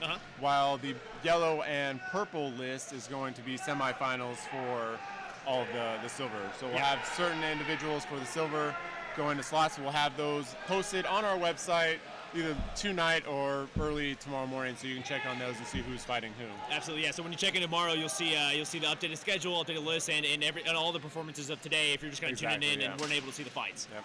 All right, War Pigs and Kenyas squaring off again. Yeah, both of them kind of just starting off slow. Seeing where it's going because when you have these big striker-heavy teams, you gotta make sure there's space, not allowed them to grab onto you. So actually, that's good. Good little teamwork right there. That's fun. Yeah, a little bit different from the last fight where the two guys just started fighting each other. Oh, loss of a weapon. And if they can take a quick advantage of it. Excellent heads-up play by that center, moving in, not allowing that 2v1 to happen. Beautiful. That's Andrew Barron there in the center for War Pigs. Great job. Yeah, that's a good center, being able to read the situation. That's one of the hardest parts about being a center, is being able to read situations and know what's going on. And a fighter fell for the War Pigs, thrown down by Kenyas. Kenyas 5-4 in favor of them. The War Pigs threatening a 2v1. 2 versus 1. Those Kenyas fighters. Oh, and not wailing aware on of what's this going thing. on right in the Big boob. shot. War Pigs still putting up a hell of a fight, trying to keep Kenyas off him and those. Oh, beautiful check, not enough to get him on the ground. Man, that is hard. You can check it from the back into the list. Sometimes you got to try to get a different angle He just on had it. to get a little bit higher and a little bit more force pushing him down. Absolutely, He would have had that. Big shot raining in on that War Pig on the left. Oh, he might have actually just hit his. He goes down. That's a rough one. That's a rough shot. Hopefully that wasn't too low. I don't think it was. It was right into his chest there. Yeah. And they sat down another War Pig for unknown reason. It's a 2-on-5 at this point. War Pig trying to get a quick takedown right when the round restarts. You'll see that a lot. Right when the round restarts, you kind of caught unawares, but unfortunately not able to get that sidearm out. All right, Kenya is taking the fight 5-1. And Kenya is taking it 2 rounds. And I believe that is going to wrap up our fights for the day. Yes, to come on in here. Yeah, I'm gonna not just tag out and in. We're gonna join you right here for a little bit of a wrap up. I'm gonna grab a chair. There we go. You got it. Perfect. Chair and some cables with it. And this might be hard for your screens having all three of us handsome guys coming in at one time. Might be an overload to You the might want to system. avert your eyes from the beauty viewing through you right now. For a little bit of a wrap-up from Day 2 of Carolina Carnage 2024 from the Garrison Rodeo Arena in beautiful Middleton, South Carolina. A couple of things we'd like to mention. First of all, thank you so much to the incredible marshals and support staff, medical staff, the volunteers that are taking care of registration for ticket sales as well. We'd like to thank our production team up here, Joel, Derek, Greg, the incredible work that they're doing. I'd like to thank my partners up here, Vincent and Nate, the Hooflo and Maxfield. In addition to that, I was speaking with one of the folks at the vendors tables, and he's not so much a vendor as he's raising money for a Bohurt short film. And that's exactly what it's called. They're trying to get money together for a proof of concept for a Bohurt short film. It can be found at Bohurt Short Film on Instagram. Not only are they looking for funding, but they're looking for extras and stuntmen in armor at the end of March. Who knows where they'll find that? Who knows where we can find a bunch of individuals who fight in armor on a consistent basis. The filming location will be in Georgia. Nice. The state in the USA, not the country. Well, which is a good distinction in an international, organization like this. I wanted to make sure that I had a chance to mention that. A little bit of a wrap-up from the results today. The only tournament that finished today was the women's 5 versus 5 division. First place went to the Dallas Mythics. Second place, the silver medal, went to Order of the Pegasus. And third to the Banshees. Now, tomorrow morning, I'm sure my colleagues here have mentioned this, we'll be starting back up at 10 a.m. Eastern time. Yeah. And we have lots of action still to go. We have plenty more 5 versus 5 and 12 versus 12 fights. The all versus all to wrap things out if there's time afterward. Make sure you join us then. Save those links, send those links, hit those likes, share this out. We want this sport to continue to grow, to continue to develop, not only here in the U.S., but around the world, growing fans, growing this sport, and that will be because of folks like you, viewers like you, sharing that out. Please do so as soon and as often as possible. Absolutely, yeah. And if you like what you saw today, come join us. Be a fighter. Come have some fun. If you're looking for your nearest team, you can go to palmettoknights.com/community.